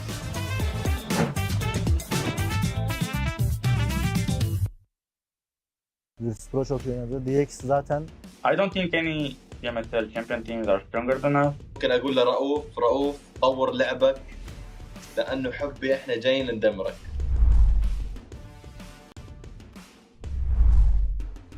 بالتاكيد يعني احنا ابطال بي ام اس ال عربي، مينا ريجن من افضل الريجنات بالعالم. Chúng tôi khá là tự tin ạ, tại vì chúng tôi là đương kim vô địch C nên chúng tôi không sợ. Chúng tôi đã đạt được 4 top 1 trong một ngày, thì chúng tôi đến đây với mục tiêu phá kỷ lục. Chúng tôi sẽ cố gắng sẽ được 6 top 1 trong một ngày. I think we will qualify straight to the final. اذا انت بطل بي ام اس ال ممكن تكون محظوظ بجيم جيمين، اما انك تكون محظوظ انك تفوز بطولة هذا الشيء مستحيل. Bên Milan, tại vì họ là một đội mới nên họ sẽ có những tâm lý khá là bất thường. büyük ihtimal Wolves derdi. I think probably Virtus Pro just looks like that. Нельзя, блядь, сказать, что они удачи, что мы нормально сыграли. Там нет неудачи. И те, кто на удачу выиграл. Я посмотрел, типа, фавориты своих регионов выиграли. Wolves Esports. They have cups. Best player in the world in my opinion. Đội VP ạ, tại vì bên khu vực đấy khá là căng thẳng và họ chứng minh bản thân mình từ những ngày đầu tiên. İyiler, kötü değiller ama heyecanlı oynuyorlardı. Я считаю, что из всех победителей PMSL мы являемся самой сильной командой. Virtus Pro çok iyi oynadı. DX zaten bu PUBG Mobile oynadığımdan beri hiç sevmiyorum oyun tarzlarını. Kendilerini seviyorum ama oyun tarzlarını hiç sevmiyorum. Yani bölgeleri güçsüz olduğu için ben MENA bölgesi demek istiyorum. Oradaki takımları biraz daha vurmak kolay diyebilirim. Main fight hariç. I don't think any PMSL champion teams are stronger than us. Я думаю, для нашей команды будет легче всего зарабатывать поинты на плюсах из Америки. ممكن اقول لرؤوف طور لعبك لانه حبي احنا جايين ندمرك. Em muốn một lần nhắc đến đội đương kim vô địch BMSL Milan là cách chơi của họ có thể là khá là ổn bên khu vực đấy, nhưng ra đây chúng tôi chưa chắc các bạn đã làm được. Yes, I think we have a lower experience than the other teams, but I think this benefits us. It's in our advantage because the teams don't know how we're really going to play.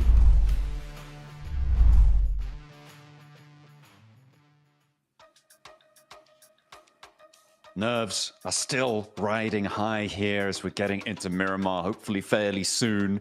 The 2 desert maps at the end of the day still await us. You can see some teams still looking like they're definitely not in the lobby. I could see a couple of sets of headphones not on heads. But our admin teams are working to get things under control. Oh, okay, there they go. They're popping them back on. So hopefully we're going to be loading in fairly soon. Everybody looking to keep things going. It has been an interesting day so far to close down Group Red. Obviously, those 2 military circles, very predominant in the mind. But the fact that Regnum Kaya and DRX have 3 of the 4 chicken dinners here, Blank, is kind of crazy. It's kind of a slap in the face to all the teams chasing those bubbles, right? Because they're the teams that need them kind of the least at this point. Yeah, I mean, the fact that they haven't stopped either is sort of cruel to some of our other squads in the lobby, where they are just fighting this almost isolated battle at the top of the mountain between Regnum Kaya and DRX, and it is a tremendous fight indeed. And then everyone else is at the bottom of the mountain just watching, and that's really how it feels. Back to back there from DRX is just incredible, though. Miramar, also the fact that it's back to back on difficult circles too is crazy. But we're heading over to Miramar in 40 seconds. We'll see exactly how things pan out. I think the players weren't too unhappy with a rehost there, considering how brutal that playing path was. And we'll see if it's a little bit kinder this time around. I think is that why we had a rehost just then in Arena? I think that looks like a nosebleed fallout coming through. Hopefully that's not the entire reason, but we'll see. We'll have to wait and see. So play maybe at a disadvantage there. Certainly uncomfy with a wad of tissue up your nose. Maybe a little bit difficult to heal. The comms might be slightly messy. We'll have to wait and see. But I'm seeing a countdown nearly reaching 0 right now, Blank. I'm seeing a map on our map feed, and I'm thinking, Miramar, yeah, let's go for Miramar. Let's have a go around the desert again. This plane path, a lot kinder. Yeah, I mean, again, it's not bad. Teams are thanking E-Arena if that's the case. Straight from the south side to the north side of the map, and very central. So really easy to get wherever you want to go. Hopefully teams aren't getting baited by this, though, and the circle heads, like, I don't know, far down towards the southwest side, Minas del Sur. But yeah, right now I think most teams are pretty pleased with how this one turns out. There might be some hot drops here. There's continued to be hot drops throughout the entirety of the Group Red stage on Miramar, which is a weird map for the hot drops to be happening on. But there you go. We'll see if the San Martin situation continues, but I think the Arena, very unlikely for that one to happen. We've only seen it once, so we do keep harping on about it because we hate it so much. Out early, you've got Nuclear Zone, you've got Boars just to their north, trying their best to stay up in those top 11. Virtus Pro as well, desperately been scrambling for an 11th place, which is definitely not what we would have expected, and that is going to make it all the harder. Milky Way has been taken down, and that point goes to DRX. The point sponge at the top of the table continues. Very silly. Very, very silly stuff. I mean, I didn't mean it. I didn't actually mean it. Okay. Okay. I think there's someone is pulling the strings. Someone's definitely pulling the strings somewhere. That's ridiculous. Okay. Still yet to touch down, though, up on the northern side. That circle is going to make lives hard. Up on this northern side especially, right? We're seeing Twisted Minds only just touching down. They're going to have to move quickly. Weibo wasting no time grabbing those vehicles. Going to be heading on in, maybe towards... No, they're going up towards Monte Nuevo to try and grab that north side of the circle. Nuclear Zone may be quite happy about this, but it's probably too little too late. One thing that has happened, Blank, is that we have confirmed that Team Secret will be our lowest scoring team from group stages. They were on 32 points at the end of proceedings, and that was with a chicken dinner right at the end of things as well. So our teams at the bottom really love to rub that in. Look, you know, it's always fun. But that does mean, yeah, they are going to be our lowest scoring team from all of group stage, which is unfortunate. You hate to see it, but you kind of love to see it. I don't know. I feel like you've brought it up so many times. It's cruel at this point. Absolutely. Yeah. I'm kind of not looking at which team's done the worst right now. I'm kind of looking at teams that are trying to get in. That's Twisted Minds and VP, with VP sadly losing that player, like you said earlier, to DRX, which is really rough. I think VP, it's a weird one as well, because you even see the videos that we have playing in the interim, that a lot of teams were scared of VP, worried about that team, thinking that they had a lot to show for us. But at this rate, they're going out. I think losing a player here on Miramar is really, really quite bad for them. And it wounds them in a big way for their performance to get into the middle of the pack, to get into last chance. And I think that might just kill them off in the bottom 5. Yeah, it could be terminal there for them. On their run towards Bangkok, it's seemingly a little late in the day for them to pick up their heels, but weirder things have happened, and we'll see if they can pull themselves together, pull their socks up. Influence Rage, they are at the moment 16 points behind Team Flash in 3rd place. They're moving currently through Graveyard towards Picardo. Coming in from this northeast side of the circle. Team Flash much faster into this circle. They're already towards Chumasera and have a little bit of a road in towards the Minister Valle Hills, towards the hills south of Chumasera. So Influence Rage definitely don't want them to get too far away with it. Arc Red, they're still all the way out east in Impala, and the approach might be pretty tricky for them. We'll see how they can navigate that one. For Team Flash, though, getting into the middle might be all they really need to do. Consistent 4 points over these next 2 matches may be enough to fend off the teams beneath them. Realistically, for Team Flash, like you say, it is a case of consistent points and then hoping teams go down around them. I think in a circle like this, getting central on this one and getting 4 or 5 points would be the best idea for you. If you can take it further than that, fantastic. Great news, but it's a tough circle already for a lot of teams. With Arcred starting over towards Impala, that's a tough approach. That's the team closest to them chasing. Influence Rage, they're coming in from that northeast side, but they're still outside a lot of that high ground that is available, which has already been taken up by quite a few of our teams. So another team that might struggle there. And Ian Arena, I think they've sort of lost their mojo coming into day 3. It's not been what we've seen from them before. That edge style, able to see them right in the first 2, but they're just slipping now. Down and down, time and time again. And they're having a real rough time of it. Yet to leave San Martin as well. They'll be fairly late to the party on this circle. We'll see, though, where it is going to end up. It could still end up towards Monte Nuevo, right? And that might play well for them and see what they can get done. But with the circle as it sits, it's much more likely to be in those Chumasera Hills, in the dark brown section down towards the southwest side of the Miramar map. Up on the rocky terrain down there. It is really, really nasty. I know a lot of our teams kind of hate playing in that area as well. So hopefully they can put their best foot forwards, because now more than ever, they need to. Team Mines need to make their rotate down from El Pozo. So they're a little bit late to the circle here. We'll be rotating alongside him with ETSH, I imagine, slightly later on this western road. There are shots been taken, though, towards Nuclear Zone. Can't quite get their players to safety. Just on the bridge of Valle de Mar. My buddy gets some damage back towards ETSH. Bit of friendly fire towards the bottom of the tables.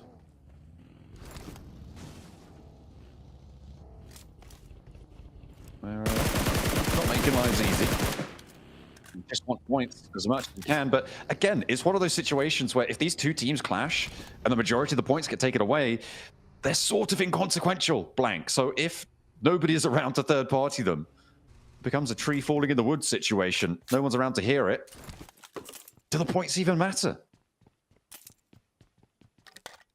A little bit. It would be nice to go to a team that actually needs them.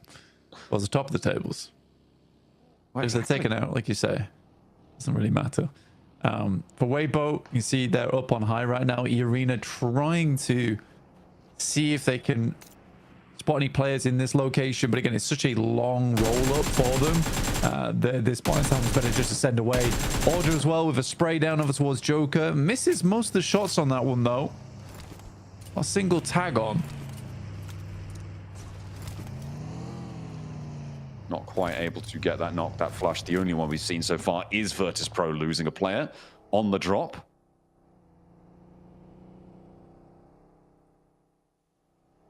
As we head on in for the next zone. Moving in from the northeast side, we've got Geeke moving past Picardo now. Arena actually sending all the way out to the west side. They've managed to make their way in nicely with quite decent access. And we're going to Chumacera. Okay, so team's going to have to push up into the hills. The coastal roads now kind of locked out of this. Push north. DRX are going to potentially have a tough time here. The Boars will have the fight of their lives, I'm sure. Over in that 11th place spot, still looking to defend. The Boars have done great.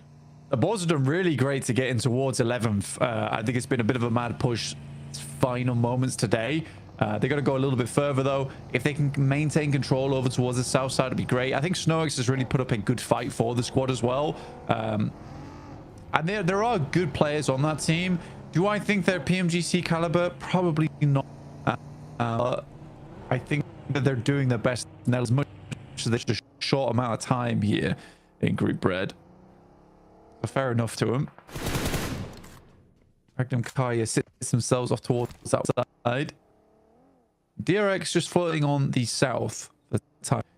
But yeah, Flash currently does have a nice lineup on the east with options towards the northeast if the circle does move that way, which is out back open ground and less away from these foothills. It could be slightly more favorable. Cred. Oh, they're close. They're right on top of Flash. This could be a big fight here unfolding. These two teams clash, but yeah, Flash is going to get out of there. They know. They don't want any part of that. They're going to allow Arc Red to play into the buildings to their southeast side, a little bit downhill. There's Virtus Pro, and they're losing more players, this time to Nuclear Zone. The heater does fall. Voston, the one to be able to find that shutdown.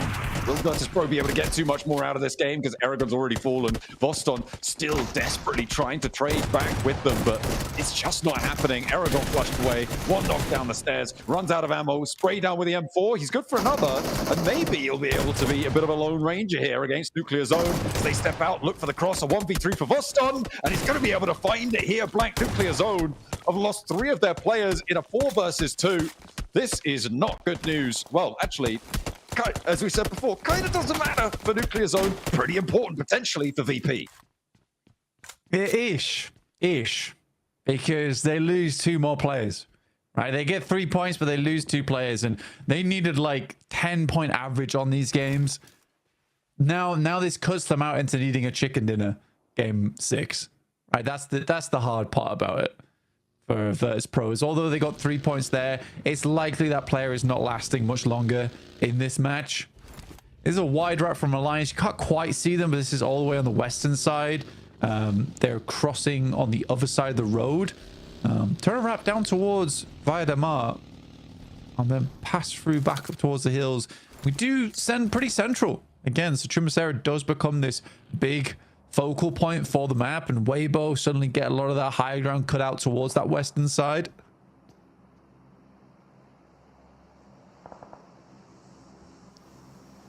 Western side is where Twisted Minds are going to be trying to find their way in as well, with Alliance halting them a little bit, dead in their tracks, maybe not wanting Twisted Minds to get too much further into this one, but pushing in across this ground, really, really difficult. Arena crashing into Voston now.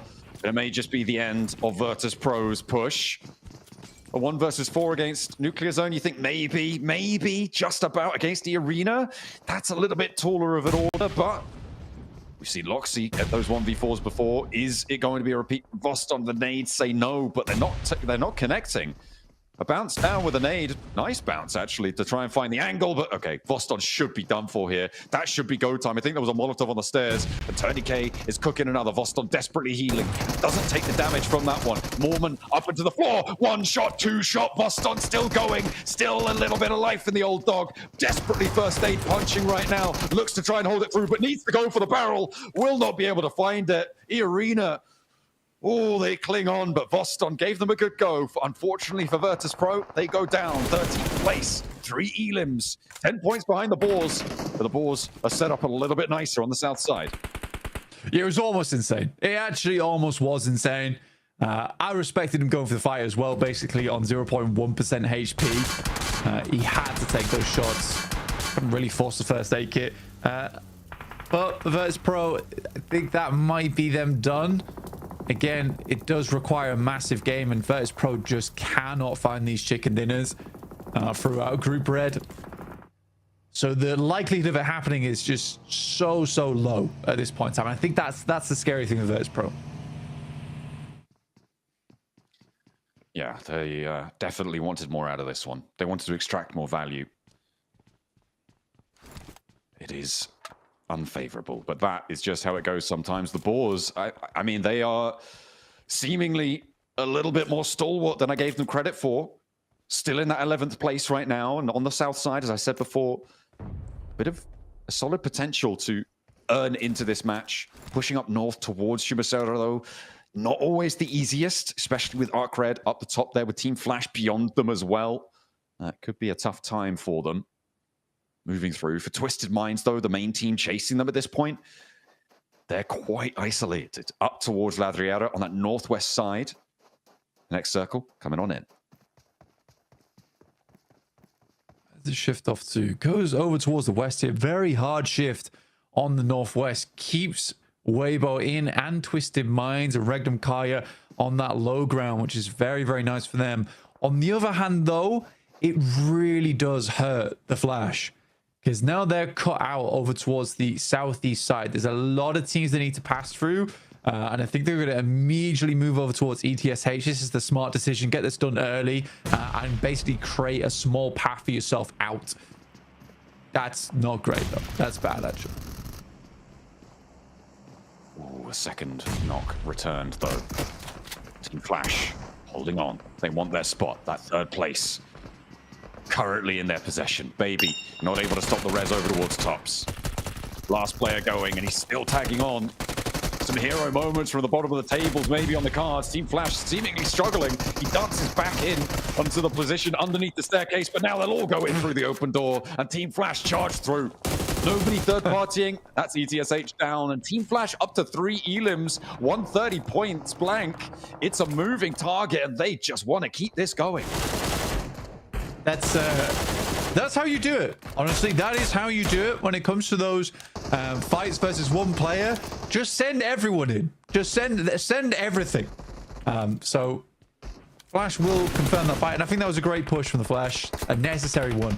And like you say, it's making it all the harder now for Arcred, who have already taken a knock and another 130 points. If Arcred go down here, it starts to run away from Arcred and Influence Rage. Nades from True Rippers over towards Arcred. A nade back, not quite finding the knocks, but the hop in from Jelly. Hydra is there as well. Harsh on the off angle, taking Glory down. Arcred still trying to make this work, but the health bars are starting to get lower and lower for True Rippers. That makes it so much harder, and the flushes are coming through as well. Just Ramses remains blank against the True Rippers, trying to stay alive themselves. They're looking for the res and might be able to find it. Pick themselves back up to 4. A bad nade, and Ramses nearly takes himself out of the running. Desperately needs to try and find this heal now, and True Rippers, they're going to slow down somewhat, and the Boars are going to find the open door, find the angle over towards Harsh. The nade, not going to be able to find it, and the nade into the open door, not connecting either. Harsh is still down, though. That was the Boars doing. True Rippers do not want to charge. Ramsey still with a little bit of life left in him. Steps up, and it's Hydro to close down Arc Red. One of the chasers is down. They've only got one more match to do it. Team Flash don't show any signs of slowing. Team Flash can just push this even further in this game, and it looks like they will. I think Team Flash has been the biggest surprise out of anything inside of this lobby, other than maybe Virtus Pro being in 13th place. But I think for Team Flash, a lot of people weren't expecting them to be here in top 3 of 130 points, challenging out with one of the best teams in the world, Regnum Karrier, as well as DRX, who are newly invigorated into this lobby with 5 total chicken dinners over the stage here, which is just an unbelievable margin. Oh, this is...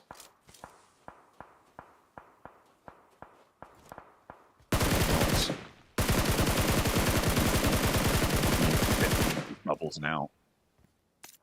Starting to get very sweaty. Weibo on the west side, they've been quiet for a long time. And maybe it's their time to start to step up and put the cat amongst the pigeons. Well, I mean, for Weibo, it's been a case of, oh god, we're gonna have to move, and the Circle's like, no, don't worry guys, I got you. Like, oh god, we're gonna have to move again. The Circle's like, no, you're still in, you're still in. And then we get to stage 5, and I think Weibo was very much considering, we're probably gonna have to move now for definite. Circle's like, nah, I still got you, fam. Don't worry. You're staying in the Circle forever. That's going to make it a little bit easier for them, sure, but they still just have that tiny little sliver, that spit of land to keep on going in with. Sook spots Alliance from a distance, and Alliance have had a real rough time moving in on this south side, but I think they've done enough to stay in. Sook, oh, go on. Give us a long-range shot. And, oh, it tagged. He actually hit it. He hit the damage. Is there more? Not on the second, the third? He's got so many arrows going. Oh, this is a really long-range shot. A look at the bombardment received to the outside of this shack. It's a wonder it's standing. Cluck. Oh, you've got to be careful because there's more arrows coming. He is now on the outside. White tag on more. Looking to thread the needle through the open door, but not quite managing it. The range on this is, I think it's approximately... He hit again. Oh my goodness me. He hit the moving vehicle and Hero sprays it down. The vehicle's up in smoke. Oh my God. Sook with the bow stops half of Alliance out in the open, and everybody chimes in. Regnum Karrier take one of those points, but that is nasty. It is actually insane. Robin Sook in the lobby, causing havoc. Just must be a terrifying thing. See arrows start to pop out from the top of your vehicle, make you look like an exploding porcupine. Yeah, it's bad news. It's very bad news. But for Weibo, they're glad to have him on side. The aim, though, is, I think, the most impressive thing. 400 meters out that with the bow on a moving target. That is tough stuff. The Arena wants to give it a go against Regnum Karrier though, because we're focusing in on a chasing team. Regnum Karrier take the first knock their way, but Wild has the door frame. He's got 2 out. Taken down by Arena will be a price to pay for it. Mormon and Tony K have got the other 2 of Regnum Karrier to deal with, but they're across the road. Blank, they're not going to be able to get back into this one. Arena should find the reses unless there's a crash coming in. Hydro wants to pick up the pieces on this fight. Maybe sidles into the backline. Tony K has the challenge, a nade, a bounce on it, not going to find it. Hydro will look to cook one of his own. Alliance could get stuck into, bounces it badly, not going to find the inlet there, and Jelly's going down in the meantime, so it's all up to just the one man for True Rippers. Final alive here for Hydro. He has a lot of life still left in him, and maybe a bit more to give here for India, but Tony K launches the nade. It's on the outside. Doesn't get too much done with it. Small amount of chip damage, but he could have ended it right there and then. Order with the K9 as well. What is happening with Weibo? They use all sorts of weaponry. A true arsenal on side. Okay, finally the Circle moves away from them. Unorthodox in this approach to the weaponry. You're right. Order with that K9. Oh, I know Hot Jukes is going to be happy about this. They're going to rock straight up towards Twisted Minds as well. 33Z leading up to this one. And remember, Twisted Minds are chasing towards that 11th place spot, trying to get rid of the Boars in this qualification spot for the last chance stages. Weibo looking to chase up towards the top 3. And the Arena as well, stuck in a fight. Everybody has their troubles this match. The Weibo can't quite push over the top against Twisted Minds. They can't clear out their flank, not just yet. Yeah, for a team that can hit arrows at about 400 meters, they are struggling with the nades here. I don't think they've got any left. I think Weibo realizes that chance to hit these shots very minimal now. Burmese Ghouls will take a lot of damage from both Geeky as well as DRX. Attempting to make a bit of a wild rotation on that north side, but they have done, I'd say, just enough to stay towards that middle pack right now. Twisted Minds look to make a move, and Yaka here taking shots over towards Lord. Yabakam, he is just ripping through this ammo so quickly. Ooh, finds the knock onto Tudo. For the Burmese Ghouls, they've got Godspeed, they've got Yatka, and this high ground is working out for them. Godspeed with the off angle there as well. That's actually Weibo, sorry, chiming into the fight. And Boars go down in 11th place. Twisted Minds need to go a little bit further. It'll be still very, very close on the bubble, but if they can get through this, maybe they'll be able to extend the lead over it and put Kike in the hot seat instead.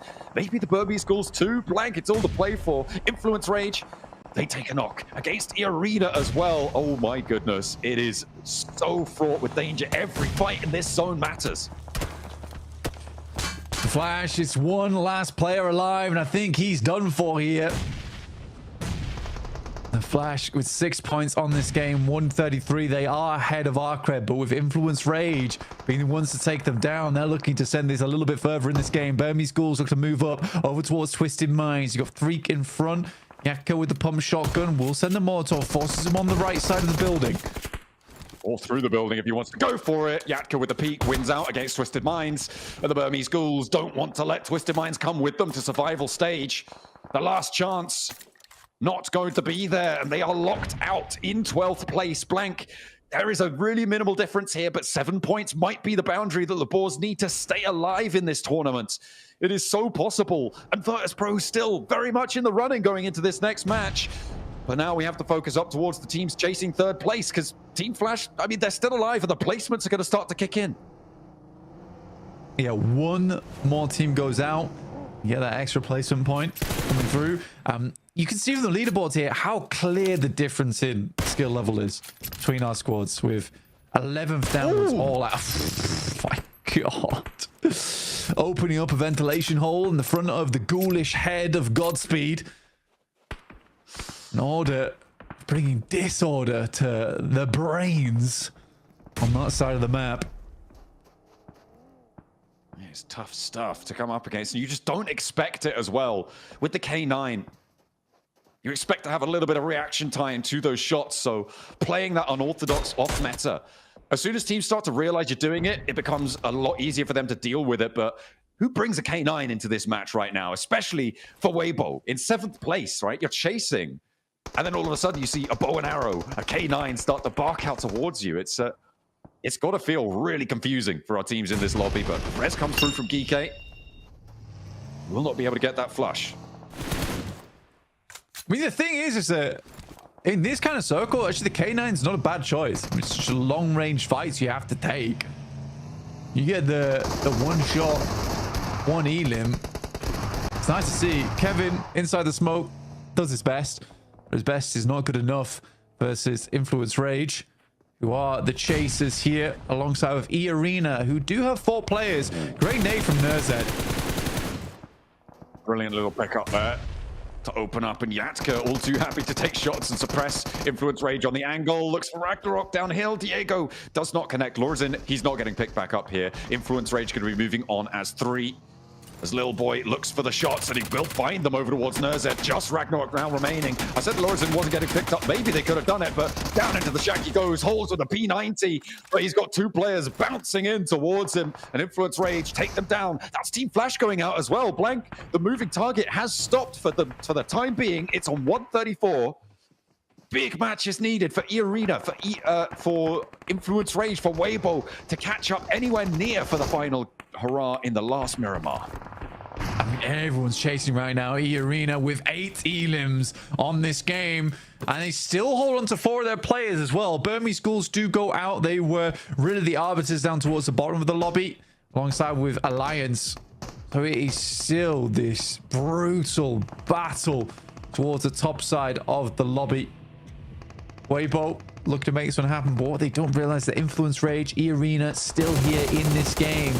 All their main competitors still going.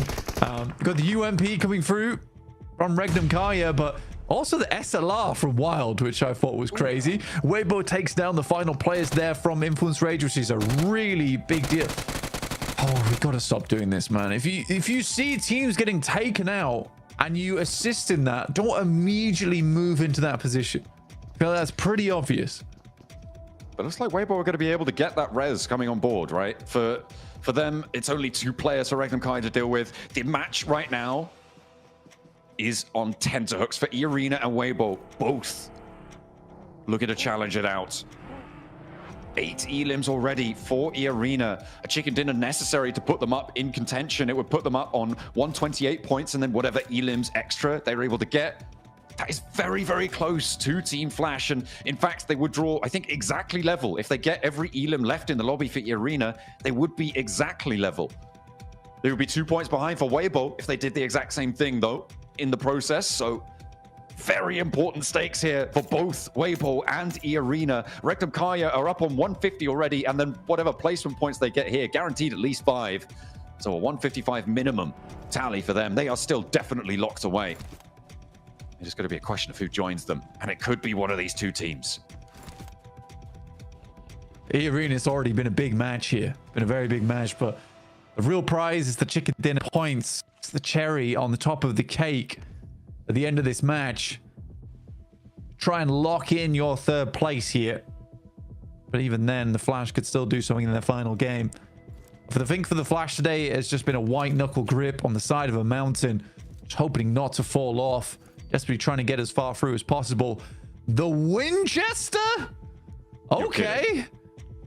No, I expect Winnie the Pooh to make an appearance here at the end of the game. Oh my goodness. I love it. I love it so much. He just wants that scope, probably swapping it back to whatever weapon he dropped for it. Regnum Kaya, point denial. Okay.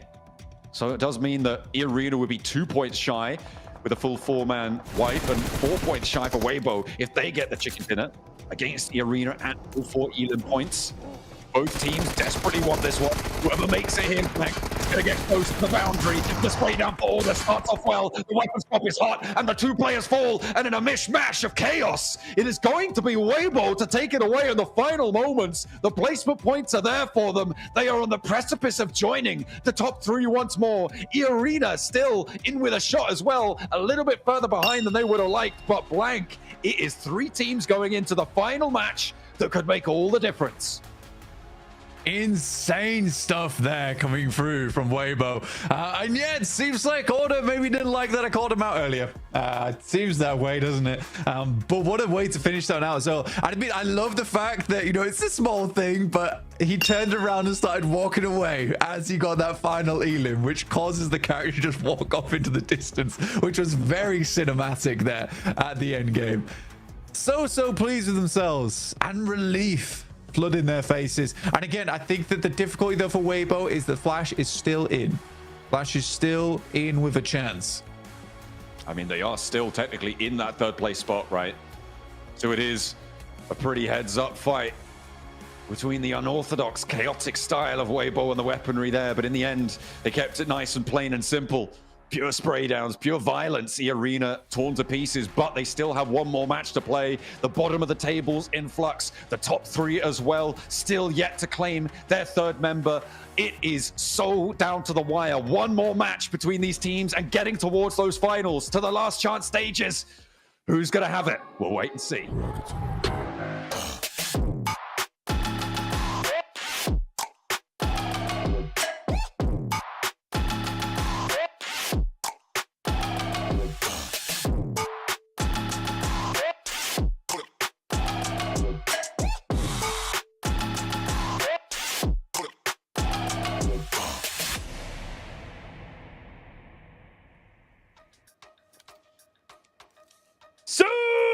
Channeling his inner Apollo, shooting that bow miles across the sunny desert. Weibo get the win right at the last second. That's it. I'm sold. Weibo, make it happen. End the curse to Daymax. I am loving what I'm seeing from Weibo. What a game. And yeah, Order, he did not like that blank comment from early. He's like, huh? What are you saying? I'm not stepping up to the plate right now? Oh, look at me with my insane spray down. The double spray down with the UMP swaps over right away. CQC instantly does just so much damage. Even if he doesn't find the knocks, which he does eventually, his team is there to back him up, Niptro, because they're fully committed on that fight to defend that position and make sure they lock down that chicken dinner. The elimination spread all over the board is looking magnificent. What a match from Weibo. It's not just Niptro, that was a good game, right, from Weibo. It was fun to watch because the weapon variety also was just so sick to watch. Yeah, it wasn't just the weapon variety. You bring up such a good point because we had the explosive bow. We had the Car 98, baby. I love seeing that coming into esports again after so long. But you're right, not just the weapons that were being used that made it entertaining. It was the control. It was the spread. It was the pushing up onto Twisted Minds and then deciding to fall back a little bit. It was the backup of their players. Everybody had each other's backs. They were just moving around the circle so effortlessly. And it just really goes to show you that when Weibo play well, they play so effortlessly. Oh, effortlessly indeed. We finally get to see some bolt action